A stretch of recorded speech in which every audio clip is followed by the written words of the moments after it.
Hey there, friendlies. How's up?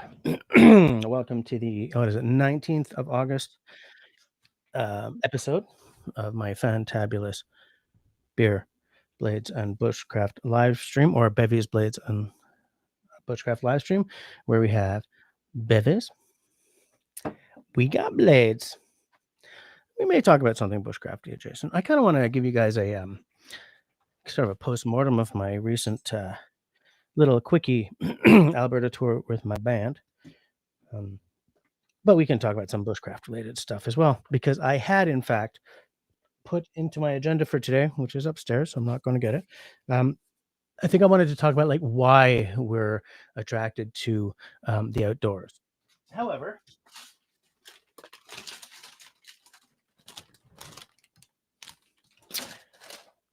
I want to tell you about my trip.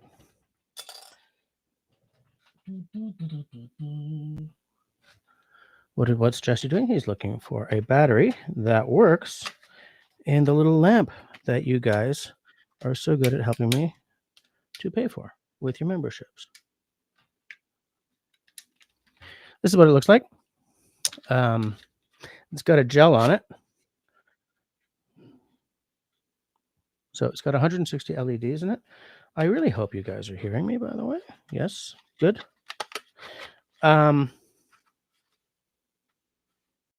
The reason I also have parchment paper is because it doesn't cut down quite enough because of how close the lamp sits to me. I want to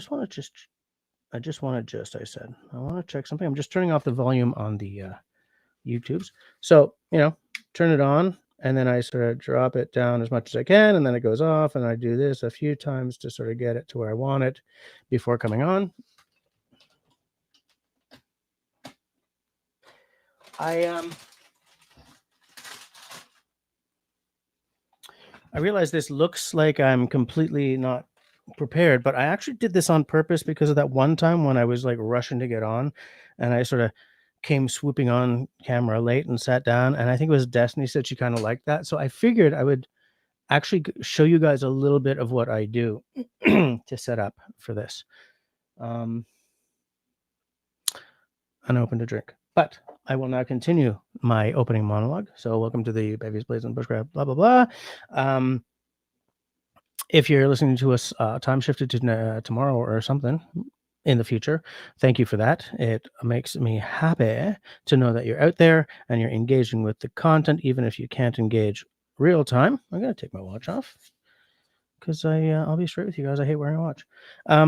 If at any point tonight you are just freaking adoring what's going on screen and in your little earbuds, I absolutely invite you to drop me a smiley thumb.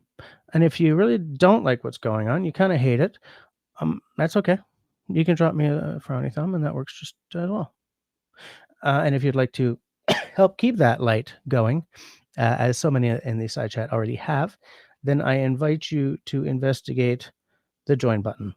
Do a little right click, open it in another tab so that you can investigate all the member goodness without popping yourself out of the live stream. There you will see the 2 tiers that are available to you for your hard-earned money, as well as what each tier gets you. How's this framing? I sort of wanted to move myself over to make sure that I'm never sort of in the way of all this chitty McChat, but did I do it too much? Would you guys like me to a little more? I don't know. We'll see. Tell me what you guys think. So before we go any further, I am going to do the usual checking in on the chat and see who's kicking back with us so far on this night of nights. Let me scroll up. Looks to me like you guys have been chatting up a storm.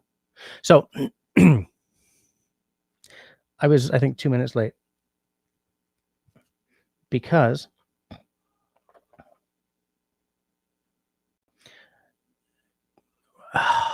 10 minutes before I came on, Camille asked me a question. She has a friend up there, and as you guys might know, Camille's mother is of Haitian extraction, so Camille has sort of a Haitian approach to Caribbean culture, and pretty much all of her friends are of the Jamaican or Bajan. I don't mean all her friends. I mean, like, she's plugged into a Black community kind of friend group, mostly, but yeah, and they're all sort of Bajan or Jamaican or something. And so they were arguing about whether it's plantain or plantain. And she asked me, and I said, "Come on, man, it's plantain." But I mean, obviously, her friend is like, "No, it's plantain." I mean, her dad, he's got an accent. I mean, he's here from Jamaica, so I hyper focused, of course. I absolutely hyper focused on it. And I'm like, it's both depending on where you're from. If you're from a Spanish speaking country, it sounds like they mostly say plantain in English. If you're from like Ghana, it's plantain. If you're from Jamaica, it's plantain. It's blah, blah, blah, blah. It seems to be whether you come to the word through an English, Spanish, or French influenced culture, blah, blah, blah. And then I was like, it's 9:02. So anyways, ADHD is not a superpower until you've learned how to harness it. And I have not. I have a beer because there was a birthday party right before I left for Alberta. So I'm gonna pour it. I opened it off screen just in case I was gonna goosh beer everywhere.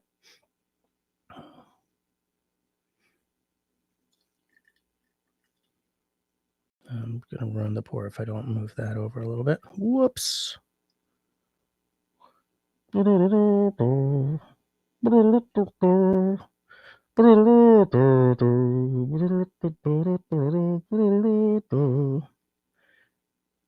look at that now. Look at that.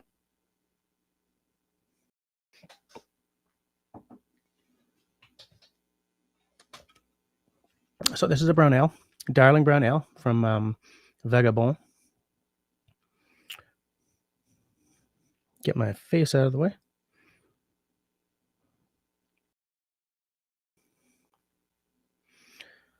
Vagabond, c'est le goût de l'aventure qui se retrouve dans chacune de nos bières. So that's Vagabond is the taste. There's English on this can. Vagabond, the taste of adventure, makes its way through each of our beers. Our mission is to also inspire those who cross our path to fulfill their dreams and savor every moment. Somebody let their marketing team go way too free. Hi. So let's see who's kicking back with us. 728, Mr. Country Boy was number 1, I believe. Yes. First, 728 was just when I was setting this up, I think. No, did I set it up earlier? I don't remember. Whatever. Then we had Mr. Chris popping in. Nice to say. Oh, he's going to be late because he's driving. Back then he said he's going to be late because he's driving across the Californian desert. Okay. Good to know. Shit.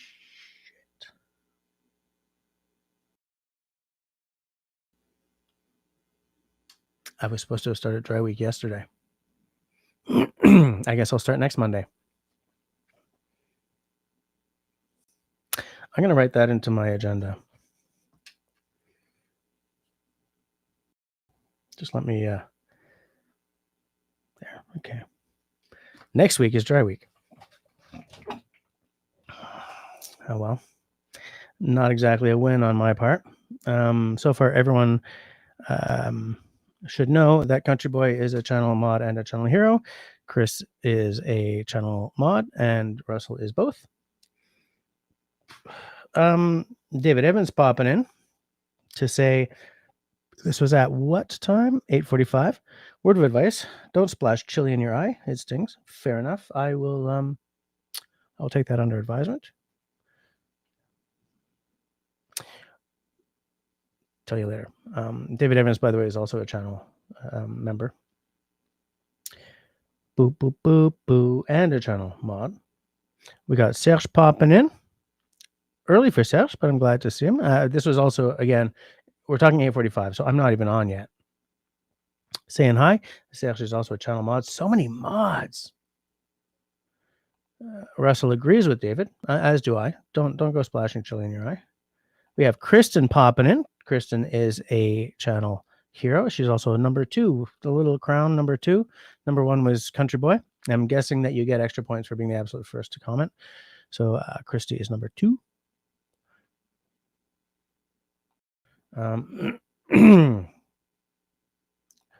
Russell wanted to be number 2, evidently. Oh, he's telling David to slow down. Does anyone have a pen? Serge has 47 pens. Good to know. I have 2 pens. This is a Hongdian from China with a nib that I'm not used to, but it does have a really nice bouncy bounce to it. This is a Twisby Eco T with a fine nib. They would not say they're from China, or they would say they're from the Republic of China. Twisby is Taiwanese. And all my other pens are upstairs. So I am well prepped for taking notes, if that's what you're saying we need to do tonight, Russell.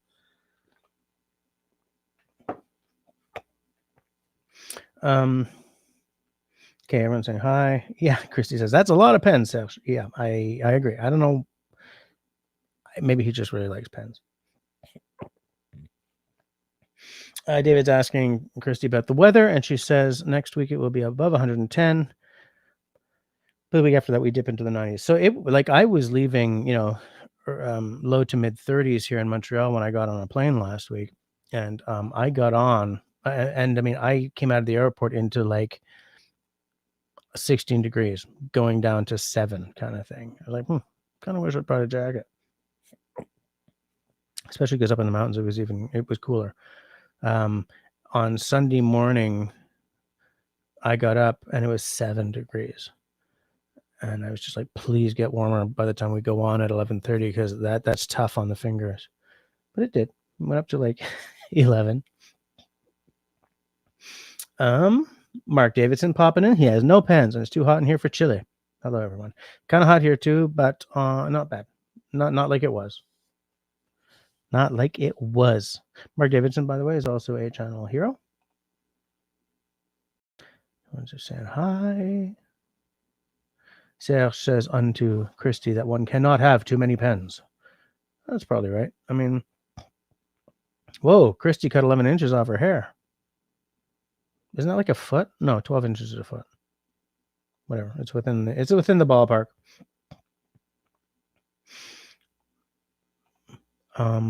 Mark is asking Peanut Trucker if CBs are still a good idea for cross-country road trips. Channel 19 for traffic, etc. Didn't even occur to me to ask that. Russell is being classy, I see.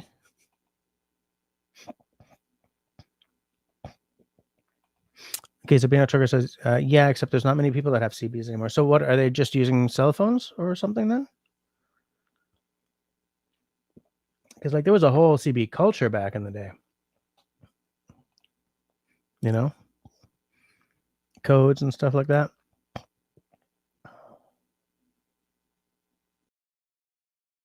Everyone's sort of taking Russell down for his rude comment.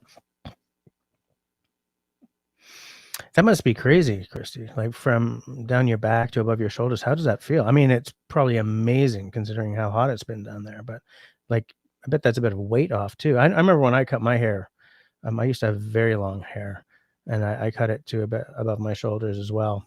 It felt amazing. It was fabulous. Like it was like really weighing down my head, especially when it got wet. And am I missing anyone? We got Mr. Raven. How you doing? See y'all at 9:40ish. Okay. Understood. Understood, Mr. Jim. David was going to refresh his screen at 9 just in case I was late again. I was late again.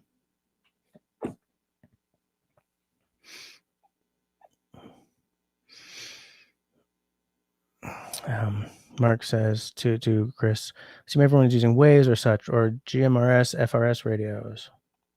I guess they're just using like phones, right? I mean, cellular phones kind of in many ways would make CBs obsolete, wouldn't they? I remember when every taxi in Montreal had a radio in it. Not anymore. It's all cell phones now. Like we'd be going along and you'd hear the dispatcher voice come across the radio.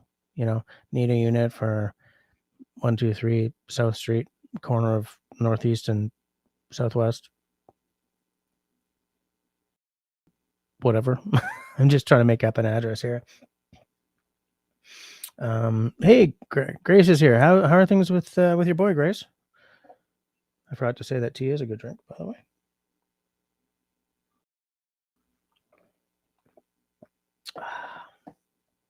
Tea will keep me awake, hopefully.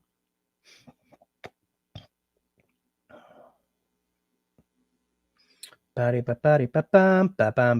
going on down because everyone's just sort of saying hi. Destiny. Hi, Destiny. Howdy, Chris and Grounds. Ready to keep that country boy in line tonight? Love it.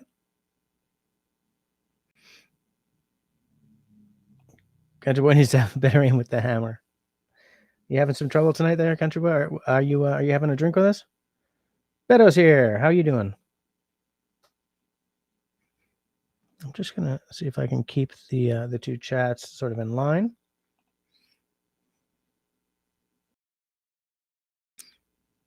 Scrolling.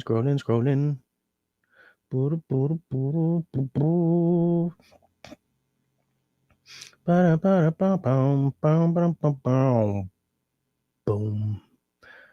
Oh, so much scrolling here. I said hi to Beto, right? Just in case, hi, Beto. I think I did.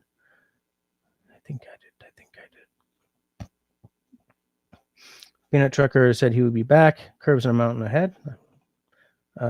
So that was at like 9:05. It's now 9:23. So yeah, Destiny's saying hi to me because I'm important too. Okay. We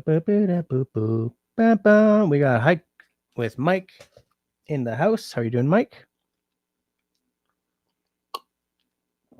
How are things in Florida? I'm going to turn this just a little bit because I kind of feel that I'm a little bit sort of crowded out of the screen. There is Canadian. How you doing? Canadian, I should have hit you up to come camping near you or something this summer. Oh well. Mark Davidson announcing that I was here at 9:06. Thanks to that stupid hyperfocus.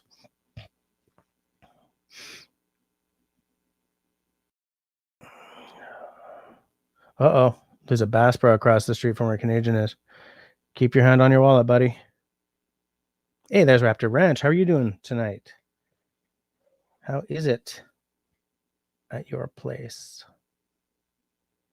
Hell, even I've gone to Bass Pro. I've also been to Cabela's. I have so far managed to not spend any money there, though. So, nice lamp. Oh, are you talking about that? My little LED video light there. They're very cheap. I think that was like $120 or something. I mean, $120 is a lot of money comparatively, but remember I went to film school, right? So the beautiful thing about YouTube is it has enabled the creation of all these very affordable, plastic implements that in the film industry, nothing costs under a 4-digit price tag. Cameras go way into 5, sometimes even 6, so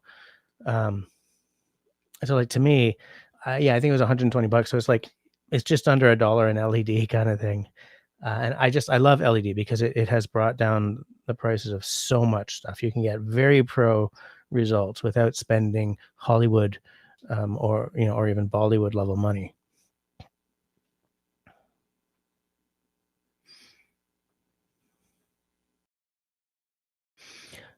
Canadian drove through Caladar today, which I believe is close to Raspberry Rock. I nodded and waved to someone, but Caladar sounds like a planet in Dune.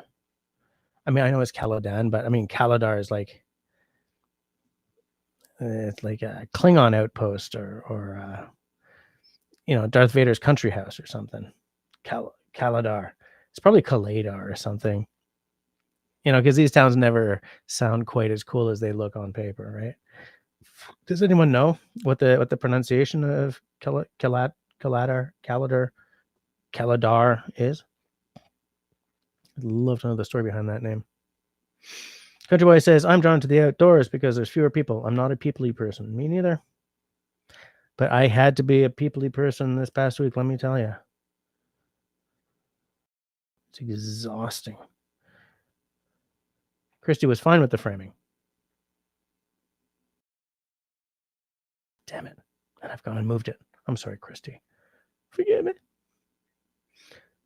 Does anyone know about pigeons? I know that they were eaten in medieval UK. I know that they're just, doves that hang around in the trash. David Evans is not being truthful here. He says, I know why pigeons have red feet. It's from walking on hot pavement. No, it's not. Serge witnessed the pour. Yes, you were here for it. And that's a good hit. It is. It was a very nice pour. I didn't goosh it all over my keyboard or anything. Raptor, he's always just joking.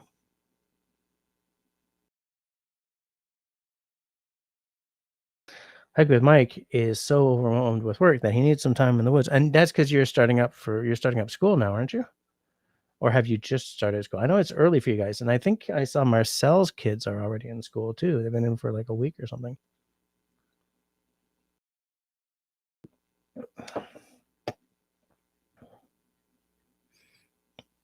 Oh, Hike with Mike says started 10 days ago.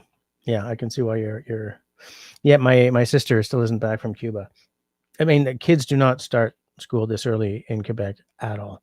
One of them starts just I think both of mine might start right before Labor Day. I'm not entirely sure about that. Country Boy says, on to Hike with Mike. Feel you, brother. I'm on about 6 months of working 7 days a week. Thursday, I'm heading north for 5 days to fish and hang out with a couple of childhood friends. Sounds like a good trip. You bringing a bottle? You bringing 2 bottles? And Hike with Mike says, one of the most important things you can, best medicine. Enjoying the woods really is some of the best medicine in the world. I just love it. Yeah, Hike with Mike. That's what I'm thinking. CB culture back in the day. That's a big 10-4, good buddy.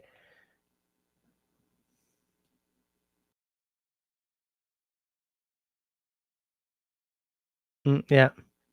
Yes, everyone is on their phones now. Just giving to needles, still trucking.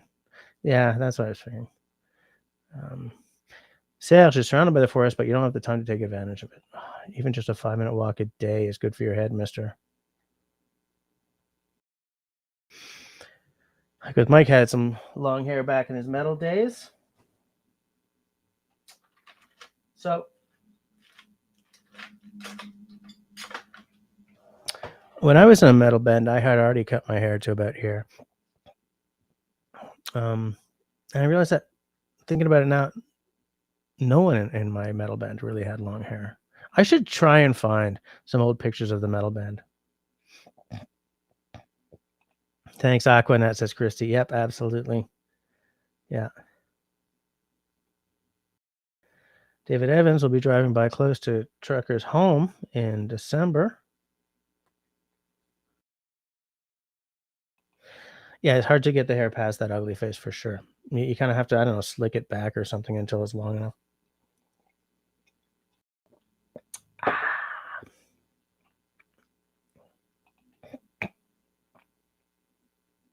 Just sort of trying to skip ahead a little bit because I feel like I'm having a hard time catching up. Kaladar. Such an epic town name. Feels like entering city limits. Welcome to Kaladar. As soon as you cross past the sign, the sky goes dark. You see, like, I don't know, Jem'Hadar or something marching off in the distance. The hell are Jem'Hadar? Where did that come from? Okay, so what were the name of the Imperial Guard in Dune. Those are Sudakar. What the hell is a Jem'Hadar? Like, that just sort of popped into my head, and I knew it wasn't Dune related, but I don't remember where they're from. The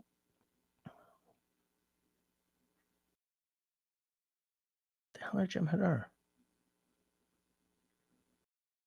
No, Wi-Fi is not on. Country boy. No way.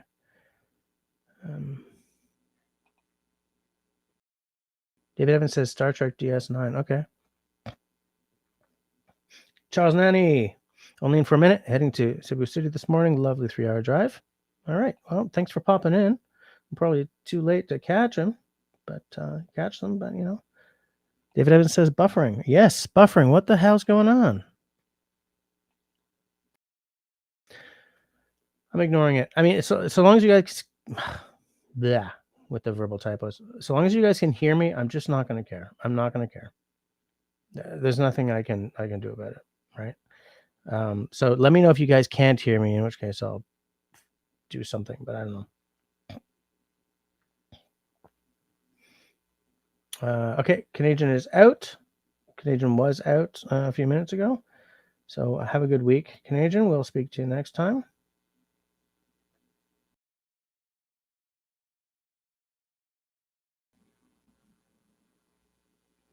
Primal Edge. Holy crap. I haven't seen you in a minute, mister. Everyone go check out Primal Edge Designs YouTube channel. He's cool. Uh-oh, I didn't do my Duolingo today. I'll do it right after the live stream. Am I still buffering? Yeah, I'm still buffering. Shite. I don't know what the hell. Countryboy says neither of my buddies drink hard stuff. Oh, you can bring a bottle of beer, I guess. A couple of bottles. A few bottles, some beers. Yeah, David Evans says Star Trek DS9. What the hell were they?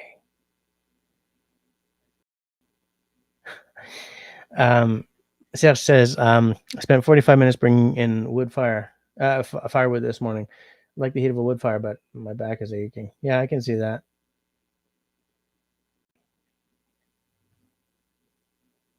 Hold on.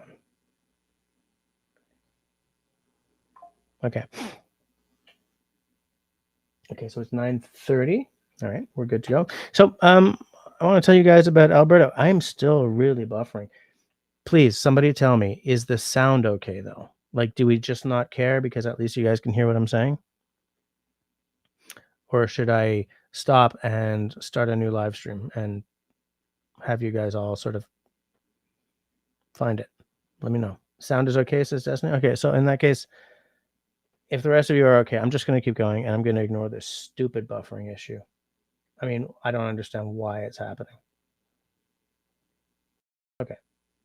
Sound is fine. So everybody just close your eyes and listen as I ASMR the rest of tonight's episode. So I flew to Alberta last week. It was a long week of working. You can sleep while I tell you the story. So get to the airport last week. Okay. The flight to Calgary was at my Hike with Mike says sound is fine except it's in Canadian, not American. That's hilarious. Country boy's not here to look at my face, man. Okay, fair enough. Where was I? Yes. No. What the hell was I going to say? Oh yeah. So long week last week. I was rushing to get some stuff finished before I went on vacation. I was leaving at my flight was 7 a.m. on the Friday. He said, well, double checking his iCal to be sure about that. Excuse me, because I don't want to lie. Yes. Friday. Because here's the thing. Thursday was my wife's birthday. So I was not leaving on Thursday. Excuse me. So because I was stressed about getting to the airport for a 7 a.m. flight, because here's the thing, we fly standby. Okay, so what that means is you can check into your flight. We fly standby on WestJet. You can check into your flight 24 hours before the flight time. Okay, so that meant I had to check in at 7 a.m. on the Thursday. Set myself an alarm. 3 or 4 different alarms went off that day because I had to take out the compost and like a bunch of things. So I just sort of tapped the alarm off without even looking at it until 7:15. I thought, I got to check in. So I did. Checking in at 7:15 means you're probably at the bottom of whatever standby priority list there is. David, my guitarist, exact same thing. He checked in a couple of minutes late too. He missed it. So you roll the bones, right? So you have to be there a couple of hours before a flight, to go through security and blah blah blah. So I just didn't go to bed. It's the same thing when I went to Calgary on a 7 a.m. flight back in May. I just didn't go to bed either because I was way too scared of just sleeping through my alarm and waking up at 7, right? So what I do is I just stay up, I pack, I do this, I do that, blah blah blah. I think I put out a video on my whiskey channel that night, or no, I edited it and I actually released it. Like I uploaded it, but I actually set it to public while I was in Alberta. Got there, 4 unsold seats on the flight, 10 standbys.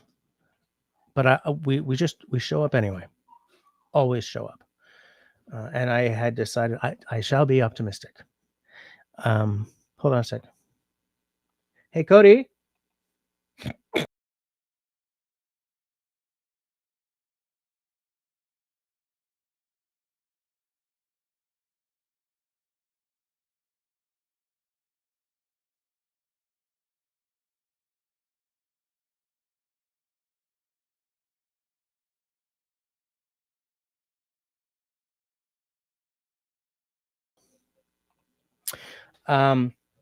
Where was I? I don't remember what it was. Oh yeah. So look, I always show up no matter what, no matter how bad it looks, I go. Because here's what happens, right?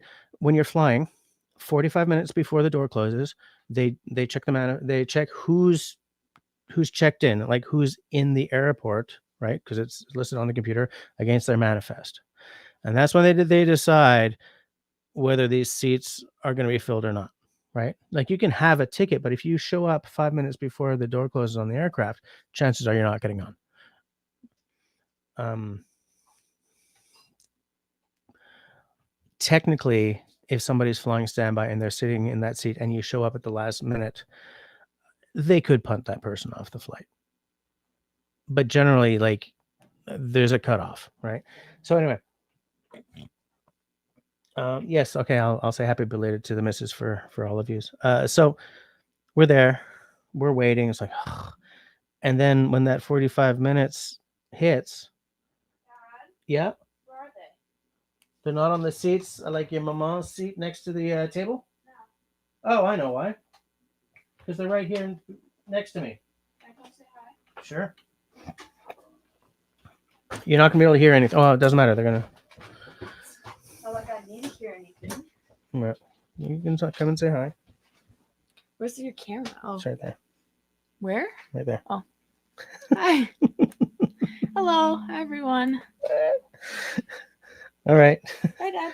So thanks for not bringing me the notebooks. Yeah, you're welcome. All right.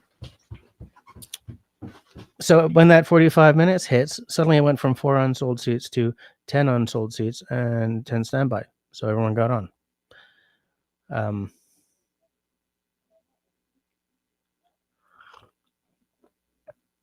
not still muted though. Where was I? So yeah, so we all got on and we flew to Calgary. Excellent, great. Christy says no sound or movement. Now? Hold on, let me turn on the sound. Oh no, my sinuses are. Just let me turn on the sound to see what. No, I hear myself. So where was I? Yes. So we get to Calgary.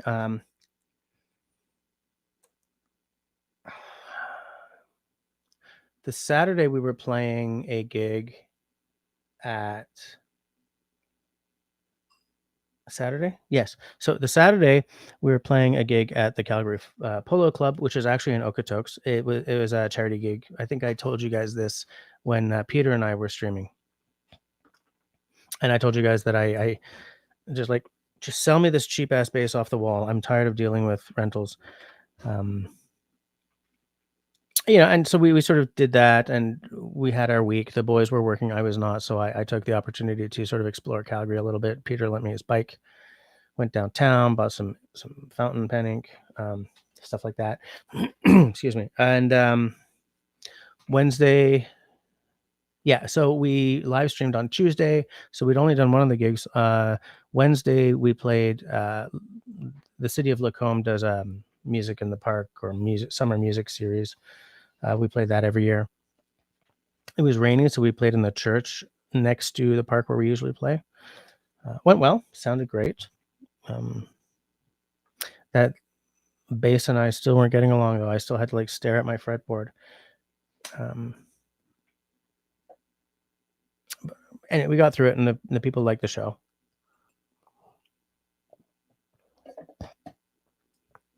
So we had fewer gigs than usual this year, because usually we do the festival and 4 other gigs, and this year we did the festival and 2 other gigs, and I bought a bass. So I'm not, I didn't come home with a whole lot of money this time, but it's okay.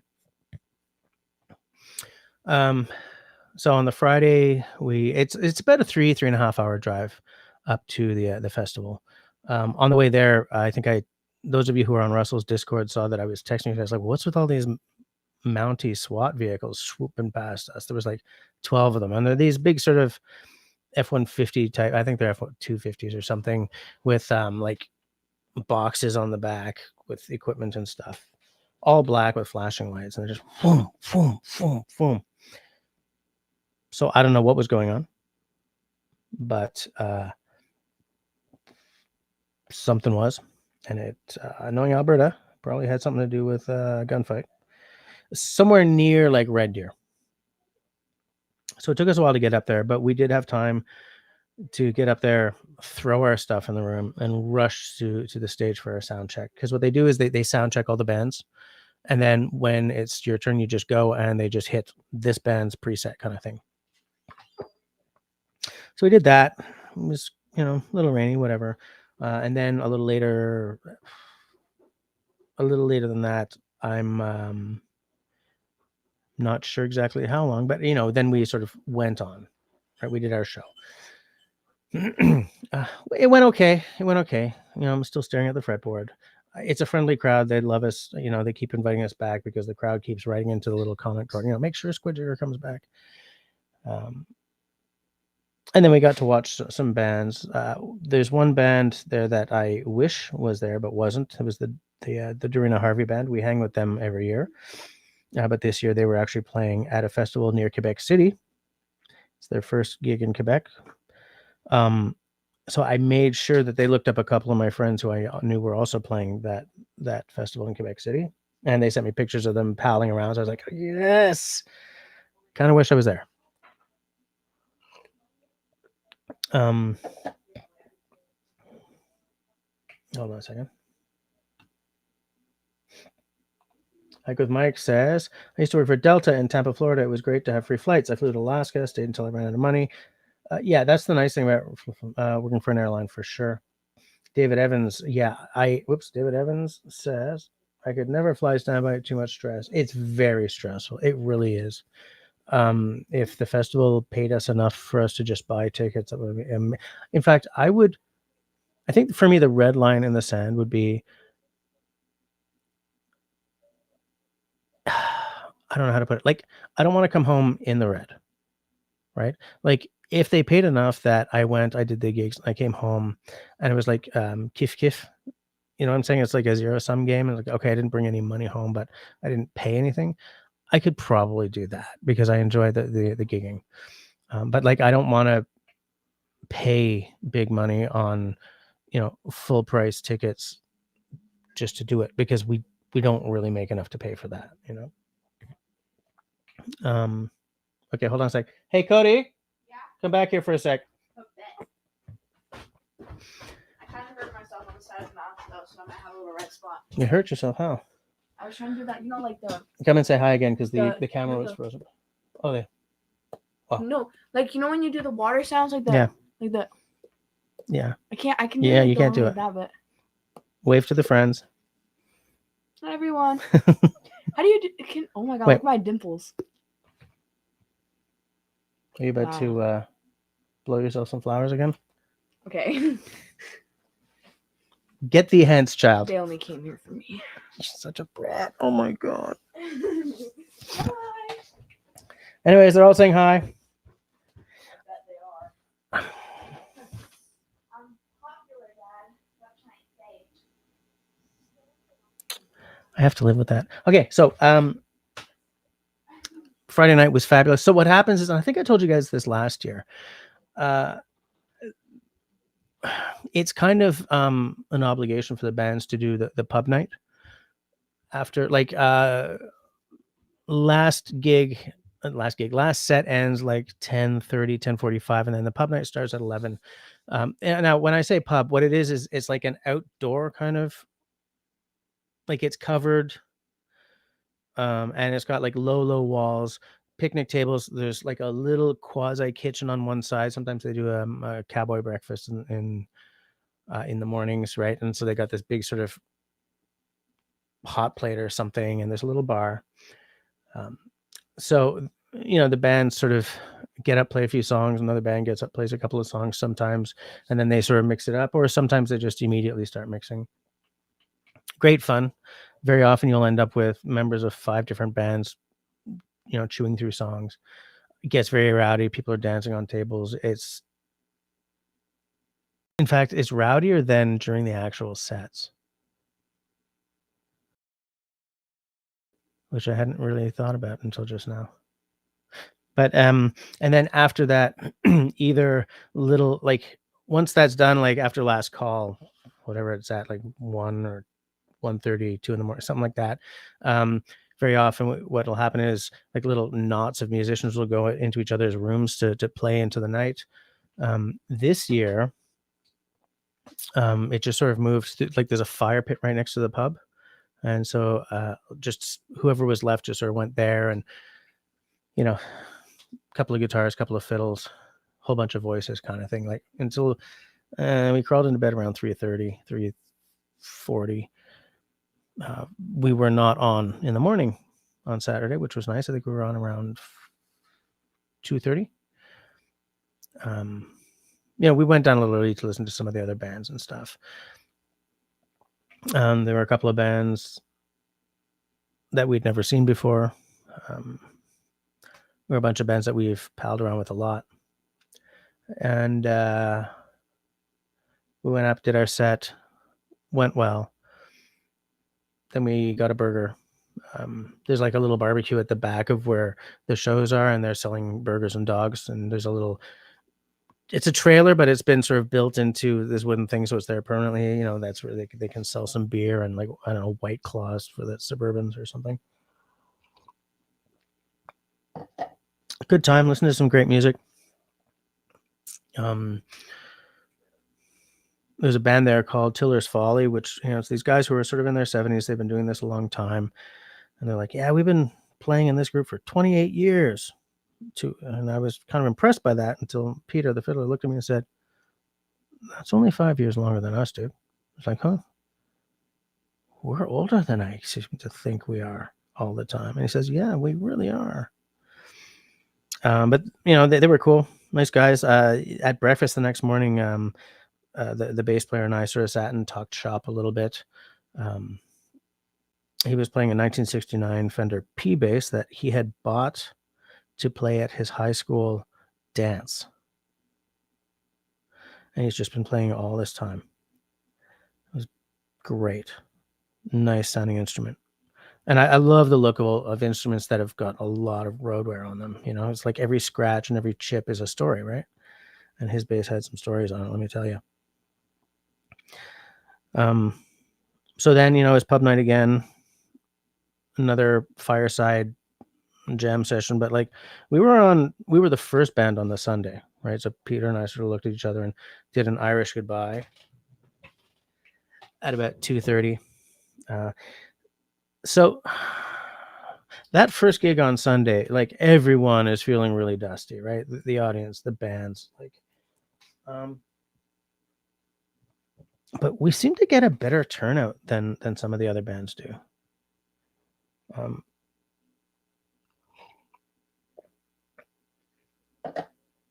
And it was a good turnout. Not a lot of dance or anything because I mean everybody's wiped that early on the Sunday because everyone's sat up to listen to the bands and stuff.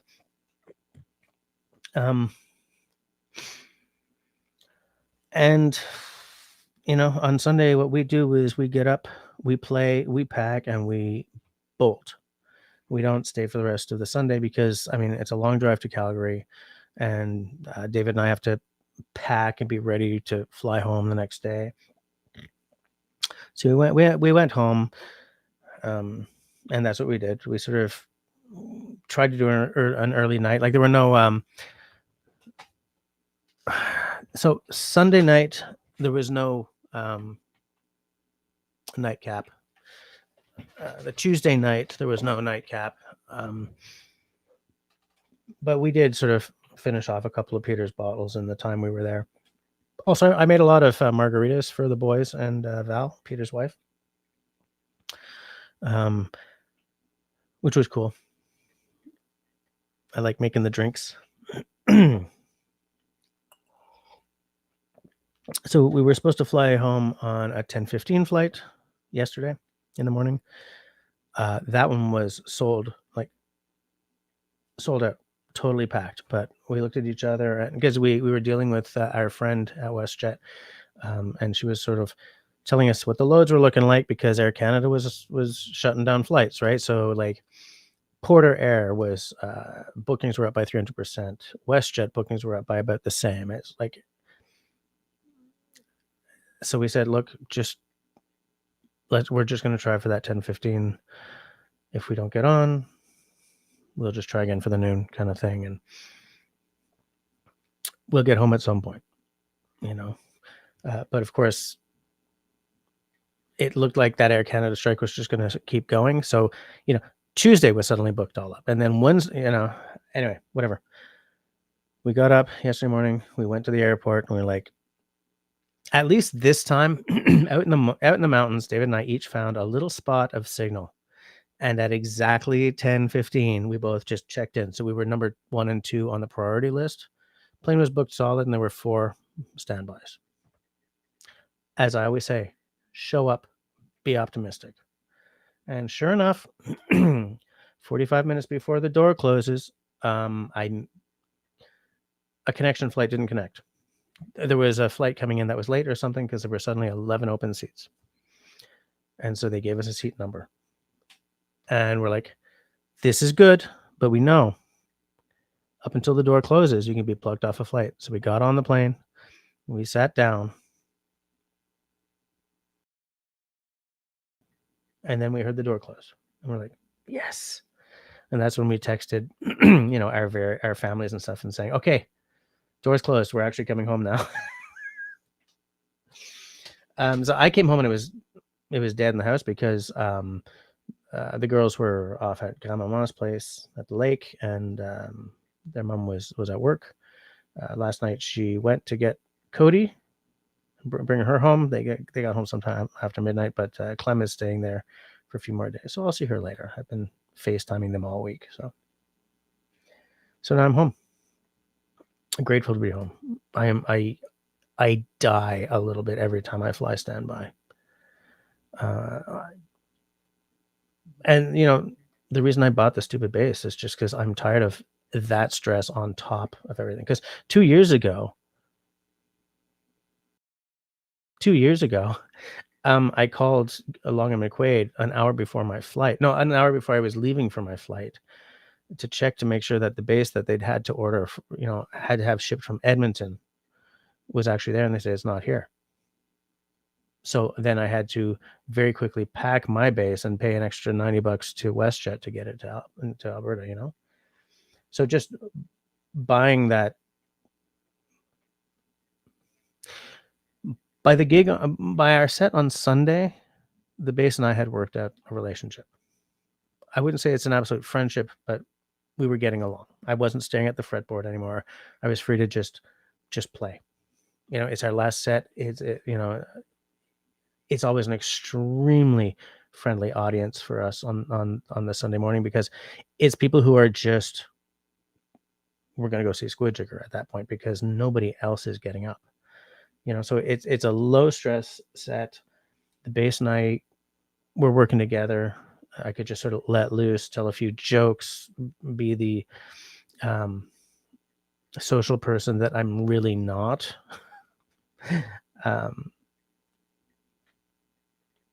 And it's there now. I popped the battery out, so it's something I don't have to stress about next time I go. It's good to be home, though. It really is. It was nice to come home to a silent house, because as you guys know, I'll act, I'll be very social in the environment and stuff, but when I get back to myself and the quiet, I just my energy just it's gone, because I find being social very exhausting. I hate using the word very. I find being social exhausting. I find parties exhausting. I find being in the office exhausting. But I'm very good at masking it. Like, my boss didn't even believe me. She said, "What do you mean? You're always talking to people." I'm like, "Yeah." But at 4:30, I sit in my car and just fall apart. Anyways, let's just see what.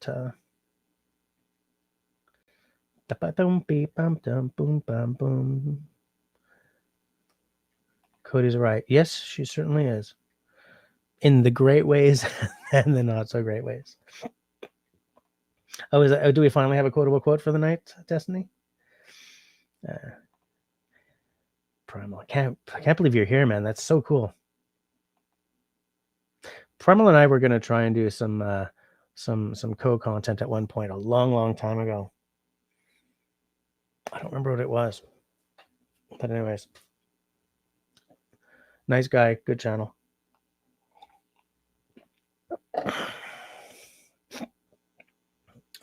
David says, we are at Parnham Fair on Sunday. On Saturday, the band there was terrible. Can you play there next year? So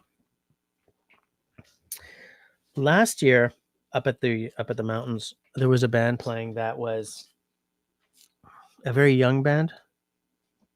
I mean, they were all like college kids, but I also mean, I don't think they'd been playing. Like, that might have been their first gig, and they were, I hate to say it, I mean, they were not good, okay? But I'm going to tell you something that us and all the other bands there were solid about. We all clapped hard for that band because every single one of us had been that band at one point. Trying to sound together and just not, and missing the one. Bass guy needs to tune. The guy's voice is shaky because he doesn't have this sort of the stage presence yet. I wanted to show Primal Edge this. This is a dice tray that my buddy Robin. So some of you guys have seen Robin on my channel before. Hasn't been for a long time though. It's an Applewood, and he has a lathe, so he spun this for me for my math rocks.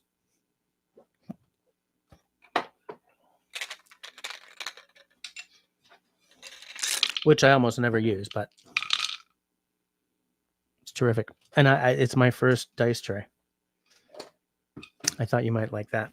I know I'm talking to a friendly audience and with some of you here, like Russell, but I know that Primal Edge would find that interesting. So yeah, I mean, there was a band there this year that I don't want to say they were bad. It's just they were a different energy, shall we say. Like I think they would do well in like the old folks home circuit and stuff like that. But they were pleasant, and that goes a long way with me. I'll watch a band just to show support to friends. God knows I've done that before. Yeah, there was some. Well, so yeah, it's Berta, but also everyone there is from like Newfoundland, or I mean, not all the bands were from Newfoundland. Like we're always the one that's there from the furthest away, but one of the bands is from Saskatchewan. There's always one or two from BC, a bunch of Albertans, but like most of the Albertans there are actually from Newfoundland or Nova Scotia, right? And they're out there to work, or they had moved there to work the oil fields, and they just stayed, or blah blah blah blah blah. Mike with Mike is too old for rowdy these days. Me too, but Christy would like to hear my band, but you'd rather be out camping. Yeah, than with all those people. Yeah, I mean, I like. Okay, it's a kind of music I'm very comfortable in, right? Some of the bands are very traditional Celtic, sort of East Coast music, but some of them are a little more rocky. We're the ones who are the most like pop rock of all of them. Like I'd say under half of our content now is absolutely traditional. The other half is a Celtic take on Don't Stop Believing, or a Celtic take on Me and Julio Down by the Schoolyard, or a Celtic take on, or a reggae take on Black Velvet Band. Everyone's got a story like that, Mike. Everyone's got a story like that. You can be my Yoko Ono. Country Boy says, I agree. But to CJS Playa, I would deal with people for a night as long as I could find a corner to hide in. There's a lot of corners to hide in there. What I like to do is just walk down to the lake and decompress for. Have all of you guys seen the band episode of my that I put up? Gosh darn years ago.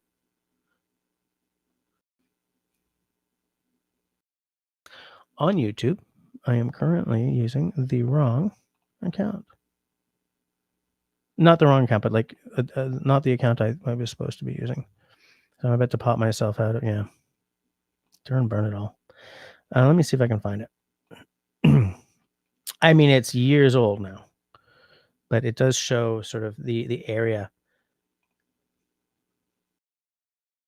Videos. Search across your channel. Band. Yes. Wow, published in 2016. Do I even want you guys to see this?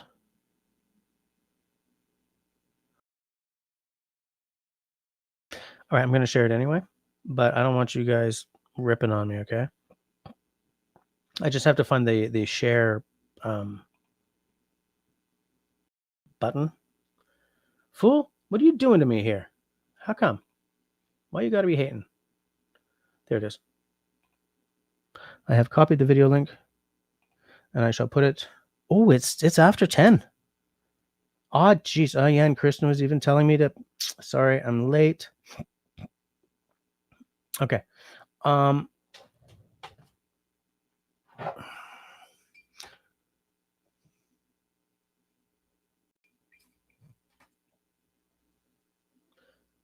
was going to pour this because I'm really excited to have it, but I don't know if I'll ever be able to find that again. So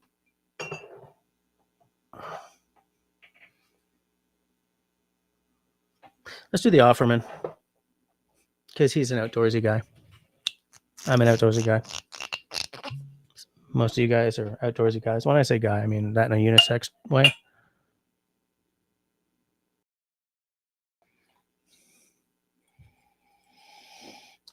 Smoky, peaty, steaky, barbecue, delectable. Whoop! Let's put it in front of my face so that it, like, oh.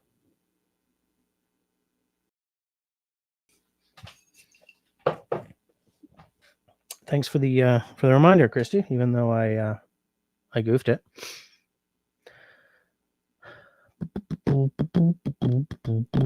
Where are we? Country Boy says, wait.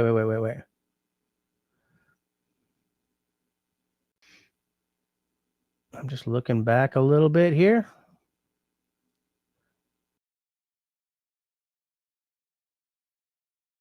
So, Christy, that's the answer. I'm pouring the Lagavulin 11 Offerman edition, the first or second version, the charred oak cask.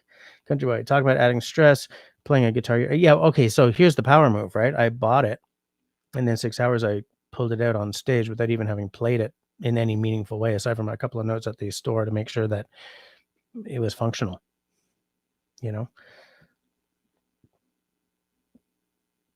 I don't know if any of you have ever done that, but I can't recommend it. Yes, I have now poured a dram. Sorry, I was like way behind because I was bleep, bleep, bleep, bleep, bleep. Russell says, speaking of Cody, I'm jealous of kids growing up in a bilingual house. They'll understand both languages and translations that can't be taught. Yes, in fact, they're both already like that, even this week. When I FaceTimed her today, she was like talking to me in English and then didn't even lose a beat to speak to her grandmother in French, which is how Cody grew up as well. Now, there is a little bit of slowness when you bring up a kid fully bilingual in that they'll mix the two a little bit, for a while. But, once it sort of clicks, there's no hesitation when either of them switch between me and their mom or English and French at all. Yeah, I was supposed to be on a dry week, Christy. What did you pour something tonight? What are you having? Anything to do with dice is awesome. I do love the process of letting the dice decide things, Beto is asking Russell if the rain has returned. It's been dry around here, man. Let me tell you. Country Boy would support anyone with the balls to get on stage. It's funny because I'm very forgiving with live music the way I'm not necessarily with music on the radio or like on a CD. Like I will love a band live that I don't really listen to generally. Russell got some decent rain today, which is nice. We haven't yet. I mean, no, there was some rain while I was away because the backyard is green, man. David has almost finished defurring the house. Oh, did you have the kids over? Was Russell away?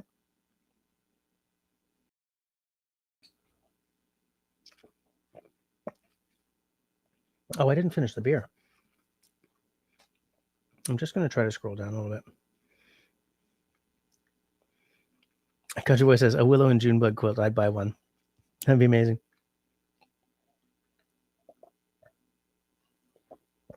Russell says, Willow still looks great.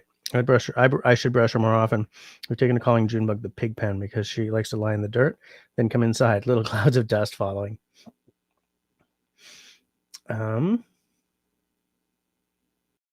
Something. Oh, you're having the bullet rye? Nice. Do you like a nice rye? I don't know if I've told you guys everything you need to know about Alberta. I don't know. Is there anything that I missed? Anything you guys want to know about? Oh, so that band Tiller's Folly I told you about. So Lawrence, the bass player, he's playing this old 69 P bass. Their guitarist, Bruce. So there's a Canadian guitar company called Larry Vay, named after Jean Larry Vay, who started the company back in the 70s when he was living in Victoria, BC. Jean Larry Vay now lives down in LA, and he makes so the shiny bodied Larry Vay acoustics are made in the States, and the matte bodied ones are still made up in British Columbia by his son.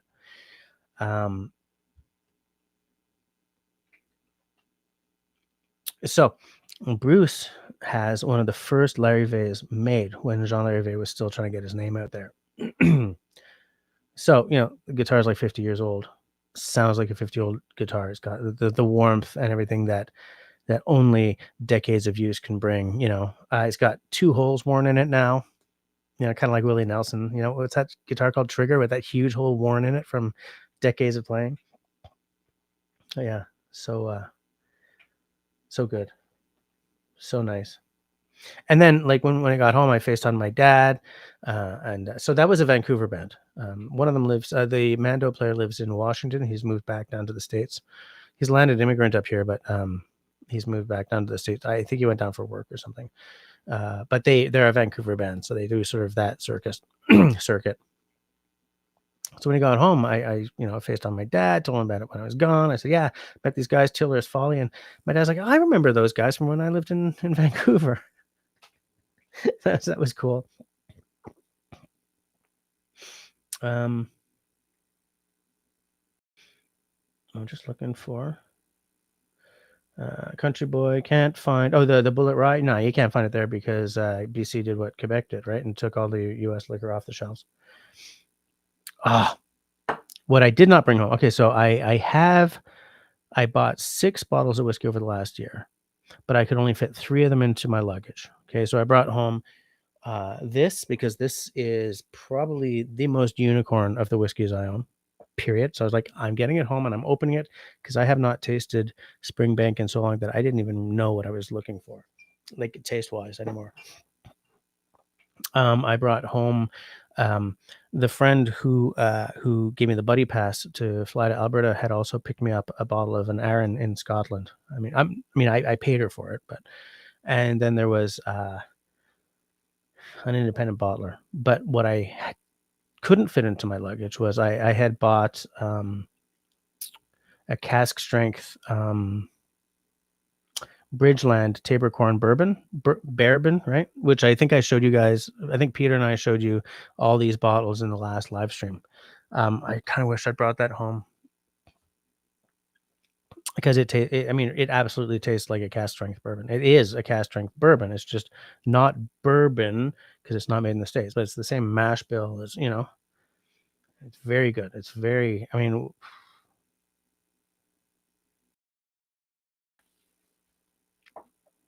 like, I don't miss the bourbons I used to be able to buy because there are all these people making the same stuff here in Canada.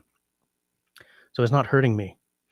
There are certain brands I'd like to have just because I have comfort with those bottles. Like, I would love to get, the Thunder Chicken again, like a Wild Turkey 101, but it's just because I'm used to that bottle. You know, um, I'm used to what's that 100 proof rye called? Rittenhouse. I'm used to Rittenhouse rye. But I can at least fill that hole in my toolkit. So, it is what it is.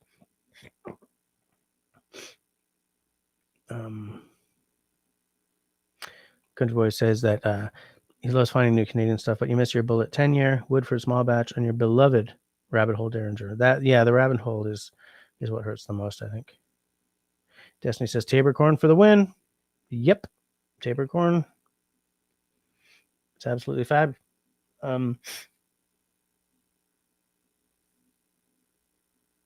Right, and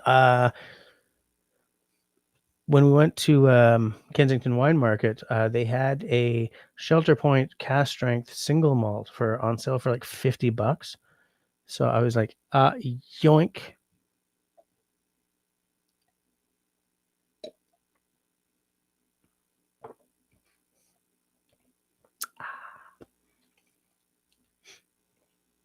Yeah, I think holy crap. Aditya, how are you doing? I am just going to, how do I just want to do one thing here, but I cannot find the damn screen. Just let me pop out my chat and scroll down. I'm just going to take a look. Nothing I can do there. Okay. How you doing tonight, Aditya? It's how long has it been? How long has it been? It's been months, hasn't it? Country Boy, yeah. Tabor Corn. You do need it. It's Bridgeland Distillery. They're in Calgary, on Bridgeland. I'm just going to. My typos are crazy making. I'm just going to look for it. Buy our products online.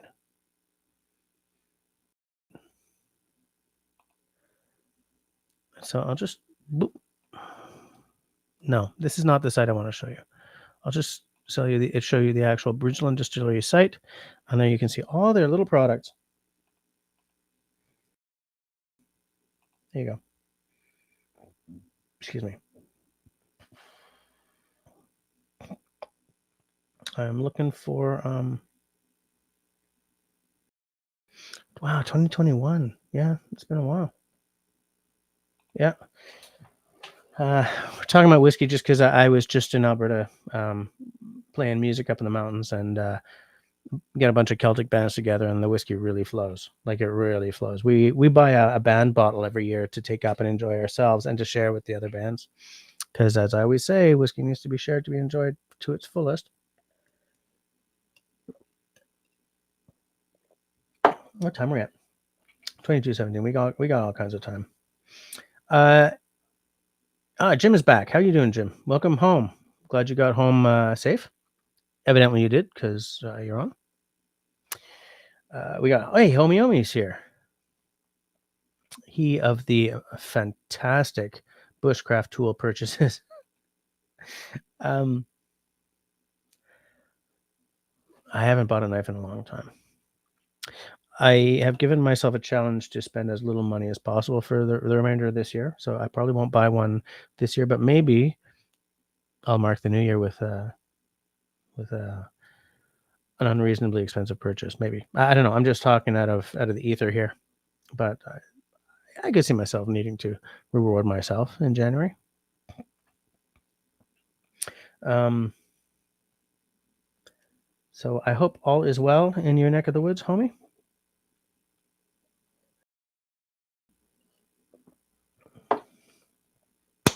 Did I say everything that needs to be said about Alberta? Does anyone have any questions? I will tell you one thing. I'm very glad to be home. But it's a real, in the tech industry, we call it sort of context shifting or context switching. When you switch from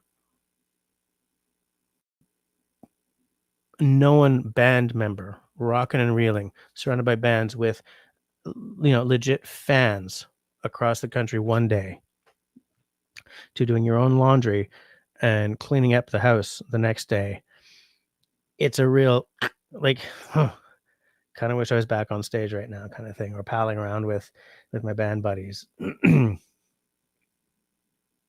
But after all the noise and thunder, it's really nice to be in a quiet house.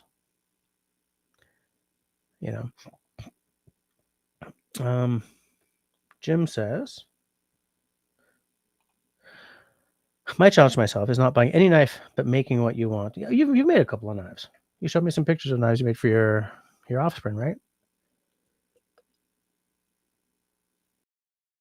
And I mean, you guys have seen the video I made of the knife I made. Well, no, the knife blank I bought from Sakonlahti in Finland, and then put that stashed birch handle on. I told him that I wanted to buy a full-size one for myself and do the same, but then the buddy got taken out in a motorcycle accident, so I will never be able to buy that knife blank off of him.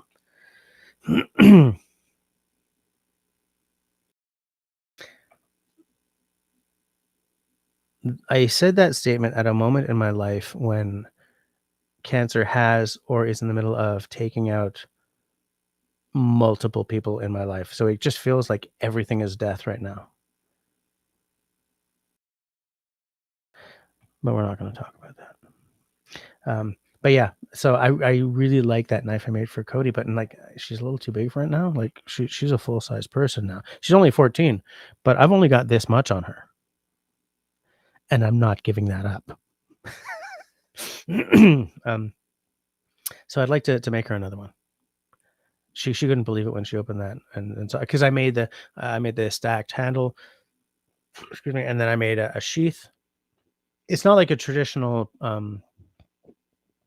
Swedish sheath, but or Finnish, or, what are those knives called? A puukko? But I don't have that kind of skill. Like, it's a whole different approach to leatherwork than I'm used to.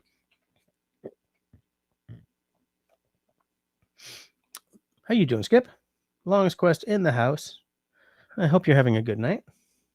Well, now that you're on the live stream, of course you're having a good night. um, Oh, okay. So, Country Boy's asking Jim if he has a forge. I thought you were doing just material removal. Oh, right. You use a charcoal grill and a what are those things called? They blow the hot air. Blow dryer, right?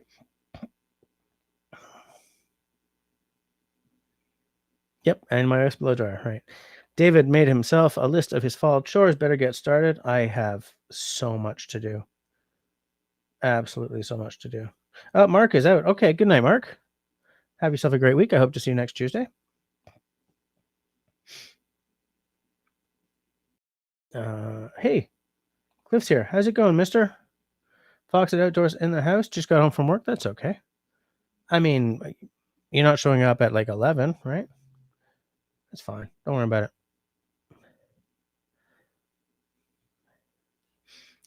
Cliff is saying hi to everybody. Everybody. I've got to stop doing that every time I say everybody. It drives me crazy. Drive me crazy. Oh, shit. There we go. I wonder if that's a tick.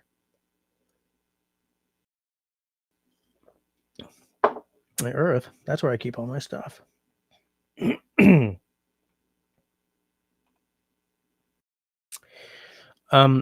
I think, I mean, I'm not the one you asked that question to, but I think it works the same as having bellows under like a bunch of coke in a forge. I think. So Jim and and Mr. Foxit are both just home from work. That's a late night home. Well, no, because they don't both live in the same part of the country. Their country, not ours.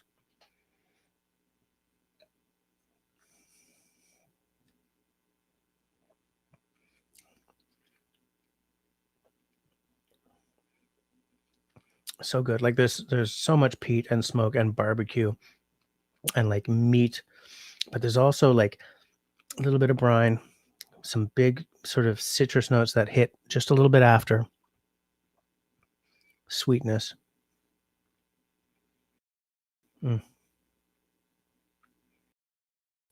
Hey, Fox, it says unto Jim, awesome sauce. We work late, buddies. Yeah, you guys do it. Steve Ground's in the house too. How's it going, mister? Christy was bringing us up on the weather and her haircut. That's a really good whiskey.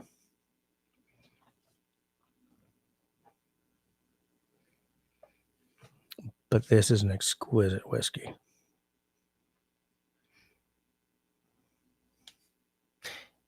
Even as an exquisite whiskey, it's up against what people have in their head about Springbank, and I believe that's an insurmountable image. So I feel that I feel that there's a large chance that somebody cracking open this bottle for their first time will be disappointed, not because it's not a fabulous bottle, but because Springbank has an almost religious, almost a religiosity around it, because it's impossible to find a bottle, because very good stuff, and people have noticed, and they just buy it whenever they see it, and it's a small distillery, so they're not able to pump out enough bottles to satisfy demand. And they're not pulling a Macallan and upping their prices to take advantage of that.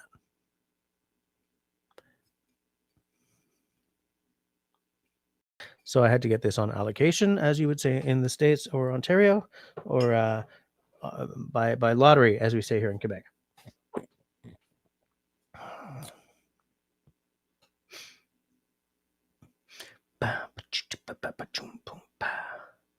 Good to know that Russell will be here straight up until the very last moments, the bitter end.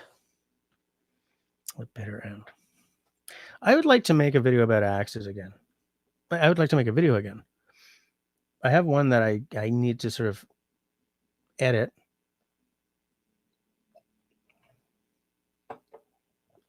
It's a product video though, so I don't see it as like a bush skills video, you know. But I got to get that one out.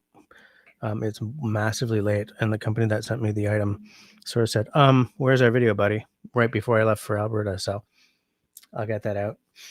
And then I think I really want to do another axe video. I have a notification, but my phone is in sleep mode. Last chance, practice by midnight. Yes, I know. Please, Duo. God, please. I kind of feel that Duo is less about teaching you the language and more about keeping you on Duo now. So I'm not sure how much longer I'm going to keep that subscription. But yeah, so, you know, it's really nice to be, I think, especially, how many of you guys remember that live stream I did from Alberta last year where Val was just, it was a very frenetic live stream. Val has that effect. How many of you guys remember that?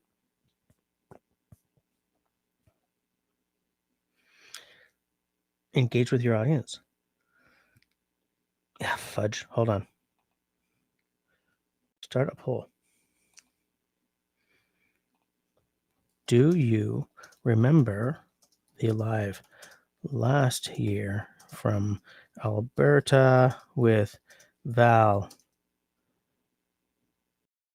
upsetting the apple cart? She didn't upset the apple cart. She's just very, very funny.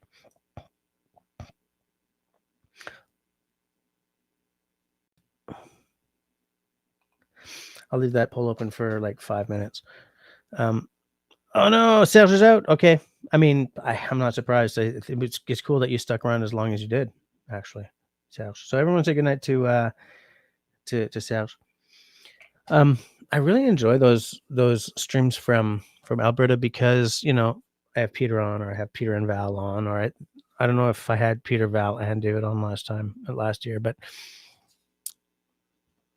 I like it when I can be sort of interplaying with someone and you guys as part of the live stream, especially because like one of us will keep our eyes on the side chat while the other is blithering on.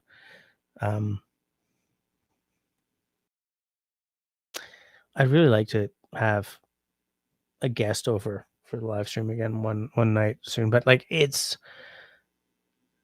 not set up for more than one person at this desk right now. You know, like remember back in the day when I used to have like Simon and LT were on that one time, or like Serge and Simon were on the other time. And like I had this mic that sort of just picked everything up. This mic is very directional. Like, I mean, you can hear me from here, right? But it's not like, you couldn't have two people talking and have the mic pointed between us the way you could with certain other mics that are more omnidirectional, right? Because this is a radio mic that is meant to just, you know, what a lot of people will do is sort of talk just across the top of it, sort of to, like, can you, I don't know if you can detect with this setup, but like the sound is very different, you know, and it's meant to be spoken to really, really close to get the richness of the voice, right? Whereas the mic I had before was meant to be sort of spoken into from about here, right? And it picked up a lot more of the sound, you know. But I like to get up really I like to get up really close and start telling you about the new age sounds that are popular in the Bay Area on this late night radio show. Up next is Tubular Bells, which will be followed by a little Mannheim Steamroller. And then with the dawn, we shall play some Brian Eno. Welcome to Hearts of Space.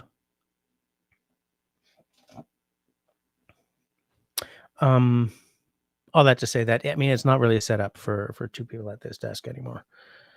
But I really enjoy live streaming with someone sitting next to me and sort of saying funny crap at me.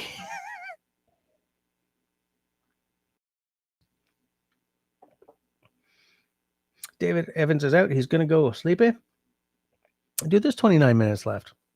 You're going to miss the best 29 minutes of your entire life.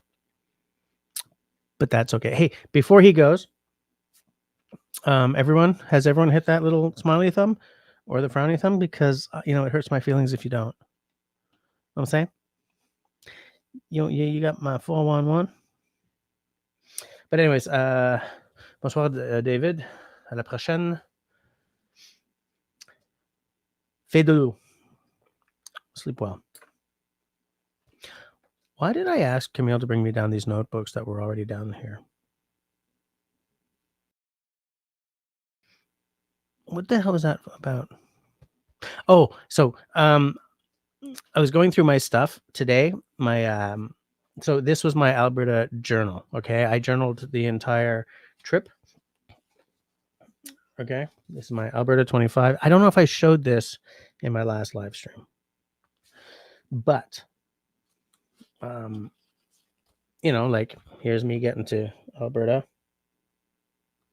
There's a picture of me from last year's trip.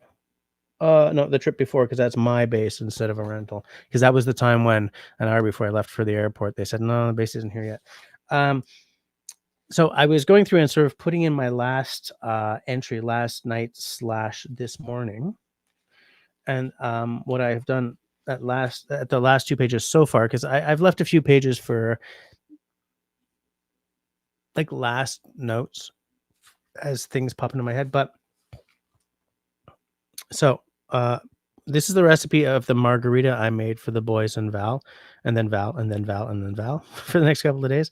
This is, remember that Tuesday night, we sort of started coming up with a concept for a Canadian beaver cocktail. So I wrote down what we decided that night, and I've left a blank when I figure out what the savory content of that cocktail has to be. And I'm going to experiment a little bit, and I'm not sure if I'm going to make it and do a video of it or come up with like 2 or 3 sort of final candidates and do a members stream to sort of finalize. I'm not sure yet.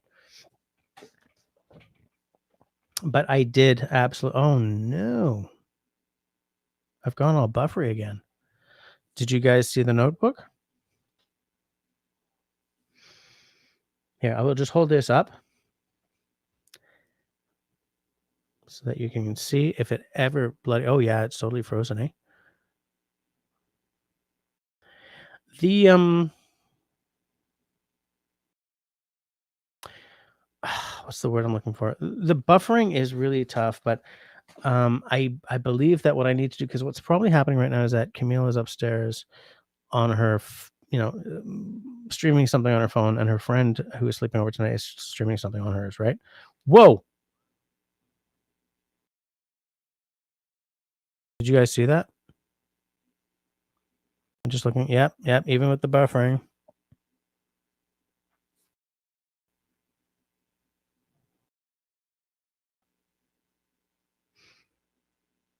Nope. Oh, yep. There it is again. Okay.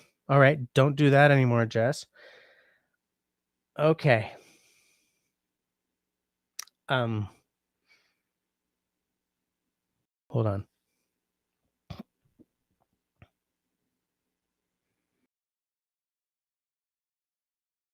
Is it gonna? Yep. I freaking knew it. I hope you guys saw that.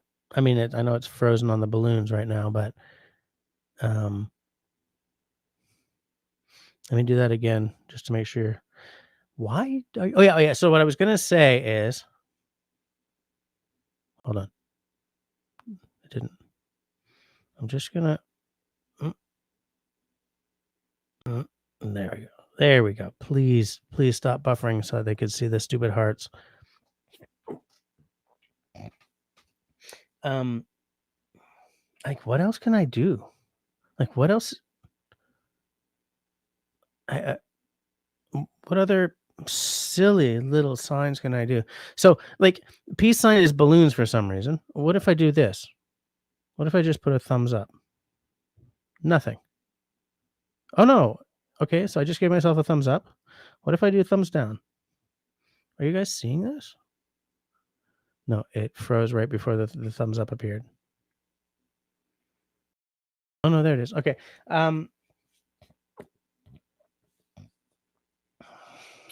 What was I saying before all the freaking balloons came? What was I talking about?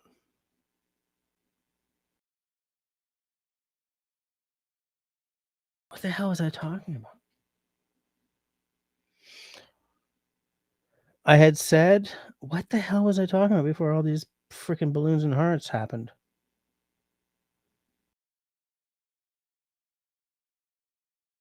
I've lost it. I don't know what I was saying. Hey, Marcel's here. How you doing? I see that your kid's back in school. Been for what was it, 6 days? 6 days, I think? Or was it 8? I don't remember. I think you said 6.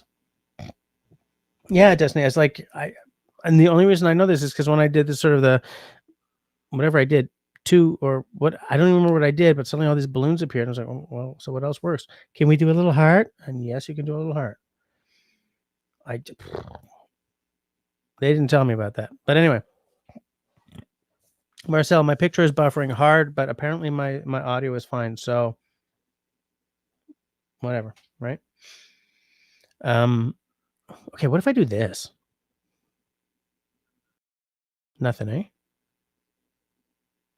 So putting up a stop hand doesn't bring up like a stop sign or anything.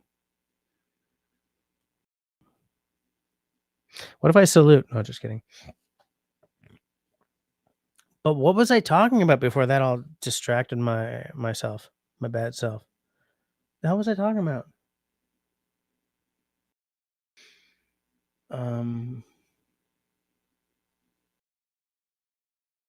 Oh yeah. So that's no, I had already said I'm gonna try to come up with some variants of that Canadian beaver cocktail we were sort of coming up with last Tuesday. And I'll either do a member stream or maybe just make a video. I don't know yet. I'll work on it. I'll let you guys know what I end up with. We're at 22:38. I got plenty of time to finish this whiskey. This is no, I'm giving myself more. I don't work tomorrow, so why am I worried about like, oh, gotta be up early tomorrow? No, I don't. I'm off. Kids are off. The squeak is still in Oka. Man, I missed all my girls like you wouldn't believe. Though, I love being out there and I love the rock and real lifestyle. But I was FaceTiming as often as I could because I want to see my little one. I gave my eldest the hug of her life when I finally saw her, like after midnight last night.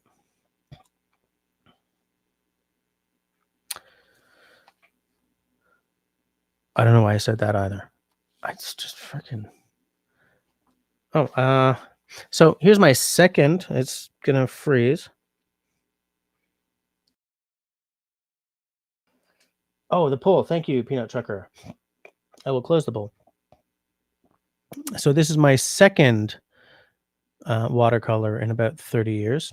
My first watercolor since the 90s.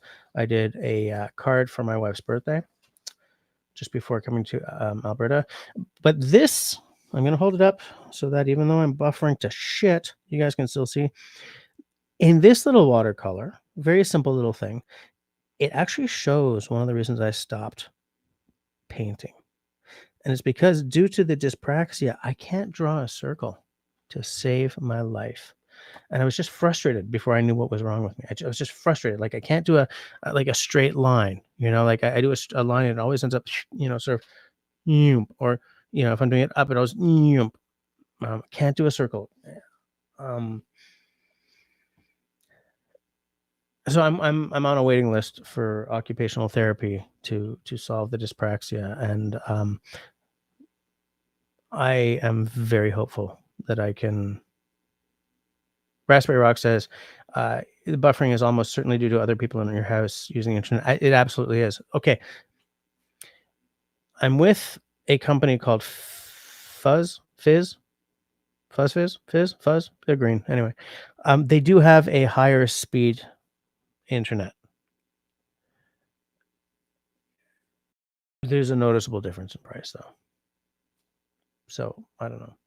Did you guys see that little watercolor I just held up of the tractor toy? Peanut Trucker is still trucking across the desert and listening. Glad to know you're still here. I hope you're entertained. And of course, you don't know that the picture is buffering, which is great.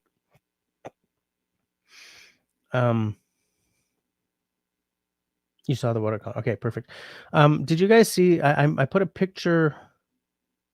Did I put a picture in Russell's Discord of the watercolor I did just before leaving town, like the first one since the '90s, kind of thing? So the reason I'm doing these watercolors is because I've given myself this whole list of of goals for the rest of this year, and the list is too long. I will not hit all of them. I know that I'm at peace with that. But it's start therapy, start ADHD coaching, start occupational therapy, come up with a clean handwriting style for my journal headers, learn a cursive writing style, go back to drawing and painting. And I was like, I will do that after occupational therapy, because then I will have the control I need to not be constantly frustrated. But I kind of thought I was going to be called back in like a week or two, and it's been months now.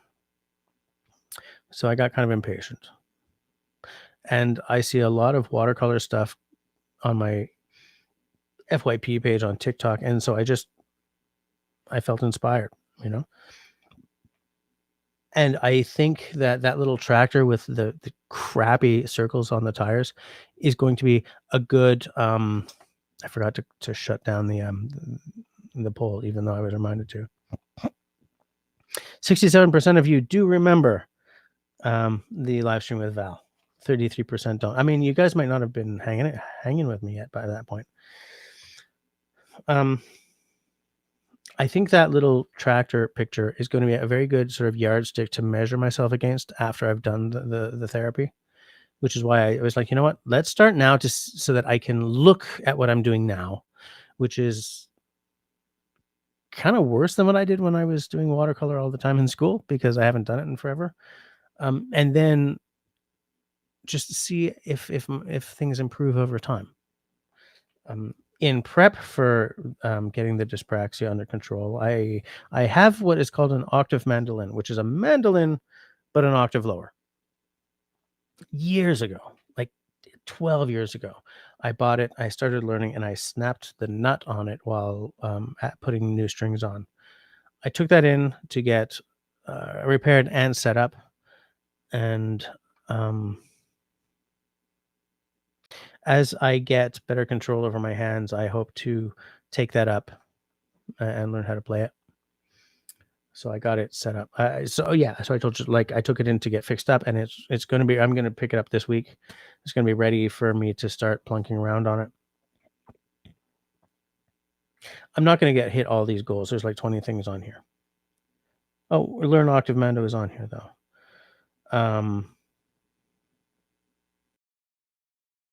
Revisit poetry. Learn to play slap bass. I'm a terrible slap bass player. Get money for an autism assessment, because this shit never ends. And I have like a future purchases list as well. And so one of my goals for this year is to just sort of cut down my spending, see how little I can spend, have like buy nothing days. I have a tracker for days I've bought nothing, kind of thing, to see a couple of things. A, can I build up like a small Alberta fund for next time? So I show up in Alberta days after 2 freaking birthdays and not worry about money, kind of thing. I've got like $500, so that if I see a nice bottle, I can just buy it. If I have to take a taxi, I can just take it, kind of thing.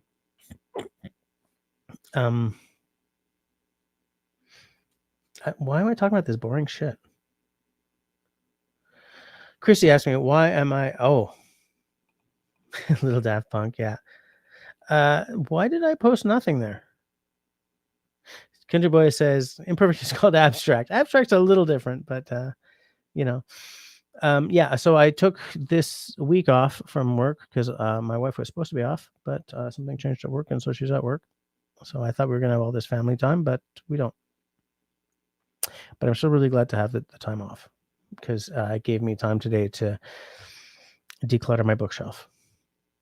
You know, I got rid of, or am going to get rid of, a lot of books I haven't read in 10 years, kind of thing.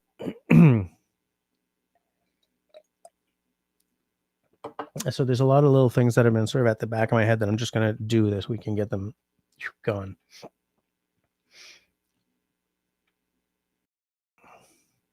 Which means I can go a little late tonight if there are still people around and they really, really want me to. But I still need to have some time to do my Duolingo, so I'm not going to go in like another hour or anything. I don't know. I'm flipping through this. Is there anything in Alberta anything left in Alberta that I really want to tell you guys about? I guess not. Oh, so at the Polo Club gig, there was a guy dancing with his girl, his woman, whatever partner, and I guess they were both a little sauced at that point. He kept doing this thing where he would like flip her over, and she would land on her feet. She landed fine, but like her dress would always come up over her head, and she had like this string underwear on, and she would land, and she'd like look at us and now you owe me $20 for seeing my ass, kind of thing. And I was like, this is a high-end event. First of all, I'll give you 20 cents for seeing that ass, but like, this is a high-end event. Are you guys sure this is how you want all these people to remember you? Like, because this is society. This is society, people. But I sort of think he kept doing it, and she was like, "Can we not anymore?"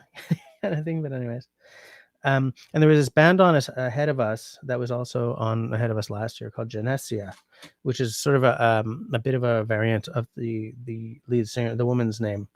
And sometimes they play as like a quartet, I think. But last year and this year, it was just her and her husband on guitar. Very skilled, very skilled. She's smoking hot. I mean, physically smoking hot, but her voice is as well. And like they were there, and she's looking fabulous. And they were like 2 months after she gave birth to their third or fourth child. And these kids are a lot. They're not kids. They're like maybe in their 30s. Like they're way younger than us. But I was just so impressed with like, because 2 months ago she was like screaming in a delivery room, and at that show she was energetic. She was dancing around like we're not talking about full on like girl group dancing, but like she was moving around. She was just giving her with the voice and stuff. And this guy was like, he's a guitar with a crap ton of pedals in front of him, and like there's one pedal he hits to do sort of the bass line for something, and he might hit the looper, then he comes through on guitar or whatever. And like for 2 months into a brand new child, these two were on, man. That was impressive. And I know that grandmother helps them a lot, but I was still so impressed because 2 months into either of our kids, we were not on,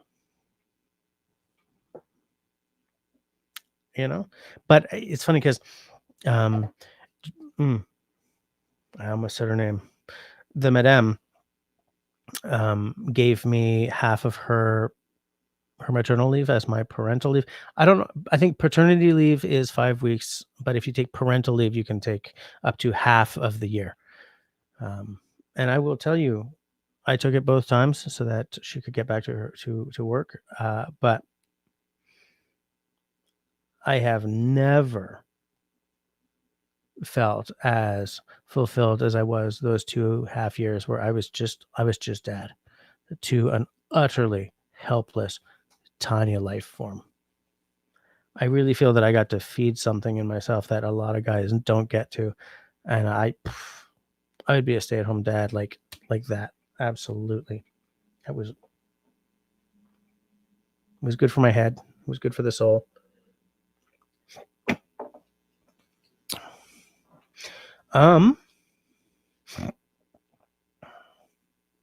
Rearrange your sock drawer and give your horse a bath. No, he's really here, man. He said he was going to be here till 11, so he's got another 9 minutes. Having a Molson. Which Molson are you having? Hey, Russell says, if next week is going to be dry and you have tomorrow off, then you know what you need to do. Yeah, so I'll stick it out for a little longer. Maybe I'll go till 11:30. I mean, look, I'll go till 11:30 if, like, we're at 17. Okay, we just went up to 18 people, but like if we're down to 4 people in 5 minutes, I'm not going to go all the way till 11:30. But I can go to 11:30. Russell says, in University has a Molson Golden Guy. Do they still make that? I do not even know. I don't know. Like the two Molsons that I remember the most are Molson X, right? Export, and Molson Canadian. And those are both still being made. But Jim says, think so, and export, right? But you can only get ice in Canadian. Oh, yeah. Molson Ice. Nope. Your stepfather was a Molson X guy. My dad, when I was a young kid, both my parents were like Carlsberg people. And then like O'Keefe, like extra old stock out in BC, which I don't think they ever sold here in Quebec. But I do remember from when I was living part-time in Vancouver, the advert, O'Keefe extra old stock, great beer taste. Peanut Trucker still got an hour of driving. Ugh, that's a long night. Hitcher Boy says, I remember when I had no taste. Yeah. But like, Russell says, I could join you and then you would get more people. That's a pretty confident comment there, mister. Let me find something here.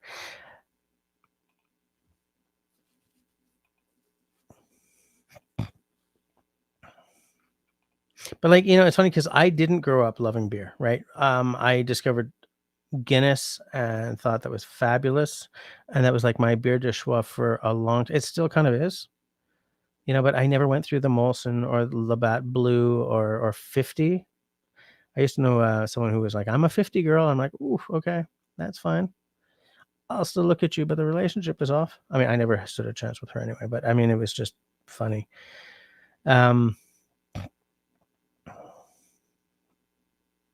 I just had this memory of when I was right out of school and I was designing interfaces. I did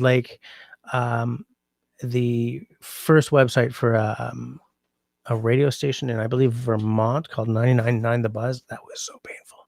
Holy crap. I just totally blasted my knee against the table. And I was working in design, and there was another little design pair in the same office as us, sharing office space with us. And Russell's not even online.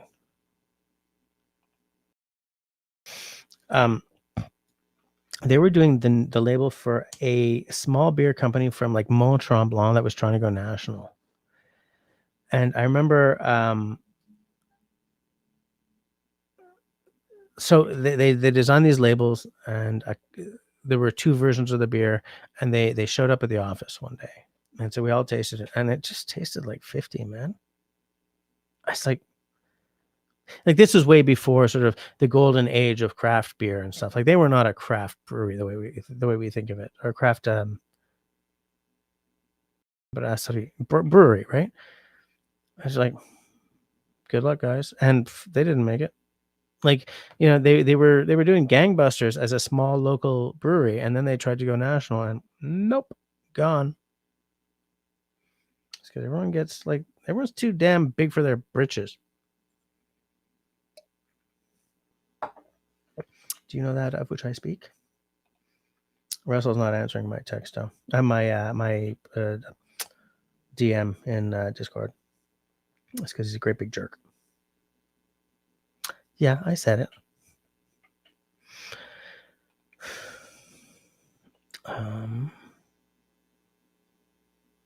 Hold on a second.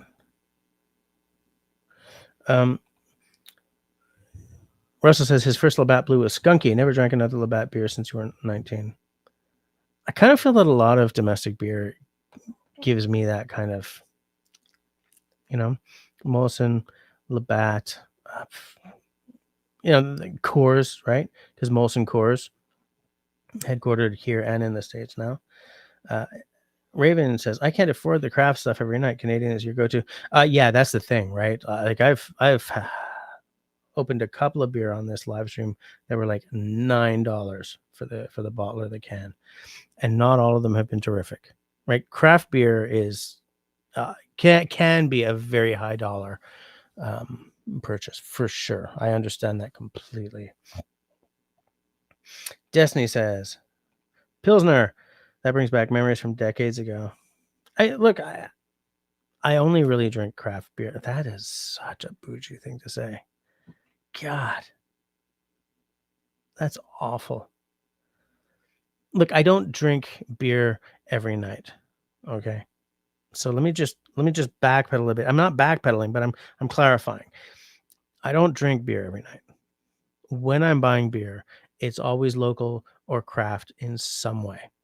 Go to Alberta, I want to try the Alberta beer. They're little craft beer breweries. I go to Ontario, I want to find like Ontario craft. I like craft beer. I feel that the quality is usually kind of almost always there. I don't know how to save myself from coming across as a real bougie asshole, because it is expensive. Oh yeah, that's what I was gonna say. Yeah, it is expensive. So I end up buying less beer because I'd rather buy 2 and love both, which doesn't always happen, than like a 6 of something that I'm like, I kind of feel like I need to, take the can and do this after I'm done and throw it over my shoulder kind of thing, Oh yeah, and so like I did have the verbal typos are driving me crazy here. I did have a couple of Alberta Pilsners last week, but they were fine. There's a quality there when it's a small brewery working with passion that just doesn't happen when you buy like a big domestic,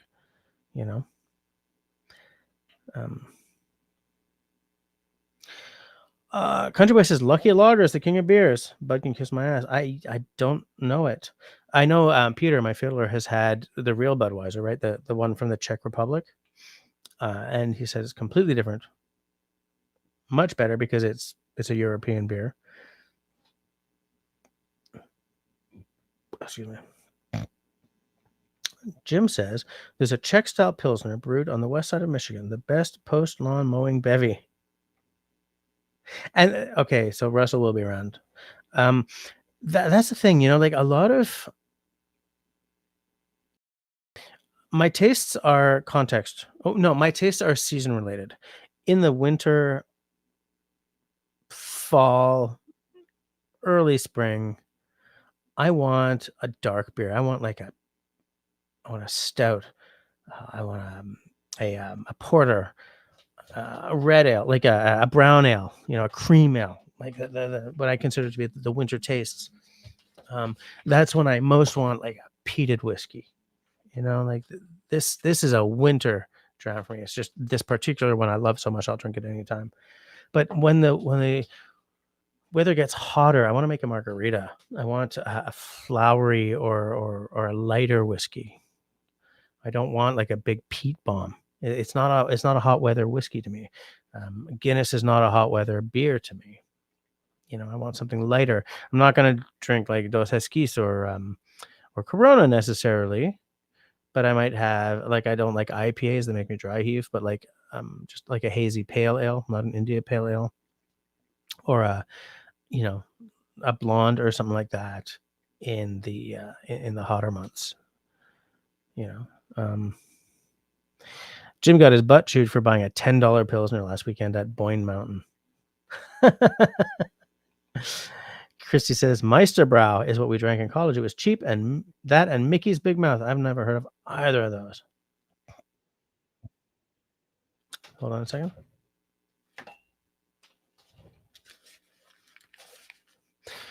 One thing I'm thinking of doing is replacing these with like in-ear monitors.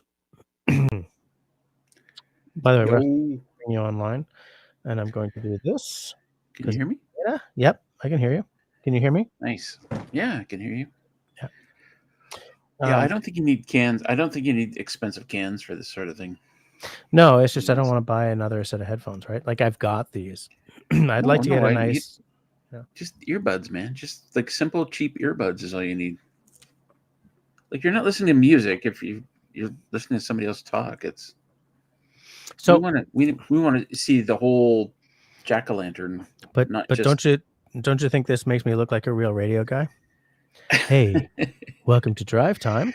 It makes you look like the Princess Leia of... No, for that I have to do it like this, right? Oh no, now I look like, what was his name? Lobot? You remember that guy? Oh, I do. Yeah. Lobot, right? I don't know his name. I know exactly what you're talking about, though. Yeah, in Empire Strikes Back. So Jim says, I drank warm Lion Kugels in college. I didn't have a fridge in my dorm room. You know, I've got a tiny fridge that I want to put right under this desk. It's not a tiny fridge. It's like one of those bar fridges, like a man cave bar fridge, but the size of like a 2-drawer, those things where you put the filing cabinet. So that's what I'm saying. So you want to put the fridge under your desk, right under your desk, like between your legs? Like, does it have maybe options or what is features? No, don't know features. It does have a bottle opener on the side. No, maybe beside my desk. Ouch. The problem is, beside my desk there is a 2-drawer filing cabinet. So I'd have to move stuff around. If you can justify the electricity cost. Oh, I've already got the fridge. I just have to move it. Is it plugged in? Yeah, it's my beer fridge. Oh, okay. So why haven't you moved it? Because I have to reorganize this entire area. I really have to reorganize this whole area that I'm sitting in. Me too. Yeah. Well, hold on a second. Jim says, grandkids are showing up way too early in the morning. Gotta scoot. Pea soup. All right. Good night, Jim. Thanks a lot for showing up. Good night, Love Jim. having you here. I'm so used to Jim, like, okay, I'm driving, and he checks in from time to time, and then I'm finally home. Good night. I don't know. He's pretty good about sticking it out for a good long time. Not all night, every time. Yes, that's what I meant to say. Christy says, I've got all week, Jess. It's a long-term plan. It's something I worked out with I massively do not want to make my stupid brain part of my my identity on here, but I will say it's part of a multi-step plan I have set up with my ADHD coach. Hey, by the way, if ever you want to blow a hole in your wallet, coaching is an excellent way to do it. Oh God! So are you on drugs now? Yeah, I'm on drugs. I have a coach and a therapist who both specialize in fucking giftedness. So yeah, I throw about $1,000 a month at helping myself. Yeah, well, it's my particular version of ADHD is rare, and anyway, it's boring. I've had 3 different therapists. Okay, that sounds bad. 3 different therapists tell me I have adult ADD. Mm-hmm.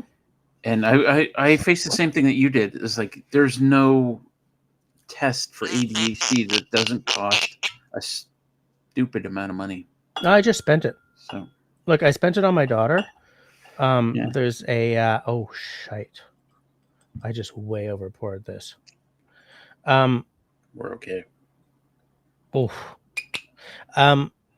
So when I had my daughter Camille assessed, there's a genetic component, and the therapist we were seeing at the time sort of looked at me, looked at my wife, looked at Camille, and like had by this point I'd been talking to that therapist for a while. She said, "Have you?" And like an ellipsis in the air, and I said, "Okay, I'll go." Because when I was a kid, back in the 70s, there was no ADHD. They just said that kid is hyperactive and made him sit in the corner and just vibrate until he went crazy. Yeah. So I spent the money. I spent the money. Yep. And now I'm keeping spending the money because I need to model the kind of behavior I want Camille to do, right? Like I want to take charge. I want to take care of myself and take charge so that she will do the same, because she has not found out too late for all of her dream jobs the way I did. Yep. You know? But like look at the size of that dram, dude. Holy shit. Like I think I'll sip what I can and then I'll just pour the rest in the bottle for tomorrow or something. Nah, don't worry about it. Just go for it, man. That will have me 4 sheets to the wind. You gotta glass it down. So good. Glass it down. Oh yeah, I love it. So, hey, is Destiny still here? Country boy. This is interesting. Country boy said, "I was the kid in the corner. Don't bother me. I was happy to be ignored." We may have something in common then, because I was as well. But Christy says, "Show the overpour." So this is bad. This is dangerous. I mean, no, it's not dangerous, but I'll be tripping over myself by the time 11:30. It's not as bad as you think. That's probably just like 25% overpour. But if Destiny's still here, I posted a picture on Discord, Destiny, that you want to see. Christy says, "Destiny, look at Discord. What did you? Are you being a brat? What did you post?" No, not a brat. Just something that Destiny would be really in pics. Yeah. I mean, I don't think it's your kind of thing, Jess, but it's not. But I can see why you posted it. Actually, there's a whole video there. That's just a screenshot. I'll watch it later. But yeah, that's a heavy pour. And this is 46%. So it's not like one of my, like for instance, it's only this 46%. is 56.2, right? And that's definitely not the heaviest ABV I have right now. Only 46.2. Come on. It's lightweight stuff. Destiny is still here. Rosella. Yeah. Thanks, Roussel. But yeah, like, so what did I miss? How did you end up 45 minutes from my house? Oh, I went to visit Al in New Hampshire, which is where that picture on Discord came from, where he's holding that knife that I really want, that beautiful, beautiful knife. And that thing is so sharp. Like I was cutting stuff, like, you know, when you just put your knife on something and gravity cuts it. Mm-hmm. I was like, oh my God, I love this knife. Here's the thing. Like if I had been home and you were 45 minutes from my ass, I would have said, get your ass here. I'll ply you with fabulous whiskey for like a couple of hours and then you can go on with your life, kind of thing. It occurred to me to contact you, but I had a feeling you're still in Calgary. I was. And I was just stupidly, I had Google Maps, you know, and the truck has the big display and it ties in with my phone and Google Maps, and somehow I had it muted and it wasn't focused on my car, and the map hadn't changed in like 2 hours and I didn't notice. So I ended up driving, instead of around Montreal this way, I ended up going over bridges and stuff. And at one point, did you go up like over Laval or did you stay on the North Shore? Man, I don't know. Because like Montreal's an island that does like this, right? And then there's another island called Île Jésus, so the island of Jesus, but the whole thing is covered by the city of Laval. Right. And then there's the North Shore. I don't know. When I got back, I loaded up Google Maps and I kind of figured out where I went, and I know your address, and I okay, it's a 45-minute drive. Okay. So, but if I'd been here and I'd known that, I would have been like, Russell, get over here. Let's have an actual afternoon of drinks and then you can continue on your way. There's no way I can continue on my way after an afternoon of drinks. Okay, an afternoon of drinks, then a couple of hours of like coffee or tea or whatever it is you prefer, and then like a massive walk around the block like 4 times, and then you can continue on your way. Hey, like, are you sober yet? Oh yeah. Maybe not. So I have a hide-a-bed in the basement. Well, in fact, I think I told David I'd be back the next day, so that would have actually worked because he had the dogs. Right. But oh well. there are so many people that I only know online who I would love to see in person one day, you know? Some of them are in Alberta, but I don't have time to see them when I'm actually there, kind of thing. And some of them are, you know, like I've seen you in person, but you and David are like the only two YouTubers I know, except for Scott from the Darina Harvey Band, who have actually met in person. And it's so cool to see these people in person because everyone's a little different than they are online. Not a lot. Like you're pretty similar. I try to maintain the same. Like I try to not put an actual face on, aside from masking the fact that I'm terrible at like human interaction. But like it's cool to see someone who you've only seen online, like in person for the first time. Yep. You know? Yep. And that time when I came and camped on your back 40 or whatever, one of the things I loved about the trip was that I actually met you and David. Like actually met, like not this way, but like shook actual hands. Yeah. Had a Subway sandwich or two at the Subway you keep talking about, kind of thing. I love that shit. I have a different memory than you because I had COVID at the time, but You did. You did. You were not feeling well. I was out. I was on the couch for a week. Yeah, you sure were. But we had a good Books Fest. Yeah. I thought it was great. I mean, I tried to stay out of your hair as much as possible. A, because I was supposed to be wild camping all by myself, and B, because I didn't want you to, you know, expend yourself. You wore a face mask the whole time. Yeah. And pulled it down every now and then to talk. And I remember saying to you, if there's any possible way for you to catch COVID from me, then there's no possible way that you won't catch it from me. Yeah, that's true. And you still wore, especially because didn't I fall asleep on your couch that night because we'd been drinking too much? Oh, I think so. Yeah. Country Boy says unto Destiny, "Careful, Destiny, you're gonna spike your blood pressure." Well, it's a good picture.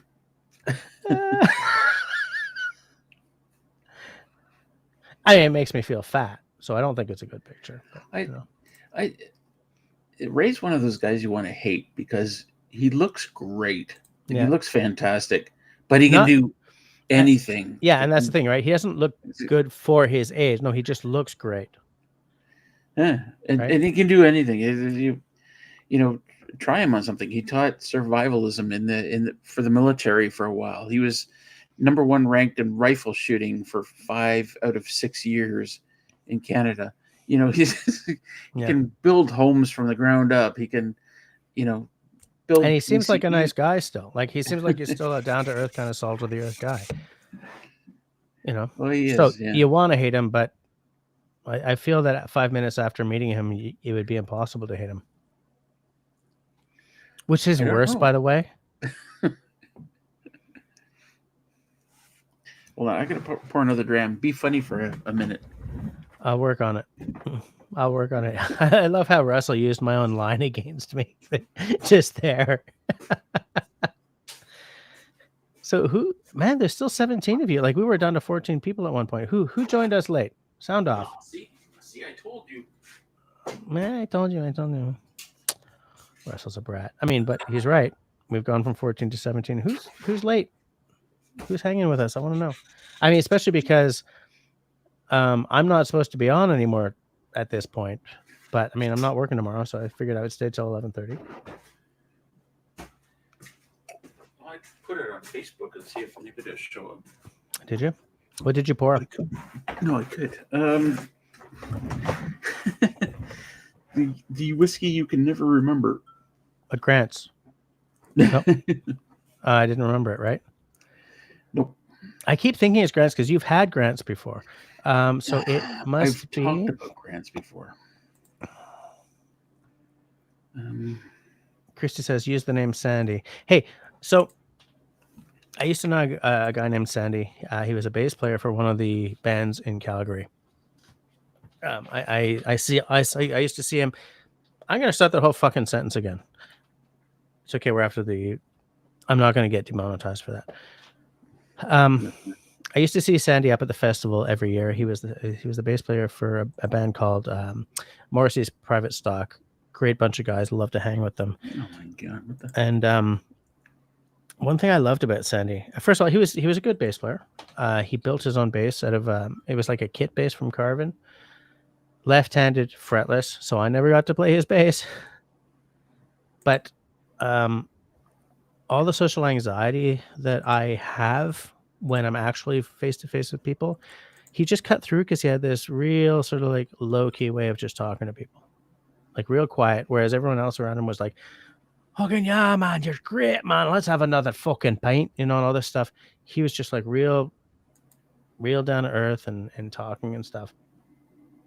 And a couple of years ago, he went in for surgery for something, and he'd gotten cancer and he died on the table. And I remember, Peter calling me, and we had a good solid sob about it. And I still kind of miss him.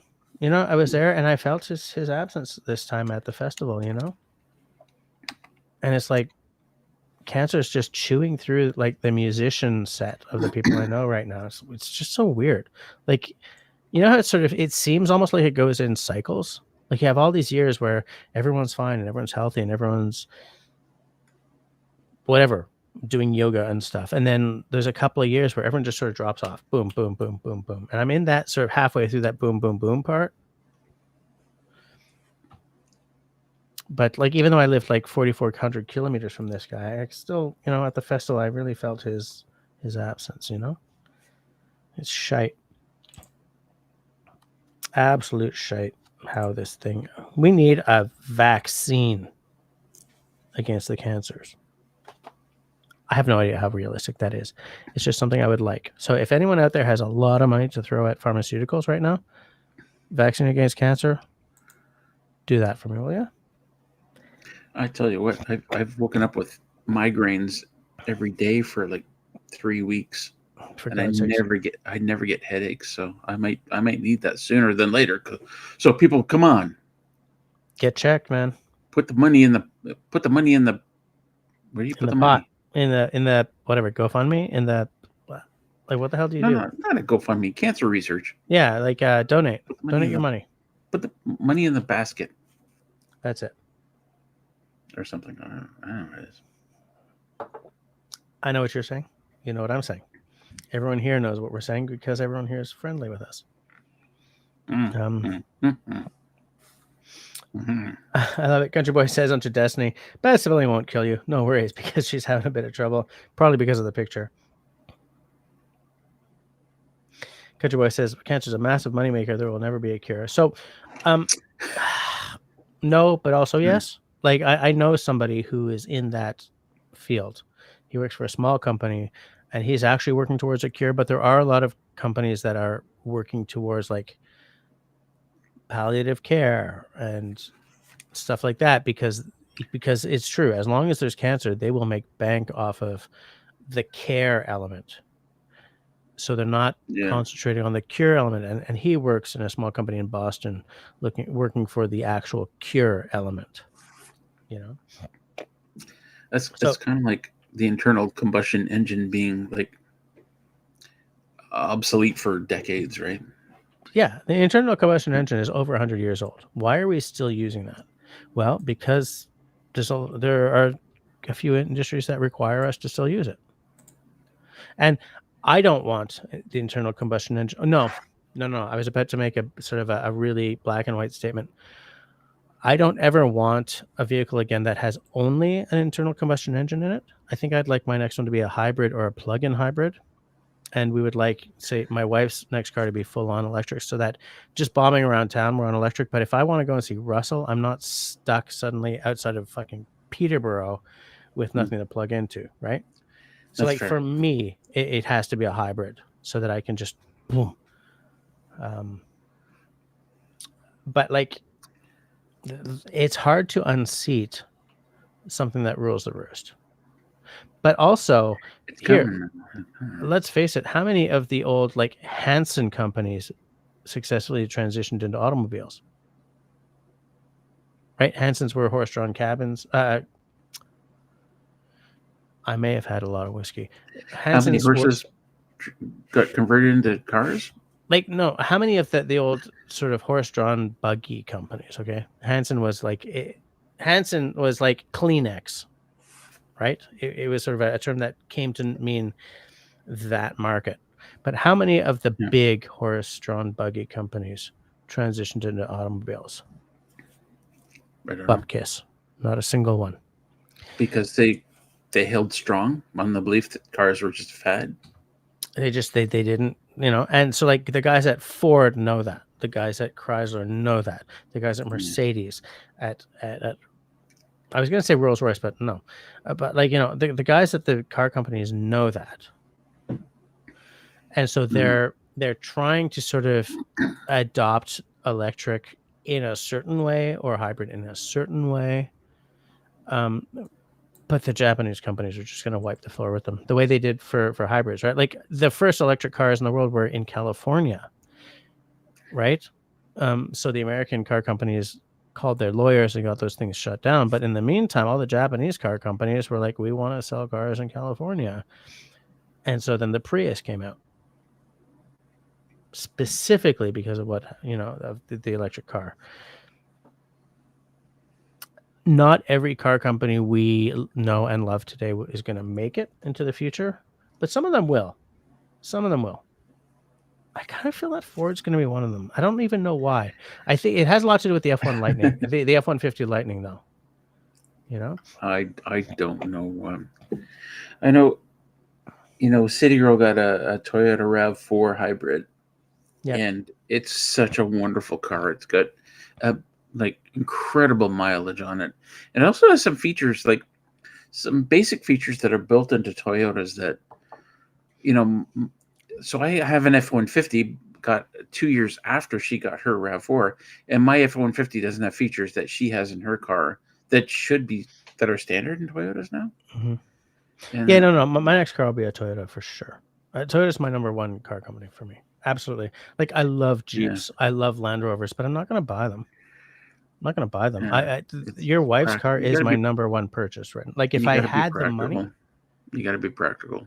You got to be practical, and Land Rover used to be bomb-proof. They're not anymore. Jeep used to be bomb-proof. They're not anymore. I don't want to end up on the side of the road because I was like, oh, Jeep life. That whole Jeep life thing, right? Jeep owners like waving to each other, driving along and like quick wave to each other. Great. I'm such a sucker for that crap, but I'm not buying a Jeep.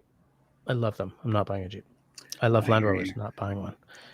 Your wife's car is the pinnacle of my to-buy list if I had the money for a new car right now.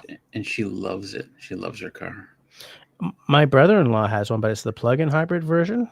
They love it. They absolutely love it. That makes sense, actually. If it's the same car but you can plug it in, that makes a lot of sense.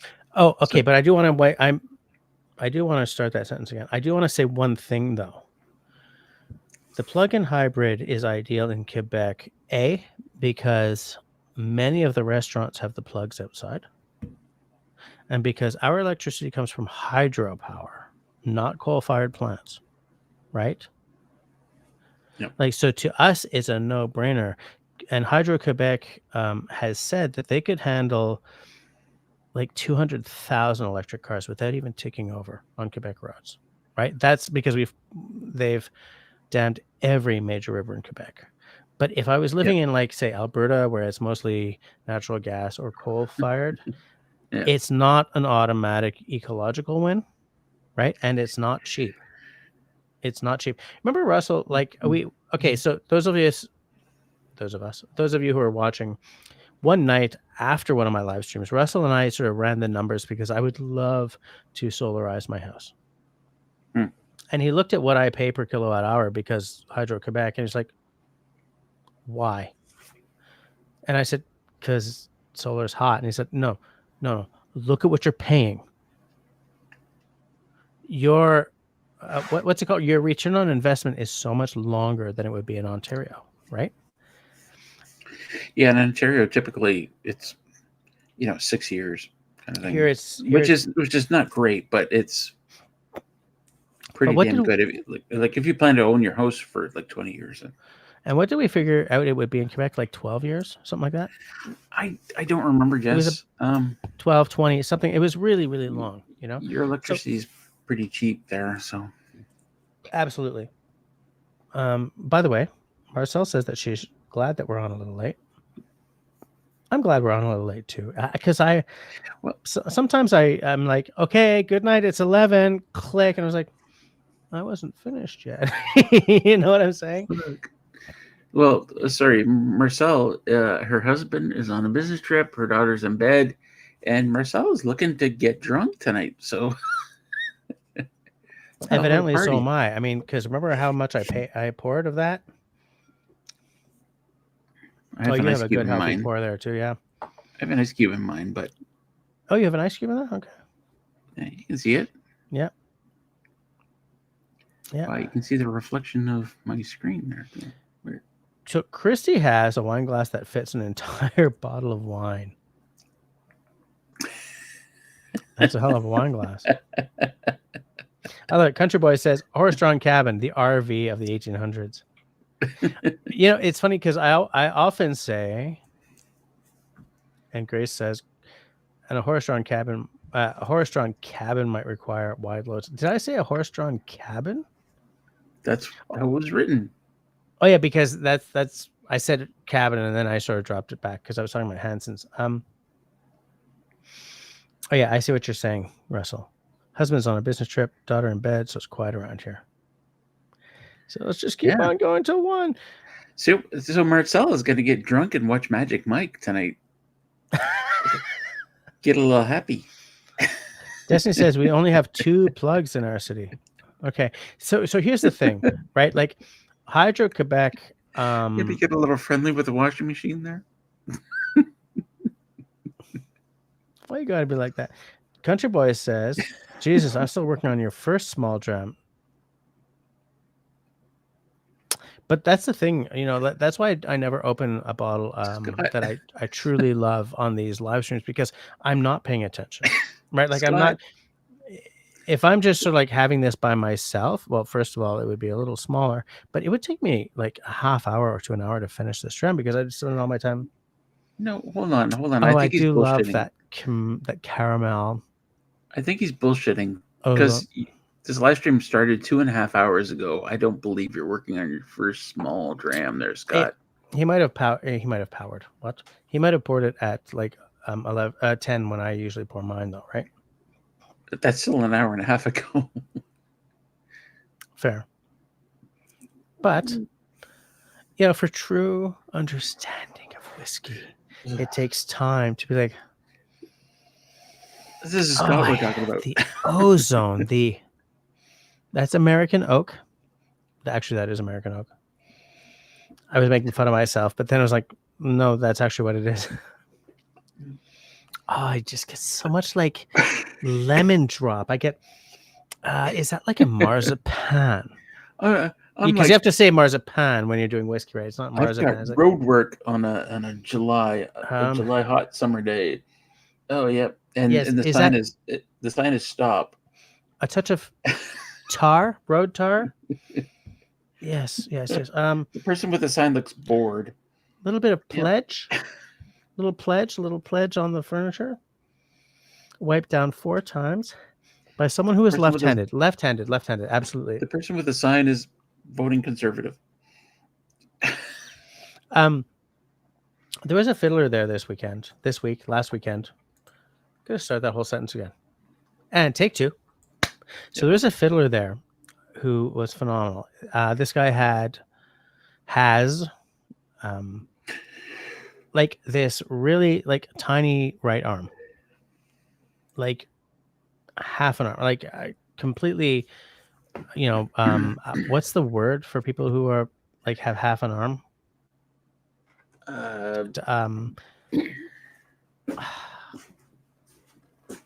If I were sober, I'd have this word. But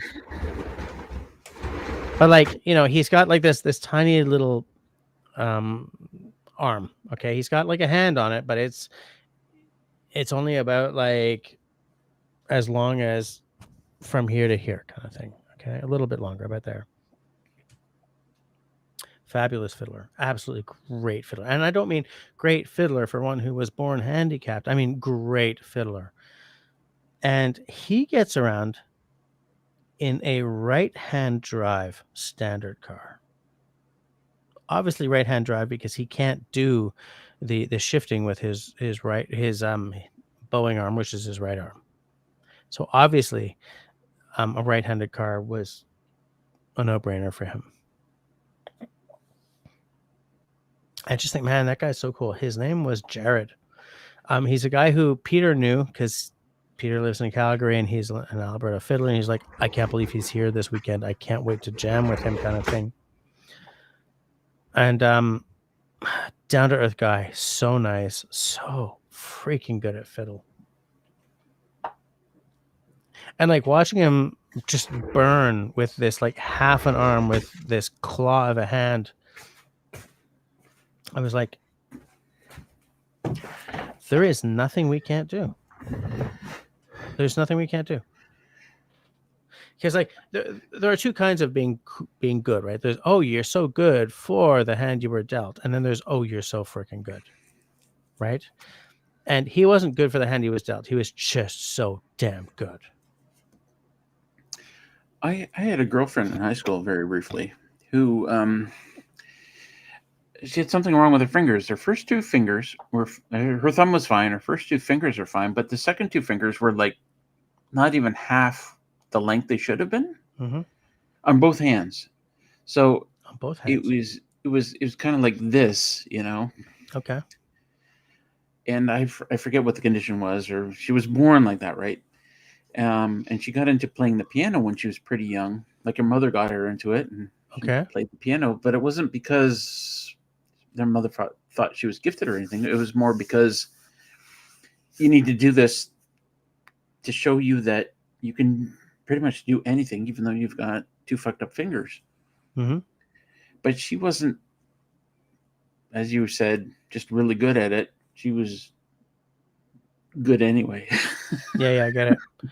Yeah. And you know, every now and again, like remember what was that guy's name? He played gypsy guitar. I hate the word gypsy. I know we don't use it anymore, but it is called gypsy guitar. Biggest name in that style guitar. And his style came because he had no feeling in these two fingers. So they were dead fingers. So he could only use this for his fretting. And the other two were just like, he could use them to mute the strings, but he couldn't use them for anything else. What the hell was his goddamn name? Aw, geez, I'm getting grumpy. Sorry, folks. Hold on. Ah, jeez. Aw, jeez. Aw, jeez. That reminds me of who's the blind guy sang and played guitar? But he wouldn't play it like this. He played it with the guitar on his lap, and he. Yeah. I like, and all his songs were like, you know, about her eyes, kind of thing. What the hell was his name? He did a great version of "While My Guitar Gently Sleeps." Gently Weeps. Yeah. What was his name? What the hell was his name? He was in Roadhouse. Jeff Healey, thank you. Jeff Healey, thank you. And by the way, the guy I'm trying to remember was Django Reinhardt. Roadhouse. Oh, hey, Grace said, oh, holy crap, Grace, thank you. Reinhardt or something like that. Yeah, it was Django Reinhardt. Grace is still here. Grace is still here. Putting up with us. I think Grace is one of the people who always shows up and we know nothing about her. Right? We know that she was, Country Boy says, I don't pour till 7 my time. Didn't say I didn't have a few beer in the meantime. Okay, fair enough, mister. I see. You know what it's about. You know how to get it. You know what all the like little loopholes are. Jeff Healey, yep. So who's grumpy? Keep your damn grump to yourself. Who's grumpy? Am I grumpy? I'm actually always grumpy, so it's not really out of my way. We're talking about Grace. Grace? Is Grace grumpy? No, I said Grace is one of those people that always shows up that we know nothing about. Yes. Apparently, Grumpy Grumperson is ruining the vibe. Who is the grumpy? Am I the grumpy? Is it Steve? Is it Nine Toes? I'm just Or looking, Eight but Toes? I don't know. Is he Eight Toes now? I just don't know. Anyway, back to Grace. Grace. Grace, I believe, had something to do with the Air Force or the Navy. Oh, I said I was grumpy. Why was I grumpy? Yeah, okay, everyone's saying it's you, Jess. I was grumpy because I couldn't remember. Right. Take two. I think I was grumpy because I couldn't remember Django Reinhardt's name. I think that was why I was grumpy. Fun. Grace says, what do you want to know?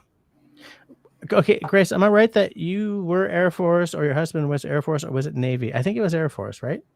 There's a military connection for you, and I don't want you to give any information that's too exact. Yeah, Grace, we don't need to know anything about you. I was just remarking that we don't. Like a lot of people who come to Jess's live streams or mine, like to share information about themselves. And I can't think of anything you've shared about yourself. And that's not a bad thing. That's not a wrong thing. Makes you mysterious. Grace is mysterious. Yes, it makes you mysterious. Grace is mysterious. Mysterious. Retired USAF, right? When you right. pick a card from a deck and the person doing the magic trick can't guess what your card is. That's Grace. That's Grace. Grace. Grace. Grace. Grace. Mystery. Grace. Mysteries of Grace. Grace. Wow. Did we just do that? We did. It was we awesome. Totally did that. Grace. Country White says Grace is mysterious. Yeah, Grace. I was sure you were Air Force because I have Air Force sticks in my mind because my stepbrother and my stepsister are both RCAF, and of course my full sister and I, and those two were both in the Royal Canadian Air Cadets, which is the youth wing of the Air Force. So I feel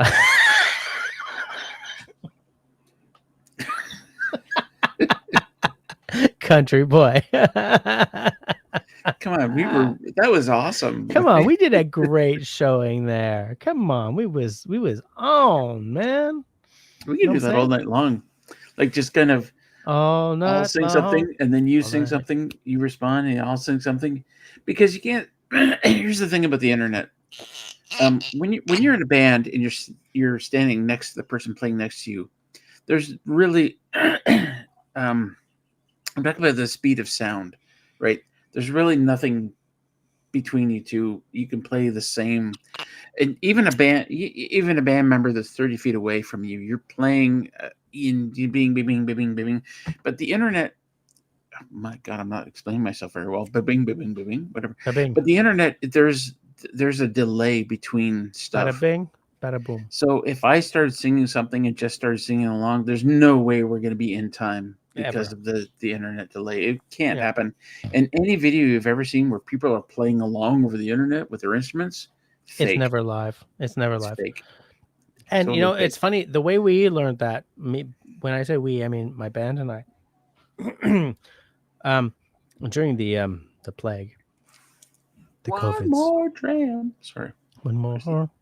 And during the COVIDs, we did a number of those sort of like COVID jams videos because we couldn't go to bars and stuff.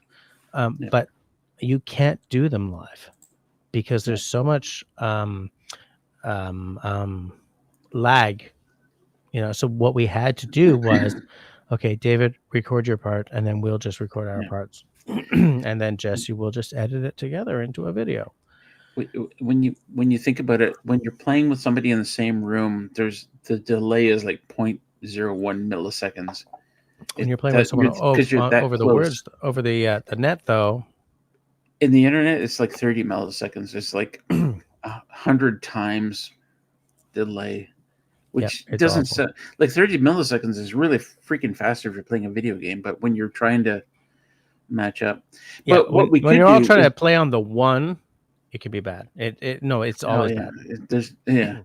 But what we could do is what we Jess and I just did which is one of us sings a bit, the other carries along, and then you kind of pass it back and forth. You can actually do that. Yeah, for sure. As we so expertly just did. Yeah, that was really good. We should go on the road. We should do it. We should just totally do it. We should just like go. We should go on the road. But we'll be like together, but we have to do it over the internet. Yeah. And go. We're sitting together. I mean, like, okay, I'm plugged Yeah. into this internet. He's plugged into this internet. And Russell's, yeah.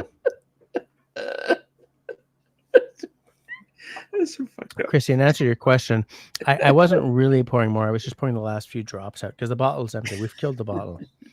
We've killed that. It's tragic to see the end of that bottle, let me tell you. Tragic. It's a tragedy. It's a tragedy. There's a little Bee Gees number for you there. Tragedy. Oh, so here's the thing. The week that the 3 Mile Island nuclear disaster happened in the United States, Tragedy by those guys was number 1, I think, on the Billboard Top 100. Grace says, "Yeah, Russell should be ashamed, but he's not. Come on, we were giving her for you, man. We were totally going." Russell, sorry. Grace also says that she lives with her husband, son, and girlfriend live in the upstairs apartment from Southern Indiana. But you weren't always in Indiana. As an Air Force person, you've moved around a bit. I think we've had that conversation. Grace, I hope we didn't guilt you into giving up information that you're not comfortable giving up, because that wasn't my point. What was my point, Jess? I can barely remember my own point. I mean, look, that over pour I did. I was like, oh no, I'll just take a few sips and then I'll put it back in the bottle. I bet you if you poured another dram right now, it wouldn't be that over dram that you just poured. Right. I love this. Country Boy says, Jesus, that was a dark turn to go to 3 Mile Island. Sorry.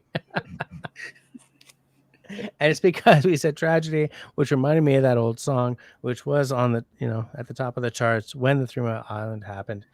The fact that I made that connection means that I am old. That is obscure. Come on. That's a deep cut, right? Sorry, guys. That's really obscure. Come on, Scott. That's because I do love me some music. I love music, but I can't remember anything. I don't know any lyrics or. So the thing about music is. Oh, please. The thing about music. Okay, it's 23:43. I was supposed to get off at 23:30, but hey, we're still here. The thing about music is that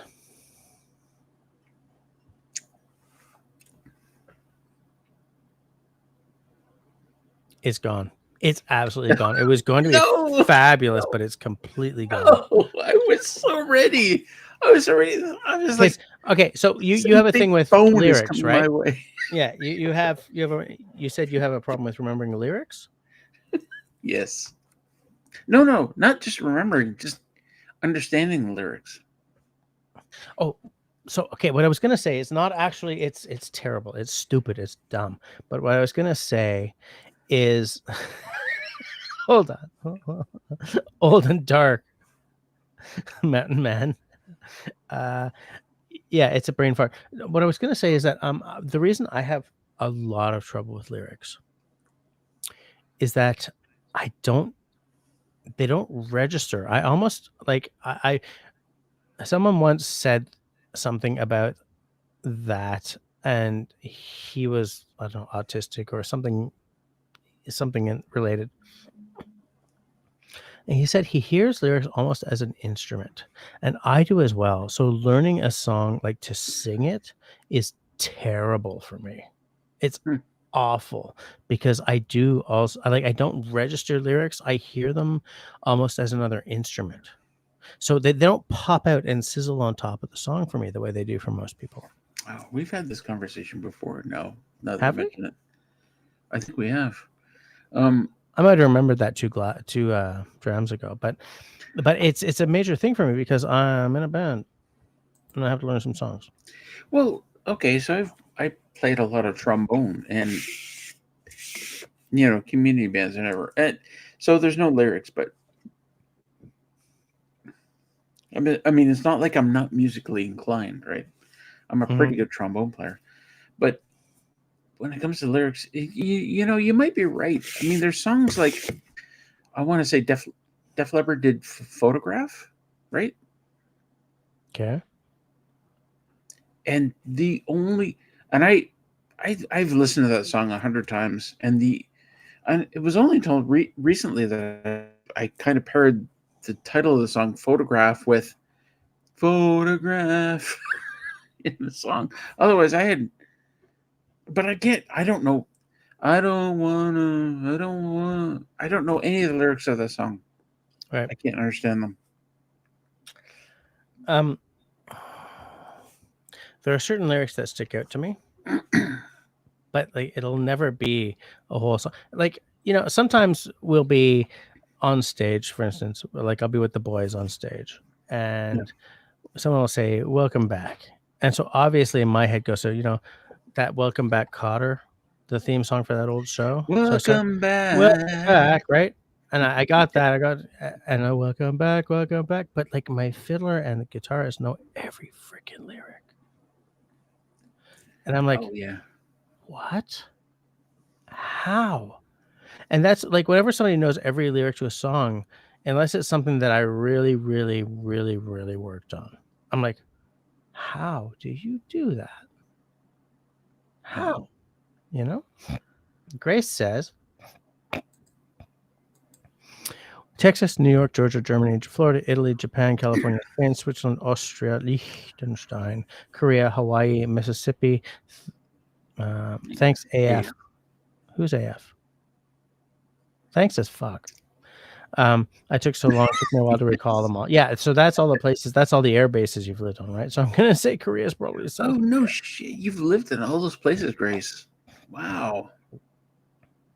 Country Boy says, man, every time you say something, Country Boy, I'm thinking you should probably spend $3,000. Lyrics haunt me. If my brain isn't fully engaged, a random song infiltrates my mind and won't leave until I listen to another song. Oh, let me tell you something, Scott. Here's a funny aside. The last month and a half, I've gone to the subway in Tweed, and I sit inside now, and I have my sub, and I relax, and I just take it casually. Air Force. Okay, let me finish my thing. I knew that. Okay, yes, continue. Shit. I thought the same as you. AF So doesn't mean Air Force. embarrassed. Anyway, Shows you how we've been polluted by online culture. Okay, continue. hold on. So I sit in the subway, and for the last month and a half, they've been playing Christian rock music. Hmm? Some music station that plays Christian rock, and I want to say to them, "Why are you doing that?" But the great thing is, I don't mind it at all. The great thing is, none of these songs get stuck in my head. Bring on the Christian rock all day long. Great, because I hate it when songs get stuck in my head. Yeah. The only Christian rock song that's ever been stuck in my head was like this song by Sunseed called Jesus is My Friend. And it's like, Jesus is my friend. I have a friend in Jesus. And it's like got this really white kid reggae beat that I kind of feel that I need to find. Oh yeah, it's like, oh God. And the lead singer is the bass player playing this little headless like Steinberger. It's like, I gotta find that song for you though. I gotta find that and share it. Okay, can we go back to the AF? Yeah, that was embarrassing because that happened because we've been drinking. AF. Grace, generally when you see AF on the internet, like Reddit or whatever, it means as fuck. Yep. So of course that's where I went. That's absolutely where I went. I wouldn't blame you. I didn't blame you. I thought the same thing. Okay, I found the video. I'm gonna share it because it's awful. It's absolute garbage. But I mean, that's the tragic magic of it, right? Tragic magic. Did that Tragic rhyme? Magic. Oh my lord! Oh, that's awesome. Tragic Magic. What a great band name. I got to work that into something soon. Or Magic Tragic. Tragic Magic? No, Tragic it's gotta be Magic. Tragic Magic. I'm gonna change the name of my band to Tragic Magic. Damn. Yes, Squid Jiggers. That sucks. Tragic Magic. I'll tell you something. Squid Jigger has done us very well as a band name in terms of marketing because everyone always wants to know why. I was joking. I was joking. Jesus is my friend. Stupid song. Were you queuing something up, or was that just? I just posted something in the side chat so that people could right click to view it later. Is that Jesus? He's my friend. All right. I'll queue something up, and let me queue something up. Can you just give me 1 second? I'm going to mute myself, and I'm just going to do enough Duolingo so that I don't miss the day. I'm going to do one thing so that we can not feel the need to get off in like 9 minutes. How much time do you need here? Like 45 seconds. Oh, okay. Yeah, do it. You give me a second. This. Okay. I got this.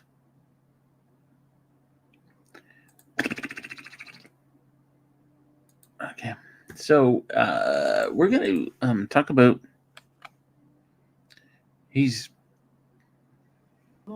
I'm muted, right?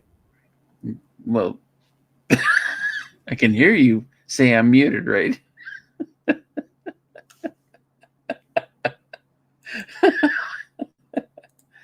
Okay.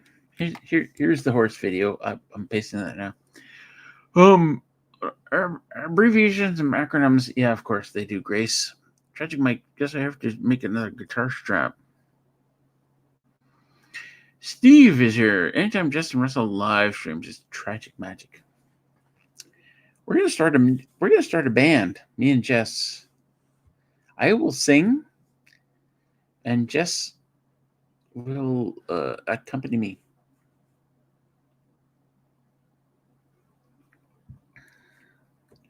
Tim, hey, we haven't heard much from you, brother. How's Christy? How's your garden? And stuff. Is it weird that Tim shows up and Steve shows up? Legs Akimbo, best band name ever. Legs Akimbo.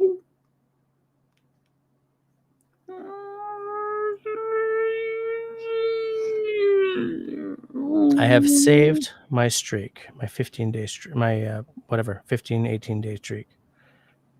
1,518-day streak. There's a bit of a difference between a 15-day streak and a 1,000 whatever day streak. But it's the 1,000 whatever day streak because I am fabulous. Okay. How many pounds? 110 pounds of tomatoes is crazy. Yes, that's a lot of tomatoes. Tim's here. So Tim, what I've noticed is that last year, I made sure that we planted one tomato plant. Okay, so we had a good supply of tomatoes. This year, planted some, and they've taken over like half the garden. Like, are they good tomatoes? I wouldn't know because the squirrels fucking beat us to them every single time. Fuck. But I've had a couple of strawberries from my strawberry plant. I was like, not today, squirrel bastards. And I took a strawberry. Take that, and they're very good. Did I show you my pellet gun when you were here? Yes. We're not having this conversation. In the city in which I live, I'm not allowed to touch a squirrel. I'll tell you what. I know a guy, looks just like me, handsome, distinguished, funny as hell. Tall. He had a problem with squirrels. Yeah, he was tall. He had a problem with squirrels, and he had this great pellet gun. And he would open a window about an inch, right, when he saw a squirrel, and then before you even go anywhere, I don't have to do that. I have a pool. I've already thrown out a squirrel or two this season. Because like if you don't put like a cover on them, you're gonna be throwing out squirrels. Yeah, but the thing is like a tin can with peanut butter covered all over it. throw that in the pool. You will get a lot of that. Look, the thing is, I don't want them dead. I just want them to leave my stuff alone, right? And they're already leaving my. I found a bird No, seed. you can't say to the squirrels, leave this stuff alone. We planted sunflowers one year, and we didn't get a single freaking flower head. They chewed the heads right off of those things. Oh, okay. Interesting question. First of all, I want to say, Kristen's asking if your garden survived. Oh, yes, it did, Christy. I mean, it looked really bad when I got here. You'll see in the next video. It looked really bad. But it survived while you were gone. Chris, Country Boy has said, I haven't stopped typing all damn night, but you're doing great. If I was typing as much as you were tonight, it would all be typos. So, Christy says, swoosh to Country Boy. I don't know what that means. Why can't you get the squirrels, Jess? Are they protected or something? Yes. In the province of Quebec, you need a trapper's license to touch a squirrel. So in the town in which I live, which is the town, Montreal, you can't even trap them and transport them. You can't touch them at all. What you can do is you can hire companies to come and get rid of your squirrel problem, but you as a private citizen cannot go near them. So what I've done is I've found a bird seed that they don't go near because it's got cayenne oil on it. Squirrels hate spice, and birds they don't. Can you hear me? Yep. Okay. Birds don't pick up heat the way mammals do. So my cayenne oil impregnated seed doesn't piss the birds off at all. If I'd put like cayenne pepper and the wind blew it in their eyes, they would have a hard time with it. They'd be like, fuck this, I'm out of here. But they don't have a problem with the cayenne oil. But squirrels are like, ah! and just gone. But you can't. I was about to say you can't coat your garden in cayenne oil, but maybe you can. Maybe I have to investigate that. But yeah, so yeah, I can't touch them. They're protected unless I have a trapper's license. And I went through the crap to get a pew license. Moving right along, I went through the crap to get a hunting license. Trapper's license is a whole different deal. It comes with carrying a handgun. It comes with like there's a whole different deal there, and I just no. Yep. Because even then, I mean, I'm within city limits, so it's not like I can do anything even if I had the license. Country Boy says she dunked on me, but I don't know who the hell. I just don't know who the hell. That reminds me of a West Wing episode where Charlie played his sister in basketball and came away with a limp, and he's like, "She played a finesse game." Oh, I see. Country Boy and Kristen are like they're vying for number 2, I think. Wait, what the hell? They taste great. I'm guessing Country Boy is talking about squirrels. It's a small meal, but all they eat is nuts and seeds. That makes for tasty meat. I wouldn't know. I have a friend who is Mohawk. He lives on Gachnawage, and so he can do that. He's allowed, but I'm not. Not without a special license. You open your window an inch, and you stand well back. Nobody will know. There's just a crack. Yeah. Like a crack. Like a that. Yeah, that sound, right? I remember that sound. Tim says, my tomato garden is now over. As of tonight, I raised 112 pounds of tomatoes. I don't know what pounds are. Like, what's that in kilos? Is it like half? Yes. Now my zucchini is going nuts. I'm going to put that in my lasagna, the tomato, and my pizza.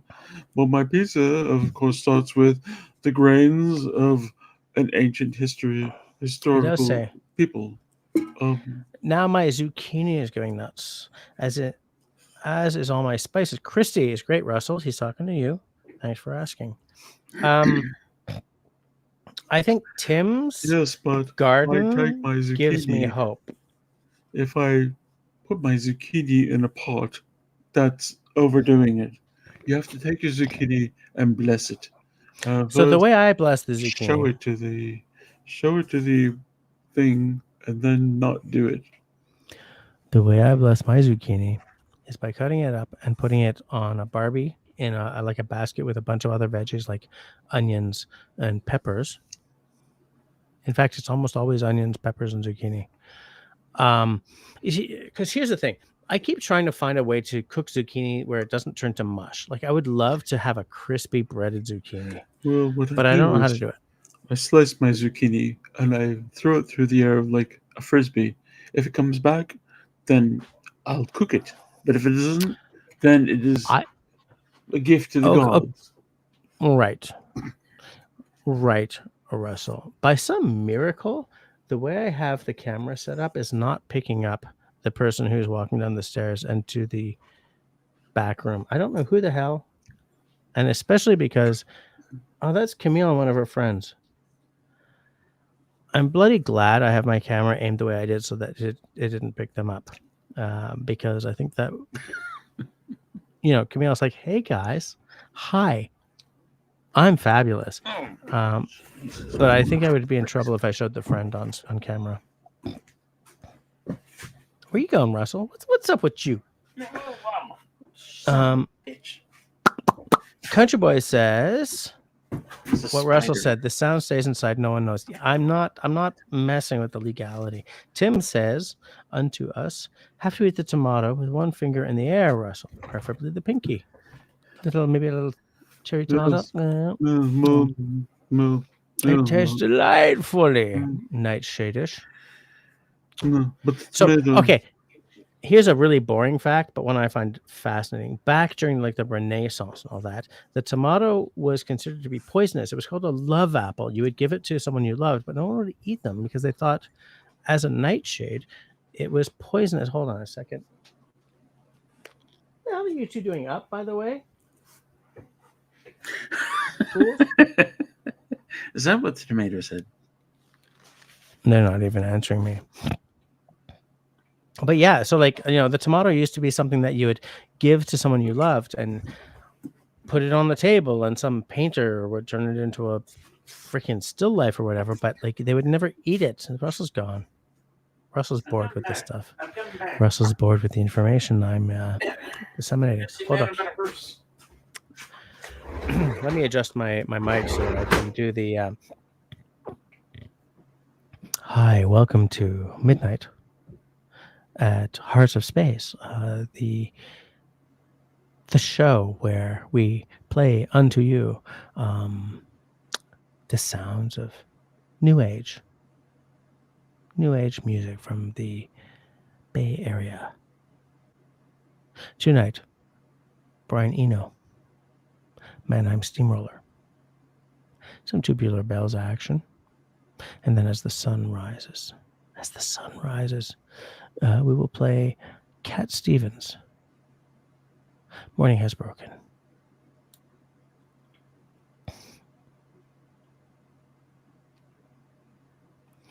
When do your kids go back to school, Jess? They're going back the week before Labor Day, I believe, or like 2 days before, whatever it is. However the schedule and the calendar and everything come together into one beautiful unit right before Labor Day, I believe.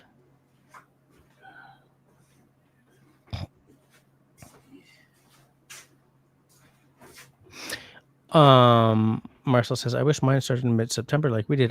In Quebec, a kid has never started school in mid-September. It's always been like around Labor Day. Like however the weeks sort of fell around Labor Day.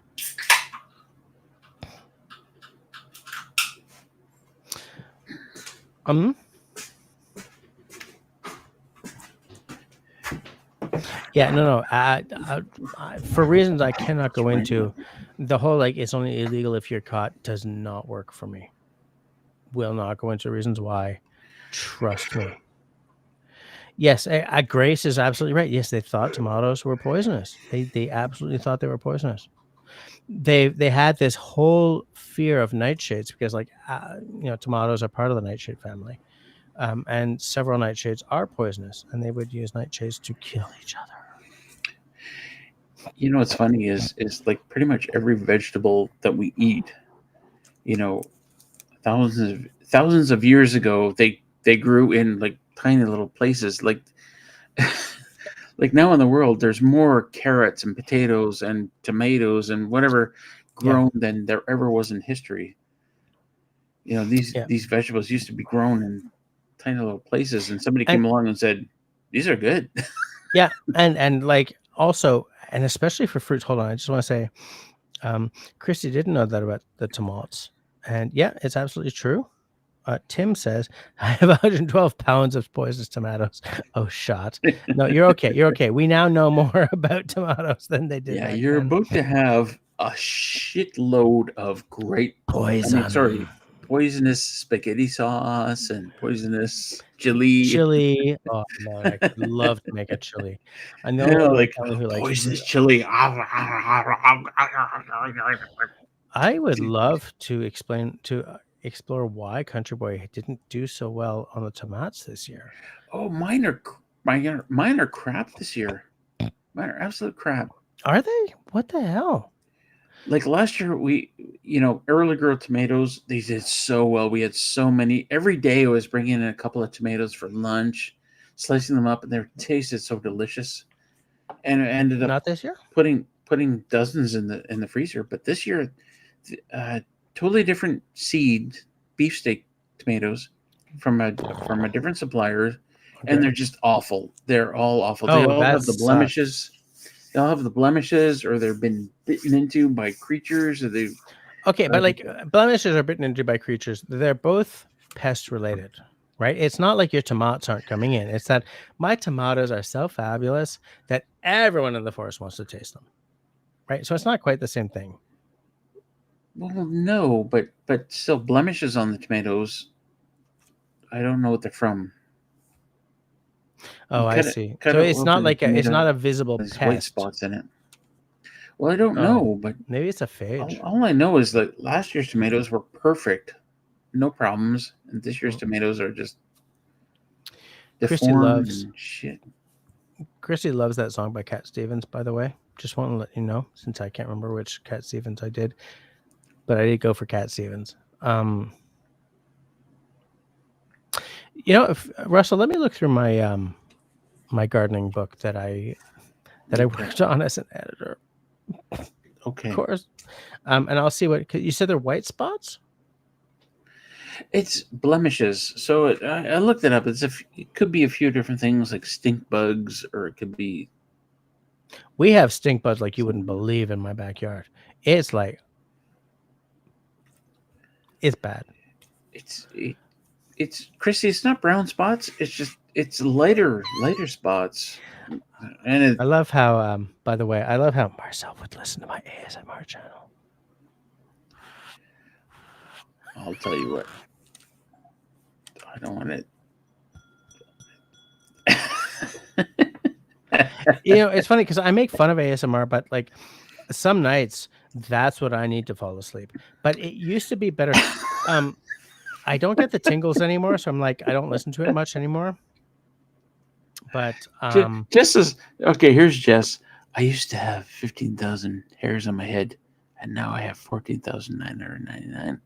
Oh wait, now I have 14,998. Okay, I now have 14,997. Okay, now I have 14,996, and now I have 14,995. Oh, wait. Here's a shocker. Now I have 14,994. Okay, are you looking at my eyes? So, two things. First of all, fuck you very much, Russell.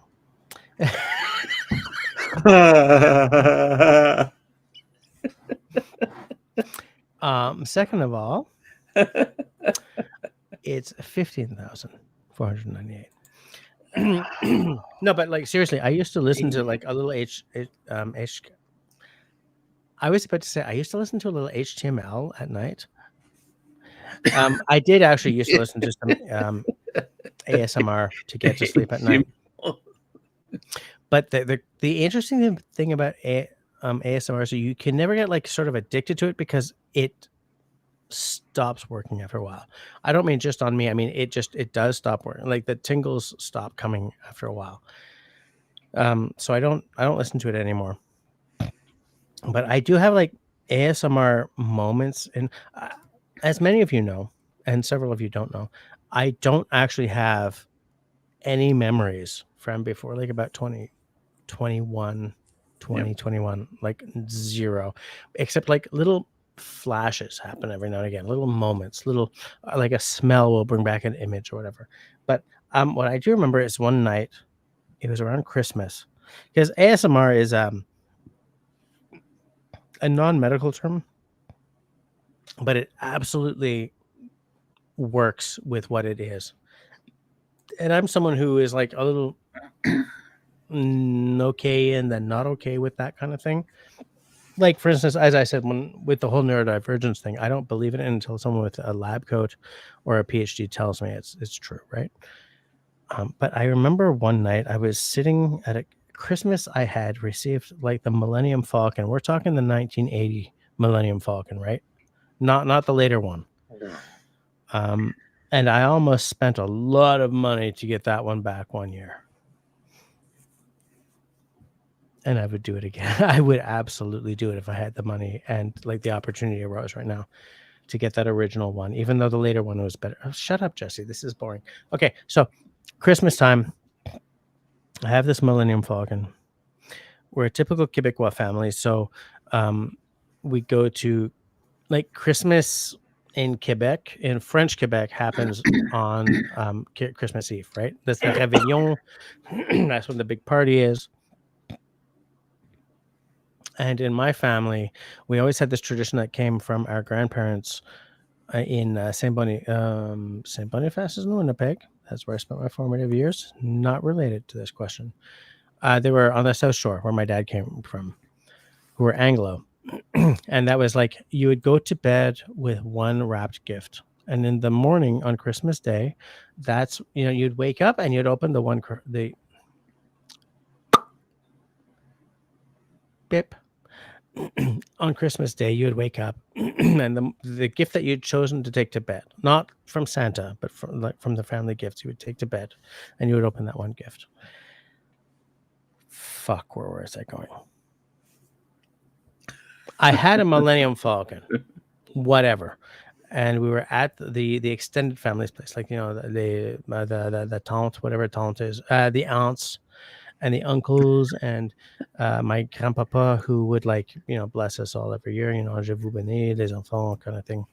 And grandma, find it hilarious when you forget like common English words. I live in franglais, okay? I know. Whatever it is, I had this Millennium Falcon at a family party with grandpapa, my aunts, my uncles, blah, blah, blah. And I remember my uncle, Jerry, who's no longer with us, because I'm old and nobody's with us anymore. He was looking at this Millennium Falcon. And I remember he was like, he picked it up and he was looking at it. I'm 53, and if I could have the opportunity to have that fucking Millennium Falcon back, I would spend whatever it took if I had the money. But he was like looking at it, and like he didn't get the Star Wars thing the way I did. Because when I was 7 in 1977, I saw it and it blew my freaking ears to the wall. I was looking at it, and there's something in it, and he started for some reason he picked it up, and like everything in Star Wars is greeblies everywhere, right? Like little bits and pieces on everything, and he was like scratching at one of them for some reason, and I got the full ASMR effect, the whole tingles thing. And whenever I listen to ASMR because I cannot get to sleep, part of me really wants to recapture that moment when I was, God knows what, maybe 10? Like, I was 7 in 77, was it? No, I wasn't. I was 5. And then I was, what, in 80? And I had this, like, 1979 or 1981 Millennium Falcon kind of thing. And, I was this kid. And I got the wicked tingling sensation all over just watching the scratching part of this thing. And I now know that that's an ASMR response. And I wish I could recapture that moment because it almost knocked me right out. You know? I didn't tell you about my trip to New Hampshire yet. When? Last week, my trip to New Hampshire. Wait. Before you tell me about the trip to New Hampshire, you're not going to say anything that tells us where exactly Al lives, correct? Because is that where you went to see Al, or is it just like a trip? Well, I won't say anything about where he lives. Perfect. Let's say that. I want to say something about where I went to, which is it was Melissa's idea, actually. An arcade, the biggest arcade in New Hampshire. And she kind of threw it as a joke, like, Russell, what do you want to do? There's an arcade. And I'm like, what arcade? And I was like, the oldest, biggest arcade in New Hampshire. They have all classic arcade games. And I'm like, what? Of course I want to do that. And Melissa like, you do? I'm like, yes! Are you kidding me? By the way, So look at this great comment, by the way. I used to have Tubular Bells on 8-track. Okay. So, like, how big was this arcade? Huge. It was 3 floors. So 2 of the floors were like, where you can win tickets. You do the skee ball. You do the these stupid games. You get all these tickets. And you can change them in for a comb or a stuffed teddy. But the 3rd floor, the top floor, was just all classic arcade cabinets. Yep. Pac-Man and Galaga and Asteroids and Space Invaders. So I have a question for you. Do you remember a video game, the name of which completely escapes me, but I remember it so well? It was like, it had like a 4-person control thing. Okay. There was like an elf, a warrior, a blah, blah, blah. Yes. You go through and they're like, elf needs food badly. Gauntlet. Oh, yes. Gauntlet was there. Gauntlet and the second Gauntlet. I would have second Gauntlet. Yeah, there was it was a great game. I didn't play it while I was there. I saw it and I was like, oh yeah, Gauntlet. You didn't play it? Wait, you didn't play it? I didn't, because there's so many other games that I wanted to play. No. Green elf needs food badly. Yeah, oh yes. I have. Yes, you would not believe this place. I just loved it. I saw games that I haven't thought about in decades. There was a game where and nobody was playing it. It was awesome. There's a game where you're a bank security guard and you're looking at 3 doors. But there's 12 doors in this whole place, so you can scroll through, but you can see 3 doors at a time. And the door would open and somebody would either drop cash or they would have a bandana and they're a gunslinger and you had to shoot them before they shoot you. And I'm like, I saw this and I'm like, oh my God, I haven't thought about this in so long. Of course, I got the high score. Of course. So many games. Okay, but Russell, no, you don't understand. I didn't know there was a Gauntlet 2. I didn't know there was a Gauntlet 2 until just now. How was that important right now? Because how is that important right now? I will tell you exactly why that's important. Because even though it's decades since I've played that game, I still remember elf needs food badly. Like, I still remember playing that game, and I don't fucking have memories of that part of my life. So if I remember that game, I've had the same thing over the same period of my life. Every now and then, I'm like, green elf needs food badly. Dwarf needs food badly. Fighter needs. What was it like? Fighter, dwarf, elf, and wizard, magic user, mage, wizard. It must be. I do want to call attention to Marcel's comment. I listen to ASMR, only certain channels that I've followed for many years. They're not weird. So I used to listen to Pokey ASMR before I realized that she was Pokey main. I still like, I mean, I liked her channel. I don't think she does anything anymore. There's a couple that I still listen to, but like, it doesn't seem to do what it used to. It doesn't knock me out the way it used to. Like, in fact, a couple of times I've just had to turn it off because I was like, nope, not working. But there's something calming about it, even though I don't get the tingles anymore. Anyways, I'm glad to hear that I'm not completely alone on this. Chrissy, they had centipede and they had millipede. They had Galaga. They had Galaxia. Galaga. Galaga was fun. Galaxia is the one where I really remember even better. This country boy comment. All right, you drunk assholes. I have to go to bed. Wish my liver all the luck you can muster for this weekend. I'll try to send you some Discord pics of my chirp, Jess. All right, good night, mister. I wish I was going Good on night, a trip. Scott. Good night, Have Scott. Have a good one. Grace says something interesting because Russell, you planted that. Start again. Grace says something interesting because Russell, I believe you planted some tomatoes this summer as well, although they didn't work as well as you want. I talked about this. Yeah, she does say, I love homegrown tomatoes. Store-bought tomatoes suck. I refer to this time of year as BLT season.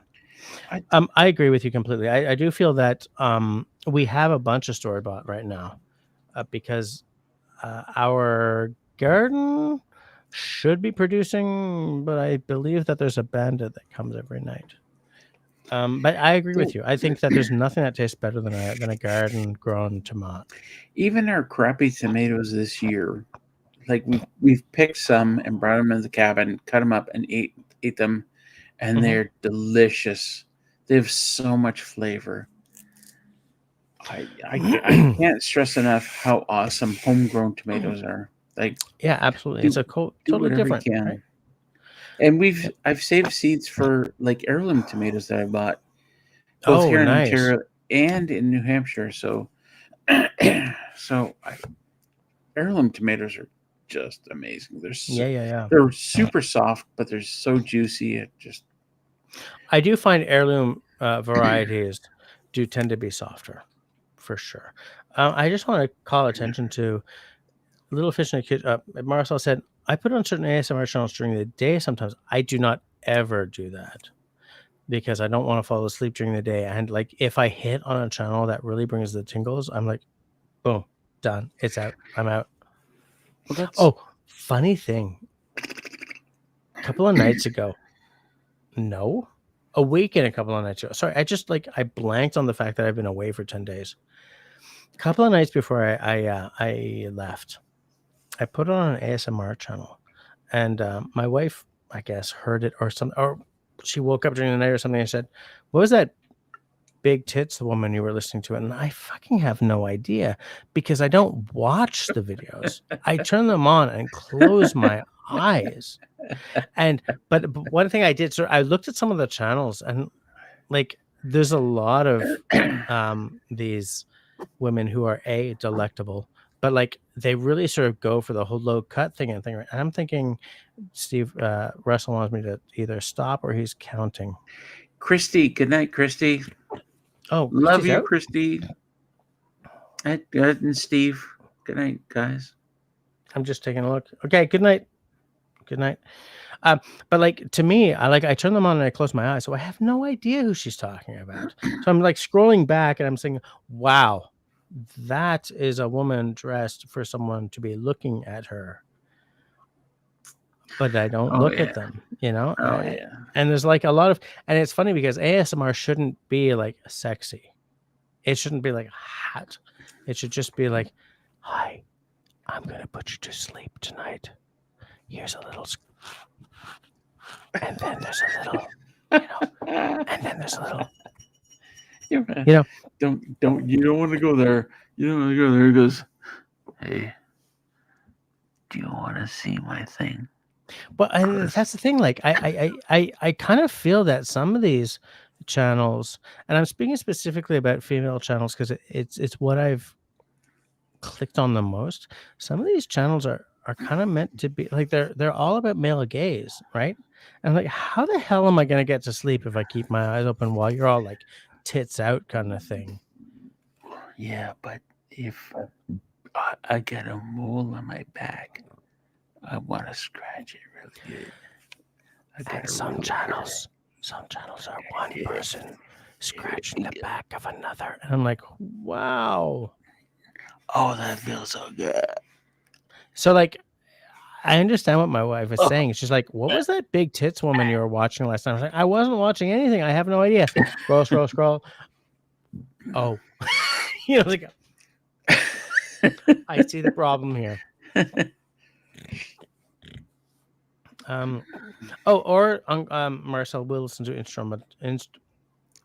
yes, or she'll listen to instrumental music. Can't think with singing going on, way too distracting. Yes, I understand that. I have a friend. Well, you guys who have been watching me forever know my friend Robin, who showed up in earlier videos.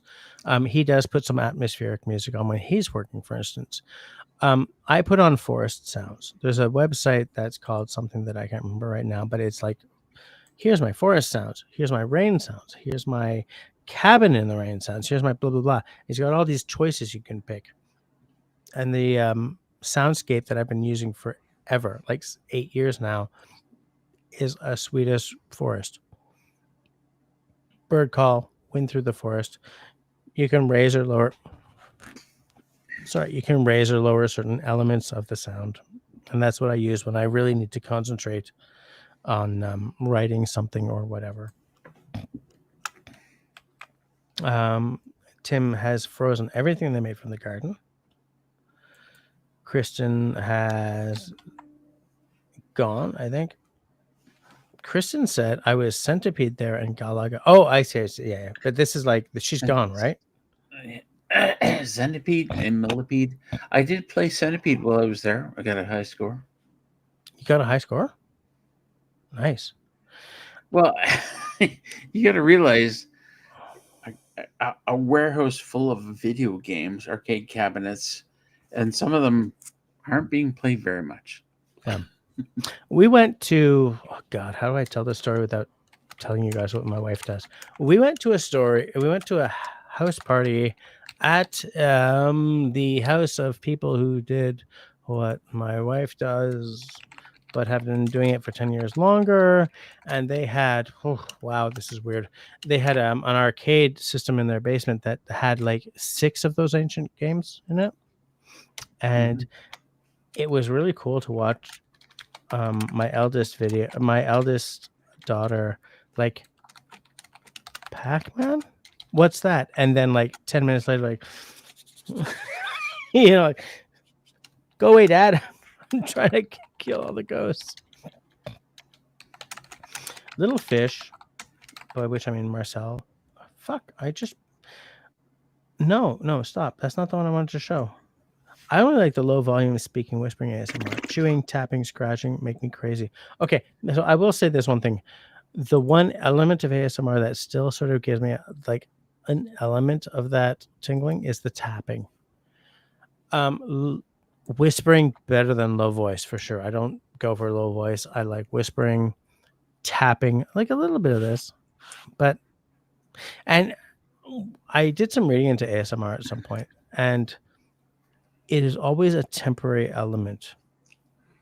It always loses its power. It just goes away. It's like you can't become addicted to it as a way of falling to sleep, because it always sort of starts strong, and then as you get used to it, it's sort of like the effectiveness drifts away. But Russell, your wife does ASMR, but it's very unique. Fuck, I used the word very again. I hate that word. But it's kind of unique. Like, it doesn't match what a lot of the other ASMR channels do. You know? She's played around with her channel, doing various ASMR. But it's kind of cool in that it doesn't. It's very different to me. It's unique in a lot of ways. I was about to say very again. My wife has got a great voice and a great laugh, and she should have gotten into voice acting, or radio, like 3 decades ago. Yeah, or radio. Yep. She should have. Yeah. I think she's got a very good voice for radio. And I hate saying that because it's always taken as though she's got a great face for radio. No, I mean she's got a good voice. She's got a great laugh. It's, Oh, it's kind of the opposite. She has a great face for radio. No, she's very But- pretty. I just don't want to say that because I don't want you to think, oh, what the hell? I know. But like, I mean, she does have a good voice. You know? Yeah. Christy's out. Yeah. Oh no, she Christy has was out. So much potential. Yeah. Christy was out like 6 minutes ago. Sorry, Christy. I didn't. Oh, I love what Marcel says. ASMR should not be sexual or sexy at all. Absolutely. I completely agree. I agree too. I agree too. I think the first ASMR I ever heard, and I was blown away because I was trying on an Xbox VR set for the first time, and having been around in the 90s for the original VR sets, which were terrible. Bullshit. Yeah. Cell phone Garbage. in your eyes or whatever. Bullshit. But we're a couple of old guys, right? And yeah, we're a couple of old guys. Yeah. Bro code. But yeah, my son Zach had borrowed a VR set from somebody. So I tried it on. I was like blown away. The very moment I put on the VR headset, I was blown away. I was like, holy shit. Why is everybody not talking about this? But anyway, he immediately played this program where somebody's cutting your hair. Snip, snip, snip, snip, snip, snip, around your head. And I could hear it, like, because it's like this. Yeah, you could hear it behind your head. All around my head. And I was that like, would knock me out. God. That would knock and then me out. the person came in and spoke here and then here. Yeah. I forget what it was he said, but it was like, holy shit. I would be knocked out. And I'll tell you why, Russell. Because every time I used to go for it, I mean, but when I still had hair, like when I wasn't yet accepting the fact that I was thinning on top, when I still had like a full head of hair, You still have hair. going for a haircut just knocked me the hell right out. Like, snip, snip, brush, snip, snip. And she'd be like, how's that? Looks great, kind of thing. So like that would knock me the hell out. What you just talked about, I'd be like, forget it. Peace out. Oh, it was like somebody whispering in your ear going, hey, I know you most people watching this can't hear it, but it was like, hey, Like, how is this? And then I was like, how is this? And you're like, holy fuck. Can't do it. I'd be out. Yeesh. Out. But like, yeah, what Marcel is saying, it should have the opposite effect of being excited or aroused. Absolutely. In fact, channels that had that were starting to have that kind of effect, I just cut out because I'm trying to go to sleep. I'm trying to go to sleep. B, I'm 53 years old. C, I have 2 kids. I don't want to be turned on. I'm just want to go to sleep. You know, you can take a lot of the hair out of the back of your head and replant it on top, right? Because then everyone can call me Elon Musk. Great idea. I would rather because everybody can shave call you with a razor. Come on, man. This is hot. This is great. This is a fabulous. You have a head of hair. You're just balding in front. But I've seen there are actors who've done the operation, taken all these follicles back here and put them up here, and now they have hair again, like front. I believe the term I'm looking for is funk. No. How much? Look, how much money would it take? I think it's actually pretty expensive. Hold on. Marcel said something here. I went to Catholic school, and the nuns all wore these soft sole shoes. The sound of their shoes walking around their quiet classroom would give me tingles. So here's the thing: before ASMR was a thing, it still had that effect, and I could see that happening for sure because I get that effect from anything that's like a quiet, like some person doing something quietly or talking really quietly, or like every now and again, like a cat sniffing and like just briefly touching your skin or whatever. Like there's all kinds of things that bring that response. And I know that ASMR, what's it? Asynchronistic something blah blah response. And It's a meridian. non-medical term. Do you have it? Do you have it? Asynchronous meridian response. Something. Whatever it is, yeah, I think actually Russell's right. It's a non-medical term, but that doesn't matter because the effect has still been there forever. What you're And I missing a get point here, though. You're missing a point there, though. Where there's what you're talking about. ASMR is one thing, but what Marcel's talking about is more nostalgia than ASMR. Like ASMR can set off a nostalgic response, which is where she's going with that. I felt like it was I was in a trance during test. She said, "Do you think that's a nostalgic response?" Well, no, in the moment, if she felt like she was in a trance during tests, and that happened years ago. What I'm saying is, I don't know where she's going with that. Isn't nostalgia a reminiscence of things that happened years or decades ago? Well, she didn't explain. She didn't explain what she's talking about. She just described this experience way But back. she says that it gave her tingles. That is the response. It's the same response. It's just before we had a term for Where's it. the tingles? Where does it say tingles? I'm just gonna bring this up again. Whoops! Except I missed it. Where is it? Funk. She's Okay. talking about Excuse me. asexual relationships. I went to Catholic school, and the nuns all wore soft shoes. The sound of their shoes walking around the quiet classroom would give me tingles before ASMR. Okay. So, at the time, way back then, at the time, it gave her tingles. Does it give you tingles now? That's the difference. Well, that is an interesting thing because the things that used to give me tingles don't anymore. And like the last thing that still does it is the tapping. Like tapping for some reason still does. Like whispering? No. I mean, although I am I'm sotto voce averse. I want whispers rather than sotto voce, Hi, welcome to my barber shop. Like, no. I want, hi, welcome to my barber shop.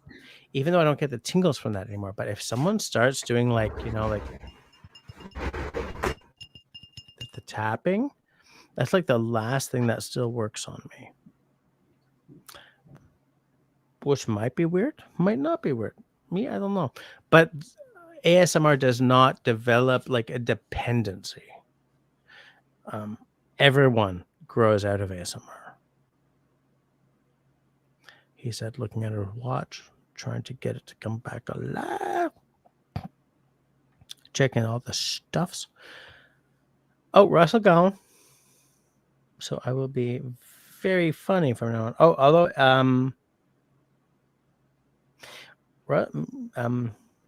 Marcel says Russell has tapped into something. I don't know. I have these moments of memories of like what we would now call ASMR moments back when I was young, like my uncle scratching on, like looking at this Millennium Falcon, like looking, getting really into it and like scratching on the surface of it for some reason. My youngest daughter, or at that, when my youngest daughter wasn't around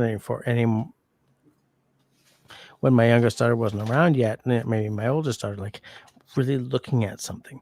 I had the effect one day. I was sitting in an Asian restaurant. I was waiting on like shrimp toast,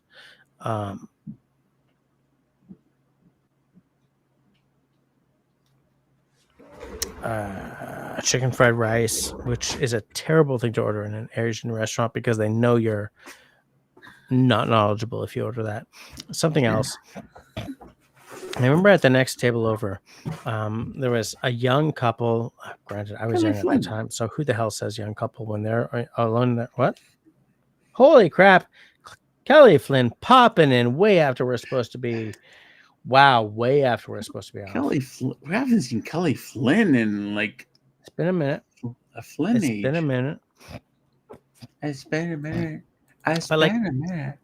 I'm in my 20s, right? It's like I'm in Wow. Cégep. I don't know what the hell Cégep is outside Quebec. Like college? Okay, Russell, in Ontario, do they make a difference between college and university the way we do in Quebec?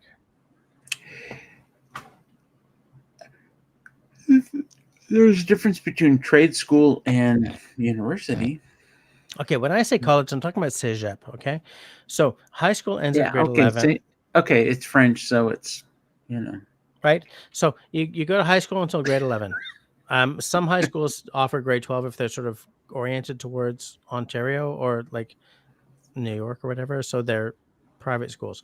But everywhere else, high school goes until grade 11, and then you're like 16 or 17, whatever. And then you go to Cégep, which is university, but you don't pay for it. Okay. And it's where you're starting to mold what you want to spend your family's money on in university. So that's like 3 years or 4 years if you're in a career program, and then you go to actual university. So in Quebec, college refers to Cégep, not university. Explaining that so I could explain to you, unto all of you, that I was like a college level kid in my 20s, sitting in a Chinese restaurant one night, and this young, also college level couple walk in, Asian, and the boy, because we were all in our 20s, so we were all boys and girls. We were not men and women yet. He went to the bathroom, and the girl was sitting there, and she wanted to look at the menu that was on the table, and she looked at it, and she sort of tilted her head, like, the way cats do when they're looking at something, and they sort of try to. And she did the same thing, and I got the ASMR response from just her doing that, like tilting her head to look at something. And so I don't know where that tingle comes from, because for me, it's the only thing that's left is tapping, right? But like some people get these tingles from all kinds of things, and I wonder where that comes from.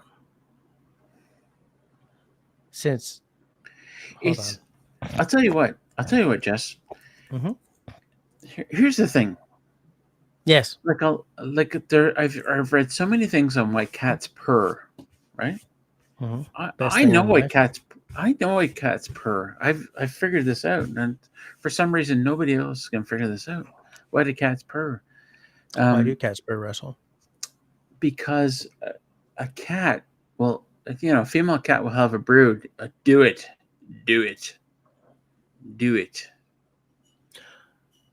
Whiskey. Yes, a female cat will have a brood. I had a cat who had a brood once. Her name was Miko.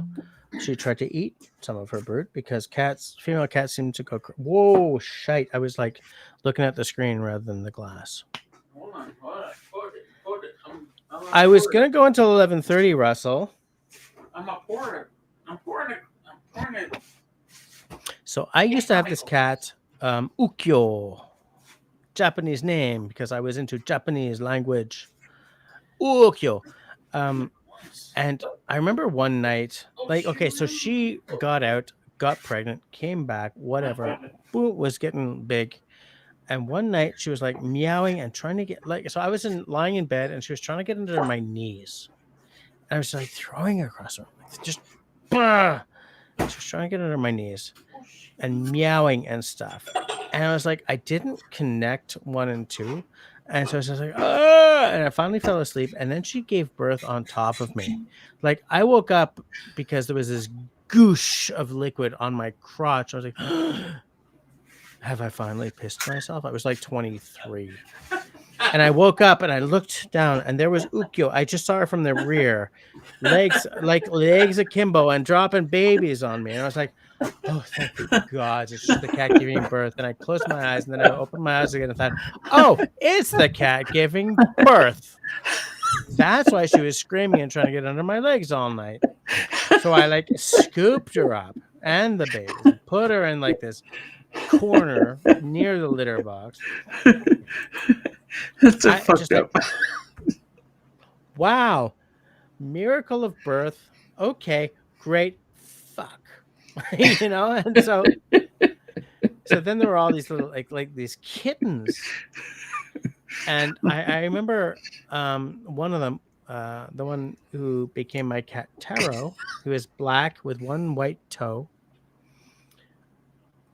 I realized that I had to move Ukyo elsewhere because one day she sort of grabbed Taro by the front of the throat and started to bite down. And I sort of separated them as calmly as I could so that Taro wouldn't be freaked out.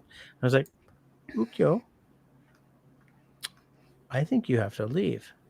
Like, it was after she'd been like suckling them and everything, and she started trying to like take them out. I was like, wow, that's really weird. So I picked her up by the scruff of the neck and I put her in a box and I shipped her off. And then I had all these kittens everywhere. And so like extended family members ended up with kittens who were part of this brood. And so for years after that, I could keep track of what Ukyo's like little kids were doing. And I ended up with the last two who were still alive. Years and years later, Taro and Darmood were like these two fabulous cats.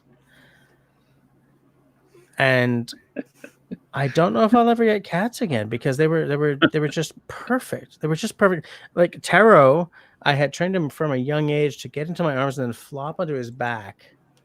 And cats hate being on their back. You know, because it feels all like, unless they're like getting ready to like claws out and go at someone. Just Anyways, I did pour another drink.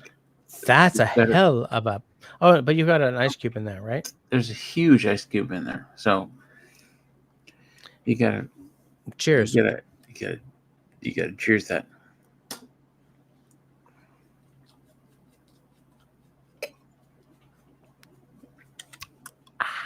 Anyway, I found something stupidly funny with what you're talking about. No, I can't remember. It's because I was just yapping. I was just going. You were on a roll. You were doing great. I was on a roll. You know. I was on a roll. And it's funny because that cat Taro and his little brother Darmood. So Ukyo I had to get rid of. She had two broods while she was with me because she got out twice, and both times she was in fucking heat, and I couldn't afford to get her fixed. So Taro was the older brother, Darmood was the younger brother, but they were both from the same heat. Oh, and by the way, both from the same father because I saw that little bastard across the laneway. But I had to get rid of Ukyo because she was starting to like, oh, I'm going to kill my little babies. And there are no cats like those two. Like those two were. There are no cats like those two were.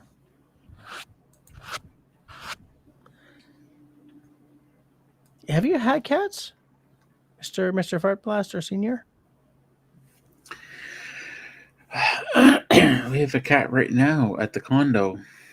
Her name is Sage, and she's the smallest adult cat you've ever seen.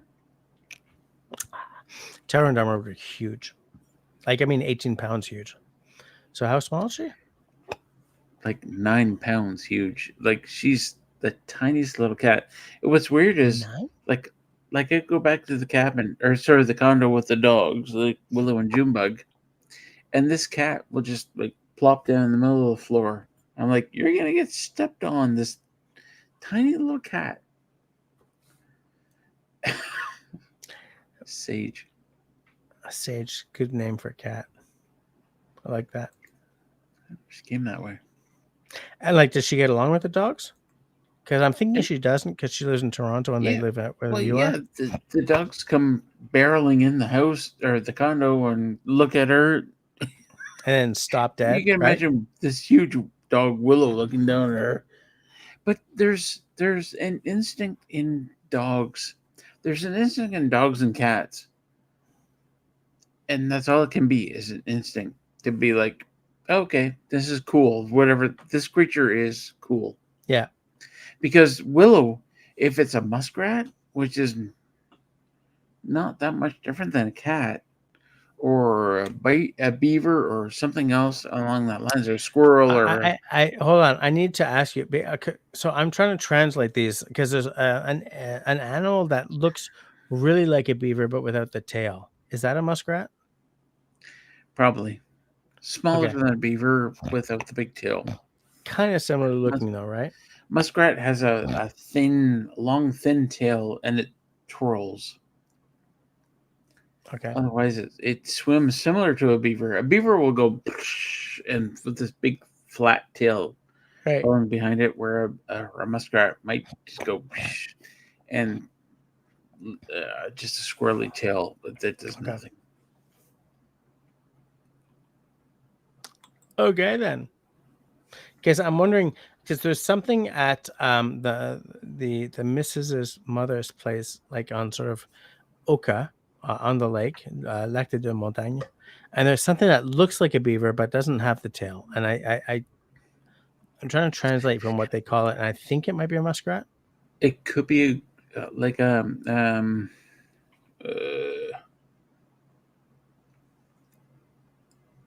could be not a gopher, but No, it's because it swims, but without the big beaver tail to go slap, slap, not slap. a gopher, but come on, Groundhog? otter. It could be an otter. No, no, no. I know what an otter looks like. Well, you'd be surprised. They swim similar, but an otter will like poke its head up, look around like this, and It's not then an otter. It looks like a beaver without the tail.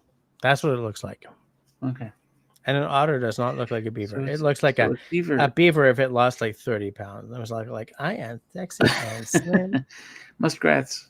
Willow has killed a few muskrats. Oh, really? Oh yeah, Good to know. Cano. Good to know. Cano. I went through my books today. Decluttered, threw away a lot of books. You Lot of- looking at books? I was looking at a book. I was looking at all my books. I threw away books that hurt me to throw away, like my Old English, my Middle English. What you got there?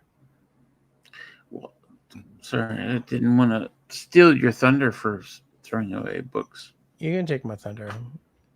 It was a very depressing day because I No, threw it's away cool. books I've had for like 20 years. But it was like it had It's to sad. happen. It's sad to throw away books. Oh, I'm with you on that. Yeah. Especially, there comes a point in your life where you're like, I'm never going to read this book again. So, yeah, right. And here's the thing: like, I grew up, like, my father was the most well-read carpenter in Winnipeg and then in Vancouver, right? Like, he was a carpenter, but like he was well-read. My mom Sorry, is still sorry. very well-read. I'm sorry. That's like saying my father was the most well-read book reader among the stone throwers. No, think of it. Like a lot of carpenters don't waste their time on books, kind of thing. My dad did, right? My dad was well read. He still is. My mom was well read. She still is. And like I have all these books. Like to me, books have taken on this weird false religiosity almost, right? Like I think I said religiosity earlier tonight. Fudge, what the hell am I doing? But anyways, like so to me, like books. Do you know what I'm saying? It's not just, oh yeah, I read a book and then I threw it away. The way so many people do, like they buy them in a hardback, read the latest freaking Da no. Vinci Code and then toss it. No, to Oh me, no. books A book stay. books are sacred. Books are like delicious. Books Exactly. a book is something you can devour and it's still there and you can devour Exactly. it again. And books are awesome. And I had all these books that I kept around for 20 years, whatever. Like I have certain things. I have all these science fiction books that I would read when life just got too hard. Like when life just piled up too much, I would like David Brin. Oh, I totally get it. I would like, whatever. I totally get it. Yep. Right. But I have this. There's some escapism there, but yeah. But I mean, yes. But I was always into like hard science books rather than like I didn't read a bunch of Star Wars books. I read the first Star Wars book, but then I loved like the hard science, David Brin or like whatever Neil Stevenson. If we're gonna go into like cyberpunk, whatever. But I threw away a lot of fucking books today, and it was because my coach and I realized that what I needed to start with was an organizational mindset. And the fact is, I hadn't read some of these books in 20 years. And if you hadn't read a book in 20 years, are you going to go back to it?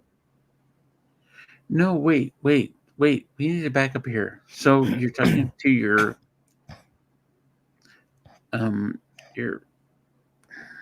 My coach. your ADHD coach. Yeah. He's telling you to throw away books. No, what? Okay, so what an ADHD coach does? Oh, this is going to bore everyone watching. I'm sorry, folks. We'll do it really briefly. What an ADHD? Absolutely, this will not bore everyone watching because I'm really invested in what you're about to say. Okay, so okay, as everyone at this point knows, I am wickedly neurodivergent, with a rare and not completely understood version of ADHD. And what an ADHD coach does is pull from you what you think needs to happen through some really freaking impressive skill. And what I need to do right now is develop an organizational mindset for two reasons. Because I have to make my home life. No, I have to create an easier home situation for the people I live with to live with. And also, I'm modeling good behavior for my unfortunately ADHD eldest daughter to see and to deal with. So what I have to do is reorganize this entire area, create a more organized workspace. But what we identified really early is that I feel very owned by my stuff. I have too much stuff. I have books that I have not cracked in 20 years. And so what I decided my first thing to do would be in the march towards an organizational mindset, and hope to funk it works because this is a big deal for me, is I would take 2 bookshelves and make them 1. So I have taken books that have gotten me through some very tough times and recycled them today. And taken others to one of those little, everyone's got a little library kind of thing, like a little thing out on, I don't know what the word is in English. I don't know. It's like a little cabana on a stand. It's about the size of a remember those old newspaper shit? What am I trying to say? You know those newspaper bins, not bins, but those things you could open the door and take one of the free newspapers from. Like in Montreal, we had the Mirror. We had a couple of others. It's a newspaper stand. About that size, but it's like a community tiny library. Want a book? Take a book. Got a book? Leave a book kind of thing. So I filled one of those today. I really filled one of those. Because I had identified books that I hadn't looked at in 20 years as something that owns me. Yes, a free library. Thank you, Grace. My dad built one outside of his house, in fact. Hold on a second. I just realized that we're like little fish. Marcel's laughing about something, but I don't remember what. But she says she loves paper books, and I do too. But if I could afford an iPad, I would gladly use that instead. It's just in an effort to declutter my house. She says my favorite smell is Barnes and Noble paper and coffee together. So we don't have Barnes and Noble in Quebec. I don't know about you guys in Ontario, but what we have here is Indigo and it used to be chapters, but chapters has been blip. Chapters has been completely absorbed into Indigo at this point. Coffee and affordable books. But I do love a secondhand bookstore. I love the smell of a book that's been well used over several years, Marcel also says she's going to send me something, some links in my Facebook Messenger tomorrow. Works for me. I'm fine. If you have any other way of contacting me, that's as well. If you have any other way to contact me, that works just as well. I'm sorry. I'm like verbal typoing like nobody's business today. But yes, it's a free library. That's what I'm looking for, Grace. That's the term I was looking for. My dad built one outside his house. Calgary is freaking full of them. In Montreal, it's a little weird because the borough seems to control those. So there's one down on the local main street. I've got a crap ton of books to put in those things, But it hurts me to get rid of books for some reason. Like, why? What is that? Neuromancer? Oh, I kept Neuromancer. I will tell you something. I kept Neuromancer because you cannot get rid of Neuromancer. What edition is that? I don't know. Because mine is like I do softbacks. Okay, I don't love hardbacks, but that book is freaking excellent. That is a book, man. I need more glasses than I have right now. But it's so good. But Neuromancer is an unbelievable book. I did not get rid of Neuromancer. I did not get rid of Neuromancer. I did not get rid of Zodiac, sort of Neil Stevenson, William Gibson, Bruce, whatever his name is. I didn't get rid of those, but I got rid of almost everything. I kept some Guy Gabriel Kay because as a writer, he is a towering talent. But I got rid of. So here's the thing, Russell. You might find this interesting. With my ADHD coach, she had assigned me to declutter my books. And we had sort of spoken through it and we had identified 3 authors that I should keep and everything else I should get rid of. And then as I was going through these books, I was realizing, no, this book by one of the authors I had decided to keep was not good enough to keep. So I put that in the recycle or give pile. So I ended up not, because you think, okay, I'm never going to get rid of a Guy Gabriel Kay book or whatever. I'm sorry. Can we back up? You're talking to the ADHD person who's going to change your life? She's a coach. But this person is the ADHD expert. I'm working with some ADHD experts right now. Well, I just want to be clear that the person who's telling you to change your life, whatever aspects, is an expert in ADHD. Yeah. She works specifically with ADHD or autistic clients. Okay. Because here's the fucking weird thing. This is why I have to go for another assessment, is that a lot of ADHD, not 100%, but there's a lien. What's a lien in English? Fuck, your Serge is gone. I know, a length. Or, Chris, a link, right? Yeah. People who are ADHD might also be autistic. So that's why I have to go for another assessment next year. But here's the thing. For fuck's sakes, you're not autistic. What I'm working towards is reorganizing this area so that I can work better.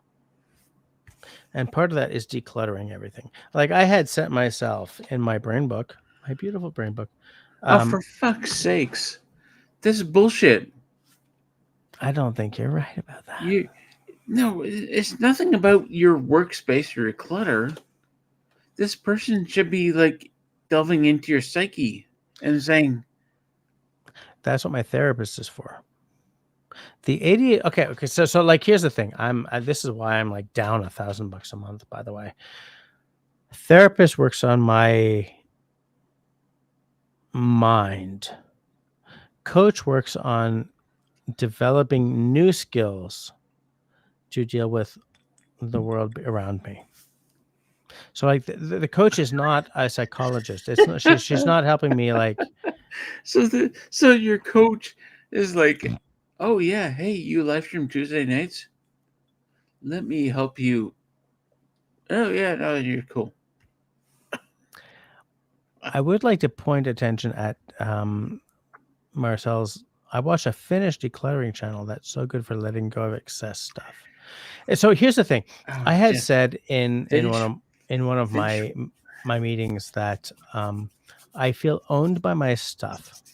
I have way too much stuff. I'm a pack rat. I have crap like you wouldn't believe. Yeah. Your Fight Club.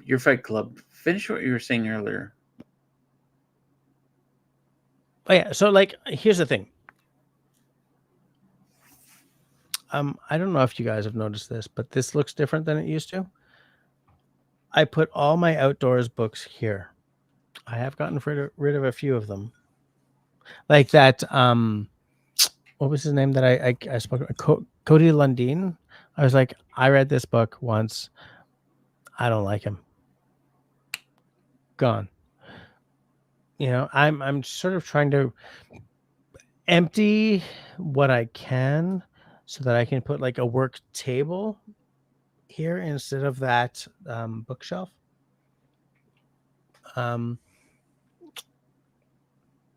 When you're neurodivergent, as the TikTok kids say, reorganizing your workspace to suit your style is very important. And so that's what I'm at the very beginnings of doing right now. Very fucking beginnings, let me tell you. And by the way, Russell, I just noticed your 12:30 comment to Christy on your Discord. Say the fuck up, just as late. So it's so rare. I love that. But at the end of the day, like, you have to either buy into it or you don't. And if you buy into it, you buy into it. Period. And if you don't spend the money. Right? Like, if you don't believe that this kind of shift, what do I care about? I'm okay with demonetized. I'm not going to get demonetized. If you're okay with this shit, buy all the way in, because you don't want to be like holding back. But if you don't buy into this shit, don't pay the fucking money. Because for me, it's like, it's between this and the therapy, it's like $1,000 a month. I'm not buying a freaking knife for another 6 to 8 months, you know? And I would like to buy another knife. But I do know that I need to change my head space. Oh, am I boring you, Mr. Russell?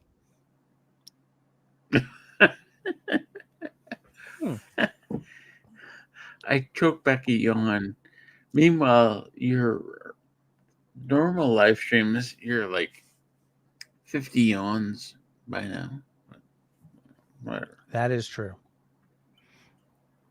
That is absolutely true. I'm trying to pick something off my keyboard that I don't know what the hell it is. Curry? No, it's like it's a piece of Chicken? something, but it's upside down. Bacon? I'm like, fuck, get off my keyboard. Is it bacon? It says videos. Tabernacle. Chris Moncolis. Fuck, I can't show it, but it's a little tiny paper that says videos. I don't know where that came from.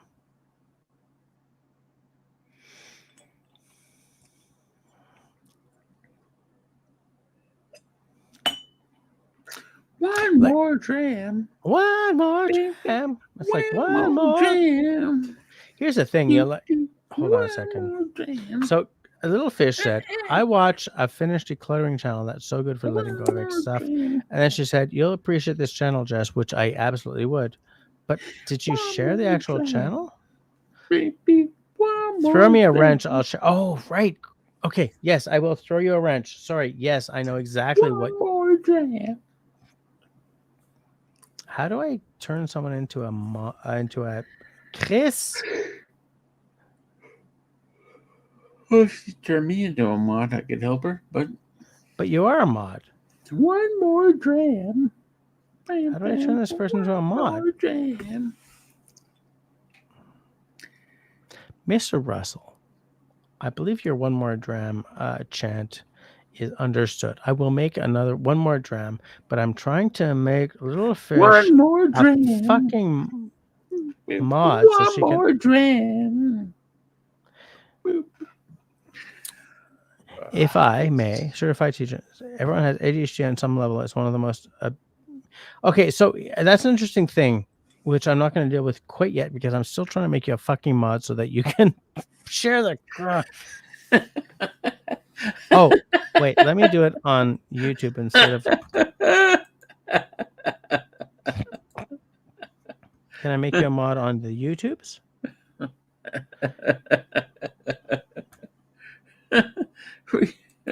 Wait, who are you trying to make a mod?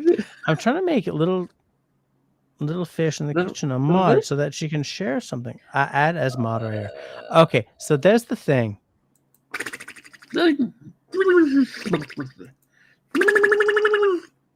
Oh no, you don't want to make Marcel a mod.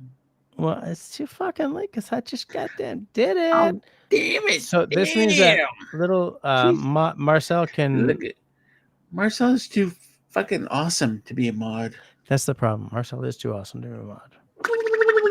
She should be She'll like fly a above, like CEO a of the cloud. channel, floating above all the problems, speaking in ASMR so that everyone calms down.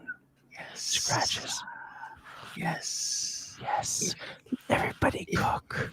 Everybody cook. If you can hold the balls in your hand.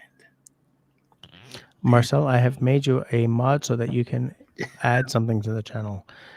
Russell is just being a great big brat. I am pouring it. You started. I'm pouring more of my Japanese whiskey, but not a lot. Oh fuck, that's a lot. There's. Cheers.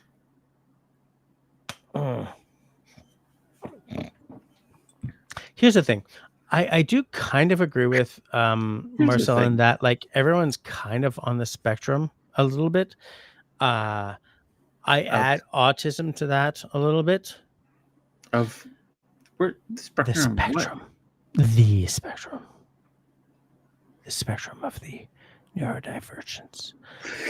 ASMR spectrum of autism and ADHD. I do kind of buy what you're saying. I do kind of think that he's like, Siri, I'm a serial killer, but it's cool. It's cool, shit. But you have to worry. You have to worry because I lure people over to my place and shit. But you don't have to worry. Okay, it's cool. It's cool. Just close your eyes and shit. Yeah. See, what you should be going for is, I ate his liver with fava beans and a nice Chianti. No, but seriously, I do kind of feel that Marcel has a point. I do feel that like it is entirely possible that everyone's somewhere on that spectrum, and we have categorized ADHD kids, or in my fucking case, adults, or autistic kids, or whatever. We've like categorized them, and we will at some point realize that everybody is that like they're just sort of. Hold on, I just glitched completely. They're just the most noticeable element of a spectrum that virtually everyone is on.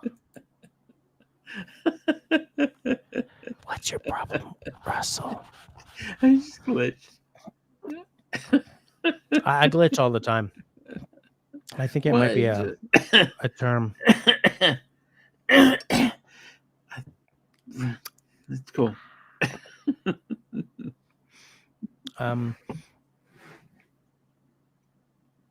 So here's the thing, Marcel.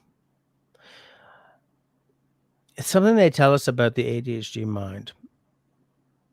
And unfortunately, I'm not like a normal ADHD mind, but this does sort of hit across the board. Is that the ADHD mind is I'm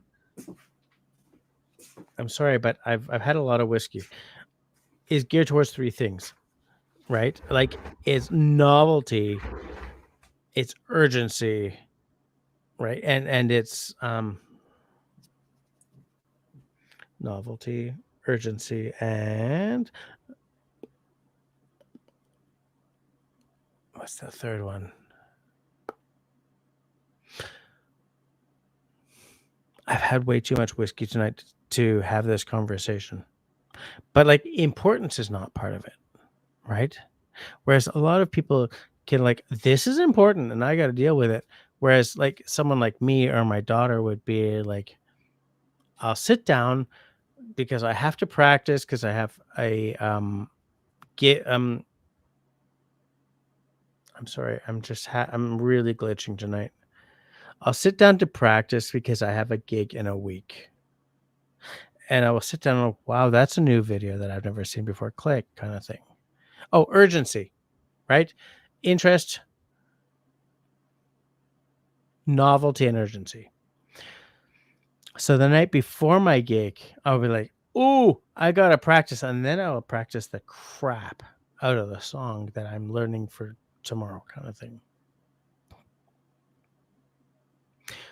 But the ADHD mind is really novelty, interest, and urgency. It's not importance or oriented, which is terrible when you're in school, by the way, as my daughter is learning right now.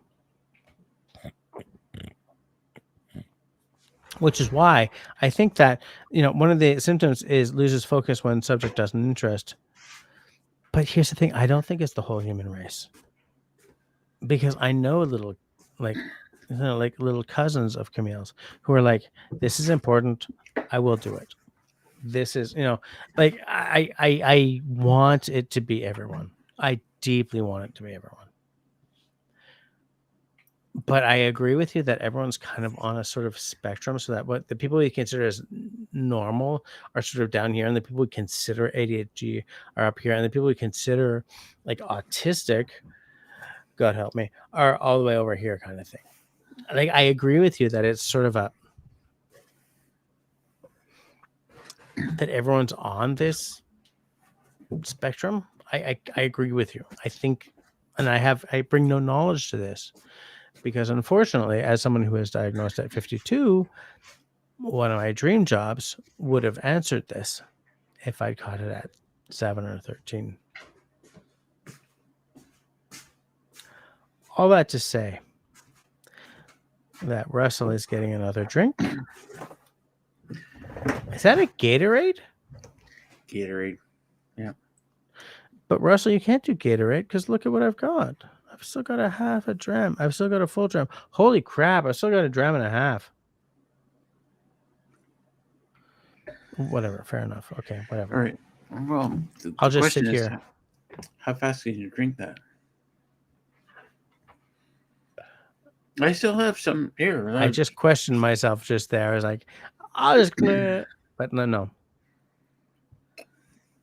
That's fair enough. We used Gatorade to rehydrate a lot last week, especially in the weekend when we were up at the gig in the mountains.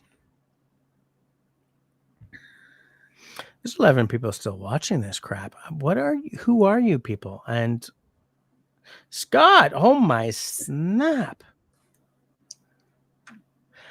Scott, hey. It's really good to see you. This is really late, but I'm glad you're here. Scott. I don't know if it was really that deep. That's the thing. Like, I'm just bibbling. like things that I'm thinking about. And I don't know if I'm really deep or not. You know, when I was in Cégep, which we would call college in English here, which I believe college is university in the States, but I don't know about the rest of Canada. It's the 3 years between high school and university. Excuse me. I am. I'm good. No, I'm not. Excuse me. Oh no. You Excuse me. got this, Jess. Do it. I don't really know what deep thoughts are. Like I don't. I would love to say that I'm a deep thinker, but I don't know if I am or not. And I am. I wouldn't. That was an epic verbal typo. I wouldn't necessarily say that I'm a deep thinker, but I do think that, like, so when I was in Cégep, you know, purple hair, mohawk, I used to read a lot of like Jean-Paul Sartre. Jean-Paul Sartre? I'm trying to think of the English pronunciation of Jean-Paul Sartre. You know, La Nausée, books like that. Fuck, Russell, you got to help me out here. I don't know the English. La Nausée, la nausea. You know, Ringworld. Jean-Paul. No, not Ringworld. I fucking love that book, though. I did not throw that one away. Jean-Paul Sartre, Chris, he was a French writer. He wrote. Russell, I need your help with this French word. Is La Nausée nausea? Do you remember Jean-Paul Sartre? Nausea. You know, like I used to read that guy, and like, you know, the French, you know. I was interested in the girl with the red hair behind the bar at the cafe in my school, kind of thing. I've lost where I was going with this. But I thought at that time, thank you for reminding myself, Jesse, that I knew what like a deep thinking was, right? I was reading Sartre. I was interesting. I used to read these books, La Nausée and all this stuff. And I was like thinking and writing poetry. And I was fucking impossible to deal with. Right? I was a 20-year-old white man, fucking impossible. Writing my poetry, you know, reading it out to girls at parties, trying my damnedest for the blue-haired girl at the school cafe. But you were in a band, though. Fuck, I wasn't. I wanted to be. I mean, I was in a band, but I wasn't in the band the way I am in now. Right? It took years for that to happen because that band was me, a schizophrenic guitar player, and a guy from Newfoundland. No, I'm lying. A guy from Nova Scotia on whistle and boron. And like we would have these practices, and the guitar player would like the guitar player / lead singer wouldn't show up, and we'd be calling him, and like days later he'd say, "I knew it was you guys calling me, but I was too paranoid to answer the phone." And he ended up like totally,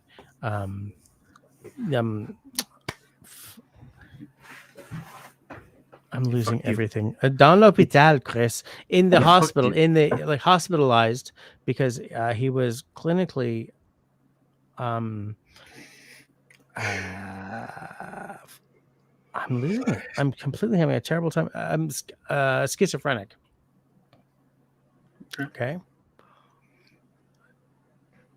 And like it took years for me to develop into this band that I have now. You know. And I don't know why I'm even going on this. It goes back to the Scott comment. Did I just stumble onto deep thoughts with Jess? And I was just going to say, I don't have any real deep thoughts. I don't think. I wonder sometimes, like, I'll take a shower and I'll wonder, like, you know, why the hell are through and tough spelt almost the same but pronounced completely differently? But I don't know if that's a deep thought. I have no idea. Like, I don't know what a deep thought is. I know what a thought is because I've been taught what a thought is through the school system. But like, I don't know if I have any deep thoughts. I have thoughts that make me very boring at parties. I have thoughts that did somebody give me $5? I'm sorry, I'm a little late. $5 from a little fish in the kitchen. Hair character cheerfully blowing party horn. Oh, I see. It's because it's like there's an image. Okay. Is that Russell, that's not a super chat, that's a super shows, right? A show what's shows been in English? I've had way too much whiskey because I'm losing my English like you wouldn't freaking believe. What's not a super chat, but a super thing when it's just an image?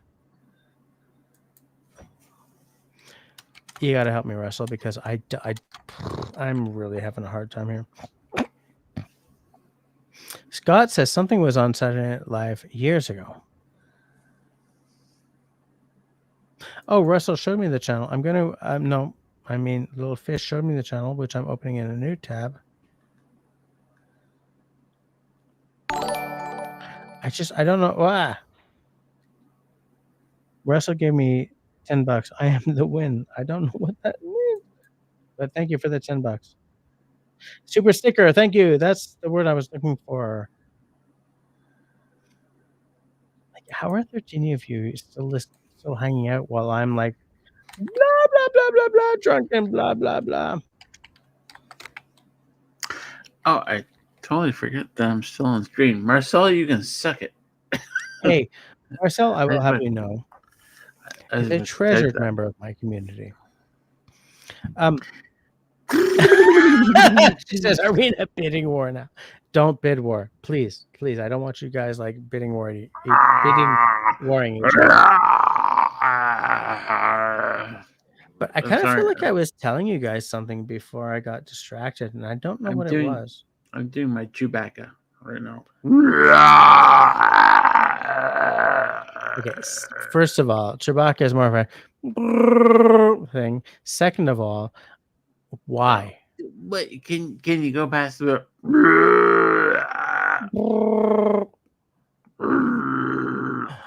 Why are 11 of you still watching this crap? Because of this shit. What I wanted to say was, shit, I don't know. Oh, that's an interesting quote. Scott says it's better than the reruns on TV. You can take a lot of the hair off the back of your head and put it on the front. You should look into it. You mean like you want me to see like dots of hair on? No. I would rather accept the fact that my hair is disappearing and just like keep shaving it. I hate the fucking baldness of your head. Oh, yeah, I love Can it. you please talk to a doctor about taking the hair off the back of your head and putting it on the top? Ooh, yeah. I'm like Lobot from Return of the Jedi. You're not taking me seriously. No lines. He got no lines. But he was still very, they made an action figure. Just shut up. You can shut up. Yeah. Yes. So the reason I originally shaved my head was because I was losing hair on top, and I was like, either you shave your head or you become one of those comb over guys. I was like, which should I do? Because Ed Broadbent was a comb over guy. I was like, okay, I like Ed Broadbent. I've met him before. Jess, I want you to take an example. Matthew McConaughey. Look, it's easy to look up. Just hit Google and say Matthew McConaughey before and after. I will do that later. For sure. Okay. But here's the thing. And here's the thing. And also, here's the thing. Here's the thing. And also the thing. It's important for me to make it clear that this is the thing. Me taking a buzzer to my head is worth more than me putting all these fucking dots in my head as I'm trying to regrow my hair. You know, they take hair No. off your arse or whatever Oh my and like God. implant it. And I'm like, nope. Dude, here's one thing you don't understand. Well, You understand really everything. don't understand how I hair do understand. follicles work. I understand. No, you don't. I understand. I'm talking to you from a guy who has a full head of hair and it will have a full head of hair ever. I'm talking to a guy who has nothing to lose, who has researched this and can tell you you will benefit. The lies are real. No, here's the thing. I'm not putting that work in. I'm not going to put that work in. I'm not going to put that money or that work in. Look at my hair. Here's what I'm paying money for right now. My fucking brain, which has gone south on me. My daughter who needed braces. By the way, hey, have you any idea? No, you probably do know what braces cost, actually. Right? Because you've probably spent braces on one. You've probably spent braces. So that's a unit from now on. Like from now on, for me, a unit of spending will be like braces. Yeah, I spent a braces on that, so don't get in my way. Dude, my wife works for a government company, and I pay nothing for dental. Well, fuck you very much. So, but continue because that doesn't matter. Okay, so no, you're right. It doesn't matter. What I'm going to say is that for the 13 people who are watching at this crazy time, I have certain things that I'm willing to spend money on, and they all have to do with my daughters. He backpedals. I would like an iPad at some point in this fucking lifetime. But like when my daughters need things like braces or whatever, you know, this stuff, that's what I spend money on. After that, it's like, I'd like an iPad. And then I buy my wife an iPad for her birthday instead. I like an iPad or whatever, you know, like. Jess, here's the thing. I love your purchases, and I would do the same thing. But you're faced with like a kid who is ADHD, whatever, right? ADHD. So you're like, I need a program for my kid. But this sort of thing is like completely covered by AI. Right? You can great. Sit there in front of AI and go, my kid does this and this and this and this and this. I will tell you one thing for sure. Between me and the AI thing, I absolutely take an Edzitron approach to AI. I think it's a sham. I think it's garbage. I think the companies are washed. I think they're going to... No. You stopped too early. You stopped too early. Did I stop too early? Should I keep going? I'm gonna put a picture on the Discord AI, and because the point is, yeah, I'm gonna put you. The point is, we're really approaching a point where we can't tell AI from non-AI. Okay, look, here's the thing. I get what you're saying, like, especially in terms of images, in terms of whatever images, but in terms of like mental health, I don't want to depend on AI. I will depend on a human being sitting in front of me way before I'll depend on AI. I don't want AI taking charge of my, or especially my daughter's mental health. I'm with you on that. I'm totally with you on that. I don't want AI trying to figure out. Eventually, it's going to happen. I do want to say one thing. Izzy 40, I don't think you've been here before. I should have been off. Izzy. Oh my land! I should have been off like 2.5 hours ago. Izzy. But yes. Really? But yeah, welcome to the live stream that should have been over 2.5 hours ago. I hope that we don't bore you with our blah blah blah. And like Marcel's still here. It's like, woo! Marcel is awesome. Marcel is awesome. And I love her videos, by the way. Marcel, that sounds like I'm blowing smoke up yours, but I really do. Blueberry. I do watch a lot of recipe content, though. I really do. Scott says, are there any programs left for health problems? So there is. I really feel that that's very localized. Like in Montreal, there's a bunch of stuff of varying quality, right? But we live in a province that is in many ways the most in Canada, or a province where I just verbally glitched. We're a province in which the word socialism is not a negative, right? So we have many, many programs. If you were in Alberta, there might be less programs, or you might have to pay more for them. Yeah, but like there's a lot. It massively depends on which province you're in, or I guess maybe which state. Is there anything left south of the border?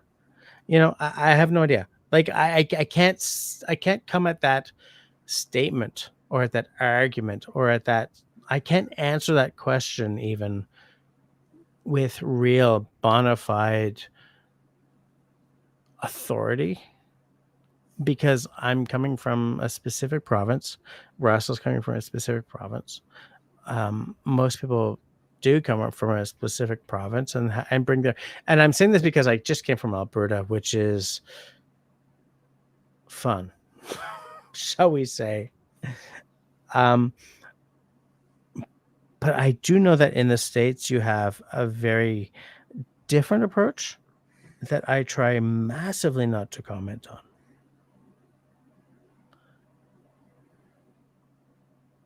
Did I go too far there? I will not comment. Here's the thing.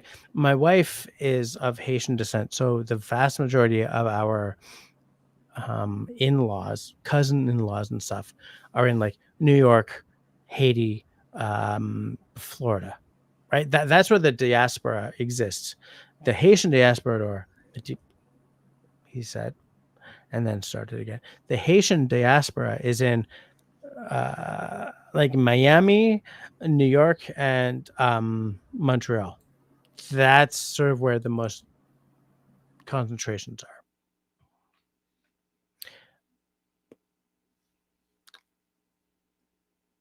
are. So Scott says, I think here in the United States, they all lose on the streets. And I don't know. I don't know. Where the hell did Russell go? Little Fish loves us, but we love you too. Absolutely. I love the fact that you show up week after week. And sometimes by the time you show up, like the live stream has sort of gone a little south.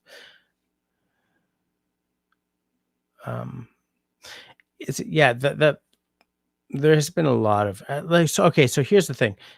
I'm usually off by 11. I'm usually done by 11, right? I've had one whiskey. I'm like, 11 o'clock. Good night, everyone. This week I'm off from work, so I've taken a little bit of time to enjoy the fact that I don't have to go to bed, right?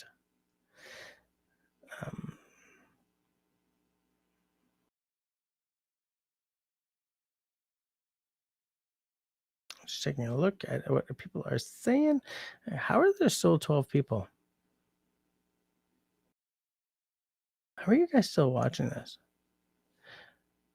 It's 1:39, people. Scott says, I was surprised that you were still here. Me too. I had no idea that I was going to be still on. And I'm probably not giving my best content ever at this point.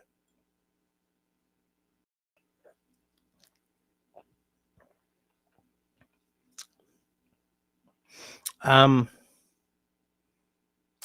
do kind of feel that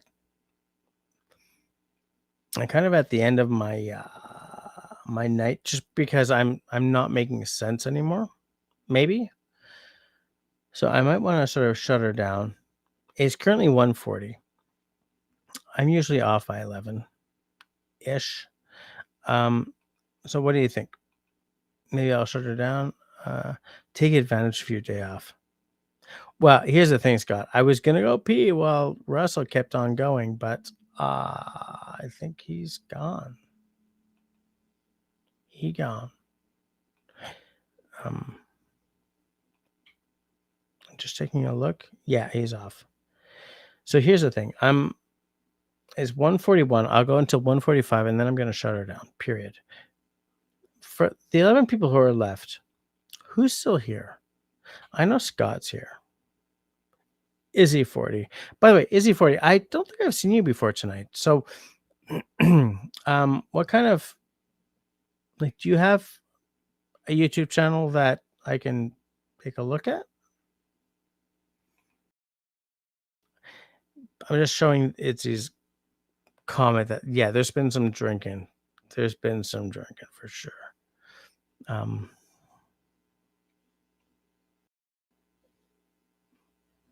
just sort of saying, yeah, I don't know where Russell went. I don't know if I was maybe talking over him or something, but I will check with him tomorrow. Oh, Scott's out. Okay, have a great night, says Scott.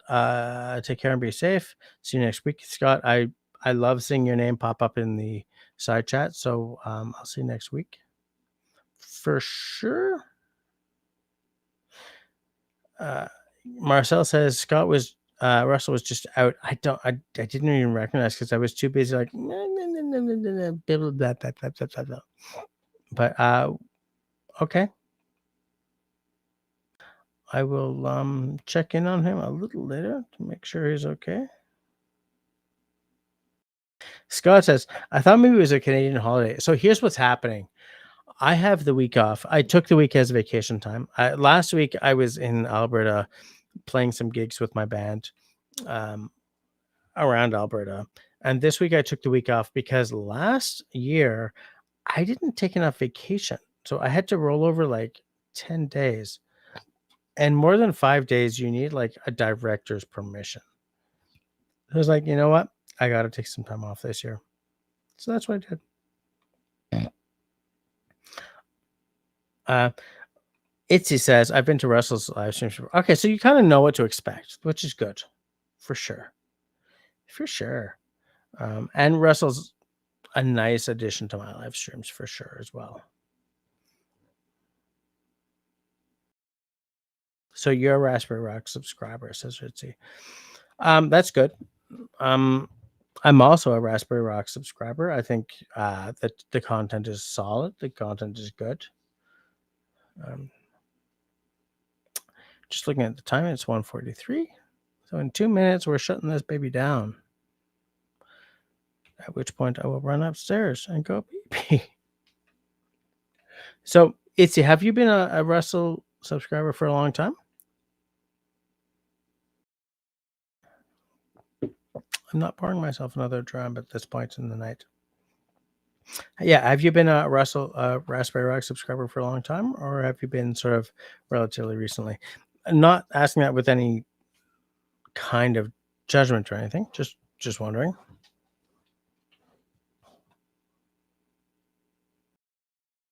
Scott says Russell is a good dude. I agree completely. Oh, and that showed up in this. Yeah, I agree. I think Russell is a good dude. I think, look, Russell and I get along for sure.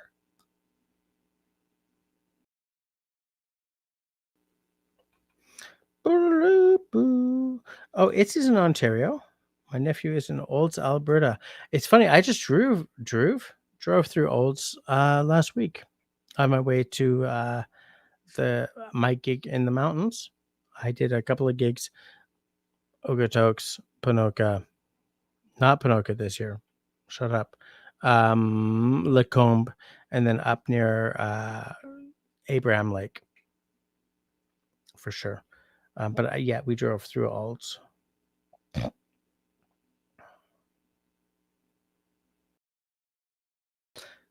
Izzy has been, I guess, to Olds for sure. Oh, okay. It's 1:45. I got to shut this thing down because I am dead. I've had way too much to drink. And I think Russell did as well because he disappeared. So here's what I'm going to do. I'm going to shut her down. I'm going to say until next week, as I always say, everybody, please be safe, be sane, be healthy, and be kind to one another. Good night, everyone.